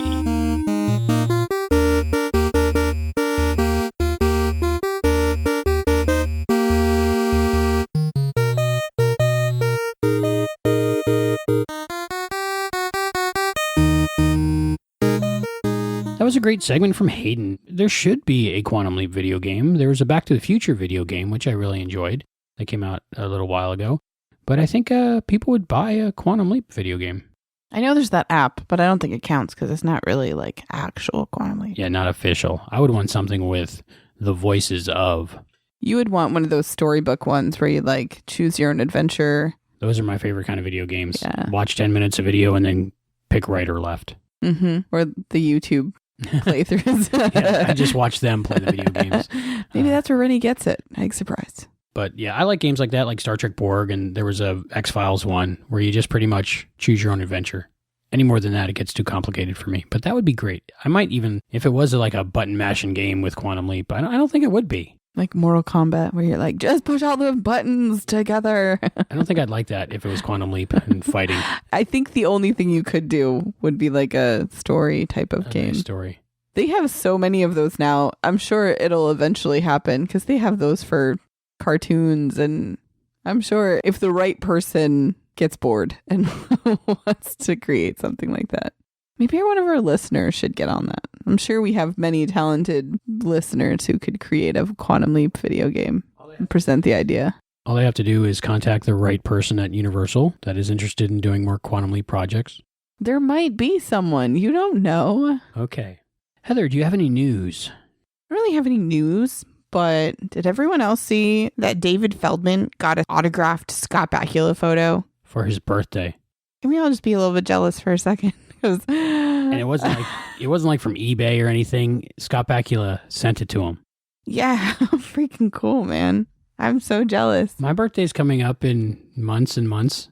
Hey, Albie's birthday's in June, so if anybody wants to make that a habit. Anybody out there knows how to get in contact with... Hey, Scott, so my birthday's in June. My birthday's in June. Okay. So how did this all come about? So basically, I think David posted it in the Facebook group if you guys want to really check out the picture and the story. But David's stepdad is a firefighter, and he went for a call because, well, I guess her carbon monoxide detector was going off. The woman's carbon monoxide detector was going off. So they went to check it out. Everything was okay. But he noticed that there was a lot of Scott Bakula posters around, and he had to ask. And it was Scott Bakula's mom. Very small world. Right. So he mentioned that David was a big fan of Quantum Leap, and I guess they were talking about it for a little while. And she offered to call Scott and ask if he could send David an autograph. So he did. And that was like a birthday present for David Feldman. It came at a great time. And so David has an autographed picture of Scott. It looked like from the NCIS set. It says, "All the best and good luck, Scott Bakula." So wow. I know. He doesn't normally collect memorabilia or autographs, but this is very special to him. And it's amazing that he got it on his birthday and from his stepdad and from Scott Bakula. How freaking cool. No matter who you are, if your mom calls you up and says, "Can you send a picture of yourself with an autograph to this guy?" It's your mom. Yeah. But Scott would do it anyway, I think. Probably. He's a nice guy. That's pretty cool. And happy birthday, David. Happy belated birthday, David. Yes. And again, my birthday's coming up. Heather, do you have any trivia? I do. You can actually kind of hear a page for Margaret Thatcher when they do like a wide shot of the boat. And that's the future UK Prime Minister. They snuck that one in there. A little ADR boo-boo that I didn't even catch. When Catherine's sister, Jennifer, is dragging her to the pool to meet Sam, she says, "He's waiting at the pool for you." But her mouthing doesn't come close to what the words are, So they probably changed the line after they filmed it. That happens a lot. Yeah. This one I didn't see. I don't know if you saw it, but in the beginning, right after Sam leaps in and Catherine kisses him, then slaps him, in the reflection, it's Sam's reflection, not the Leapy's reflection. Wow. Now we have to watch it again. I know. I know there was some inconsistencies with trash on Sam at the end. So those are little inconsistencies. Oh, There's like also stuff on his back and then not on his back. Yeah, and also when by the pool, her lipstick was perfect, then it wasn't, then it was. And I think when you're smeared with garbage, unless each individual piece is glued on, I think that's going to happen. Yeah, unless someone has their iPhone like taking pictures. They used a Polaroid camera back then for continuity. Yeah. They might still. I don't know. Probably not. Probably iPhone now. Probably a little iPhone. bit easier. Yeah. I think it would be less expensive to have your iPhone that you already have in your pocket anyway. I need more Polaroid film. Did you know that you probably do, that there are 5 Star Trek alumni in this episode? I so did. but read on, yes. Okay, so obviously Scott Bakula was in Enterprise. Amazing show. If you haven't watched it, please get it on Blu-ray. And Dean Stockwell was in an episode of Enterprise. Beverly Leech was in Star Trek Voyager, the episode Nightingale. James Harper was in Star Trek Deep Space Nine, The Passenger. And also J.G. Hertzler played a record 8 different characters across Deep Space Nine, Voyager, Enterprise, and the direct-to-video Star Trek of Gods and Men. Yes, and he's got one of those great voices, same as James Harper. As soon as I heard the character of Weathers Farrington through the door, the first time I watched this episode recently, I was like, I know that voice. He's awesome. And then, of course, when he came through the door, I recognized him. Well, he also did voices on Star Trek video games, too, and he wrote a Star Trek novel. Really? I didn't know he wrote a novel. I'll have to add that to my Nook. Here's another odd fact. Beverly Leech is only 9 years younger than her on-screen father and only 11 years younger than her on-screen mother. Her mother didn't look old enough to have her as a daughter. Right. Money. They're rich. Money will keep you looking young. Well, here's something that's about Sam and Al in the episode. We find out that Sam knows French. We find out that Al did briefly find true love, and he doesn't want to talk about it. It's kind of intriguing, right? Because really, Sam was giving him kind of like crap for his lifestyle and how he just moves from woman to woman and he's a womanizer and he could never have true love. And apparently it did happen for Al once in his lifetime. Yeah. He doesn't want to talk about it. Kind of shrugs it off. I don't know if it didn't mean anything to him or just he just didn't want to talk about it. I think it's a sensitive subject. Might be. We discover that Al is an environmentalist. He was a little angry about the ocean dumping. I've heard two different things. I've heard Dean Stockwell say he added that in there, and I've heard Deborah Pratt say she added that in there. So they might have got together with that one. Al and Sam both agree that mano a mano means man to man, but in fact, it means hand to hand. I always thought it meant man to man because I learned it from this episode so many years ago. So sometimes Quantum Leap does steer you in the wrong direction. I guess, but I always thought it meant man to man, mano a mano, but it means hand to hand. How about that? So they got it wrong and I learned it wrong. So maybe we'll just change the definition. That might be easier. What's funny, this isn't really a continuity error because Sam does this all the time with his pop culture references before the time, whether it's a saying or a movie reference. But when he says that he's going to make him an offer he can't refuse, obviously referring to The Godfather wouldn't come out for another 18 years. So that's probably why Vinny didn't know what he was talking about. Maybe an older Vinny the Viper is a consultant to the Godfather films. Oh, wait, no, because he gets shot. Oh, yeah, he dies after the episode. Oh, well, maybe he started using it and it spread out through the culture.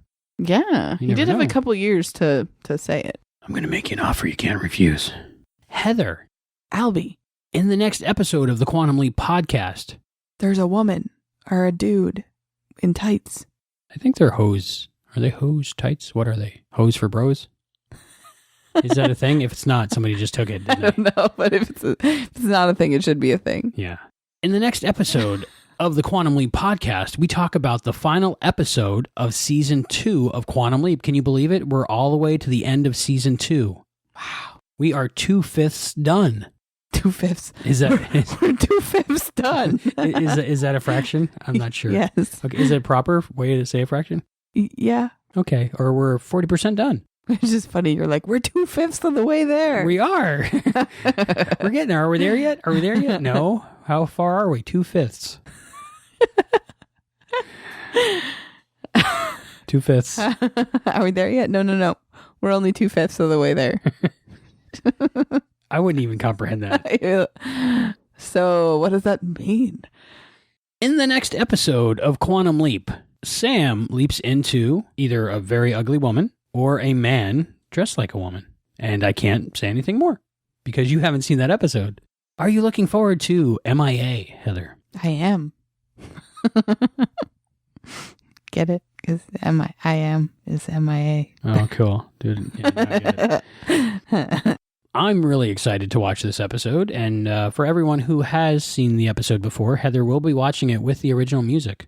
I'm assuming that's what Tom Quinn wanted. Yes. So per Tom Quinn's instructions, I will be listening to the original music. I'd say no less than 6 people through the course of this show has told me to make sure you watch it with the original music. You know, Hayden has messaged me to see if I've watched this episode yet. Have you seen it? Have you seen it? You think? He's excited. Calm down, Australia man. You know the best part? After we finish recording tonight, we can go watch it. By the time you hear this, I've probably already seen this episode. How crazy is that? You can't even listen to the preview. Why? Oh my goodness. It's probably better off if I don't, because then it's like I don't even know what I'm getting myself into. I've seen the leap in now 5 times. It's a good leap in. But I don't know He looks good in a skirt, doesn't he? I love that he's like, not the heels again. And then he's like, he looks in the mirror and he's like, oh. Now I'm more confused. I have things to talk about in the next episode, so remind me about that one time that you wore pink hose. Well, no, we could talk about that. I'm open and honest about everything in my life. So. Your heel collection. Yeah, they're hard to find in my size, but I can do it. I found a company mail order. You know what they say about men? Big feet, big heels. Is that what they say? Mm-hmm. I think that should be the quote for the episode. No, 2/5. We're 2/5 of the way there. So cover your ears, Heather. Covering my ears. La la la la la la la la. Oh, no, not the heels, not a woman again. No. I hear you, Jake. They're on their way out. I'm going over the roof. You copy, partner? Jake, you got him? Jake! Narc. Oh, boy. I'm a man. Partner, okay, Skaggs? I don't know, he may have a concussion. Jammed on you, didn't it? What? You're not 007, Jake. It may not jam in the movies, but in real life they have a nasty habit. I'm penciled in. Well, you're the new boy here, Sam. You just made detective.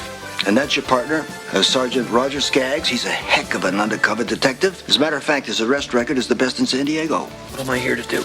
Concentrate on your mantra. I just made the pusher. Let's see if I can make a buy. Hold me, okay? Then show me what's in the bag. Yes, I tried.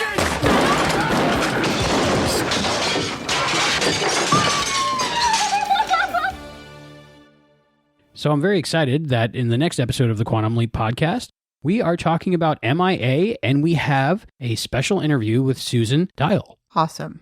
Until next time, I'm Albie. And I'm Heather, and we're about to go MIA. Thank you for joining us for this episode of the Quantum Leap Podcast. Go to quantumleappodcast.com and listen to new episodes. The Quantum Leap Podcast is not affiliated with Belisarius Productions or Universal TV. Follow us on Facebook, Twitter, and Instagram to get behind-the-scenes information, exclusive content, and to be notified first when new episodes are available. To support the podcast, you can go to patreon.com/Quantum Leap Podcast. That's patreon.com/Quantum Leap Podcast. The thoughts and opinions expressed in this podcast are those of the individual and do not necessarily represent or reflect those of the Quantum Leap Podcast, Air and Space Productions, its partners, or affiliates. Quantum Leap Podcast is edited by Albie, John Buchanan, and Juan. Researched by Juan. Contributors Hayden McQueenie and Jill Arroway. Voice talent provided by John Buchanan, Tony Finneran, and Juan. The co-producer for the Quantum Leap Podcast is Hayden McQueenie, and Juan is the line producer. The Quantum Leap universe and all it contains is property of Belisarius Productions and Universal TV. No infringement is intended. The Quantum Leap Podcast is a Barren Space production.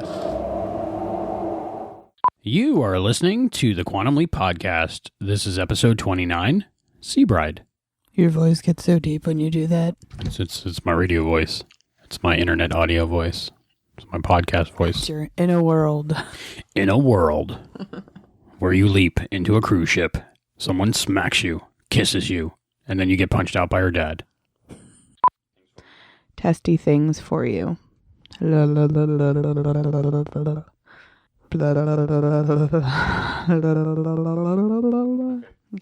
Can you Hello. Can you hear me now? Quantum Leap Podcast, episode 29. Podcast. Section B. So he accomplished his mission. And if you haven't seen the rest of the series, you should cover your ears as well. Or fast forward, which would be more efficient. Well, if you cover your ears and you have ear pods on, it's probably not going to help. So maybe fast forward through this email. Dude, we did it. Yeah. It's going to be a quick one, but we got 2 interviews, so it's good. A quick one. It's only going to be 4 hours long this time.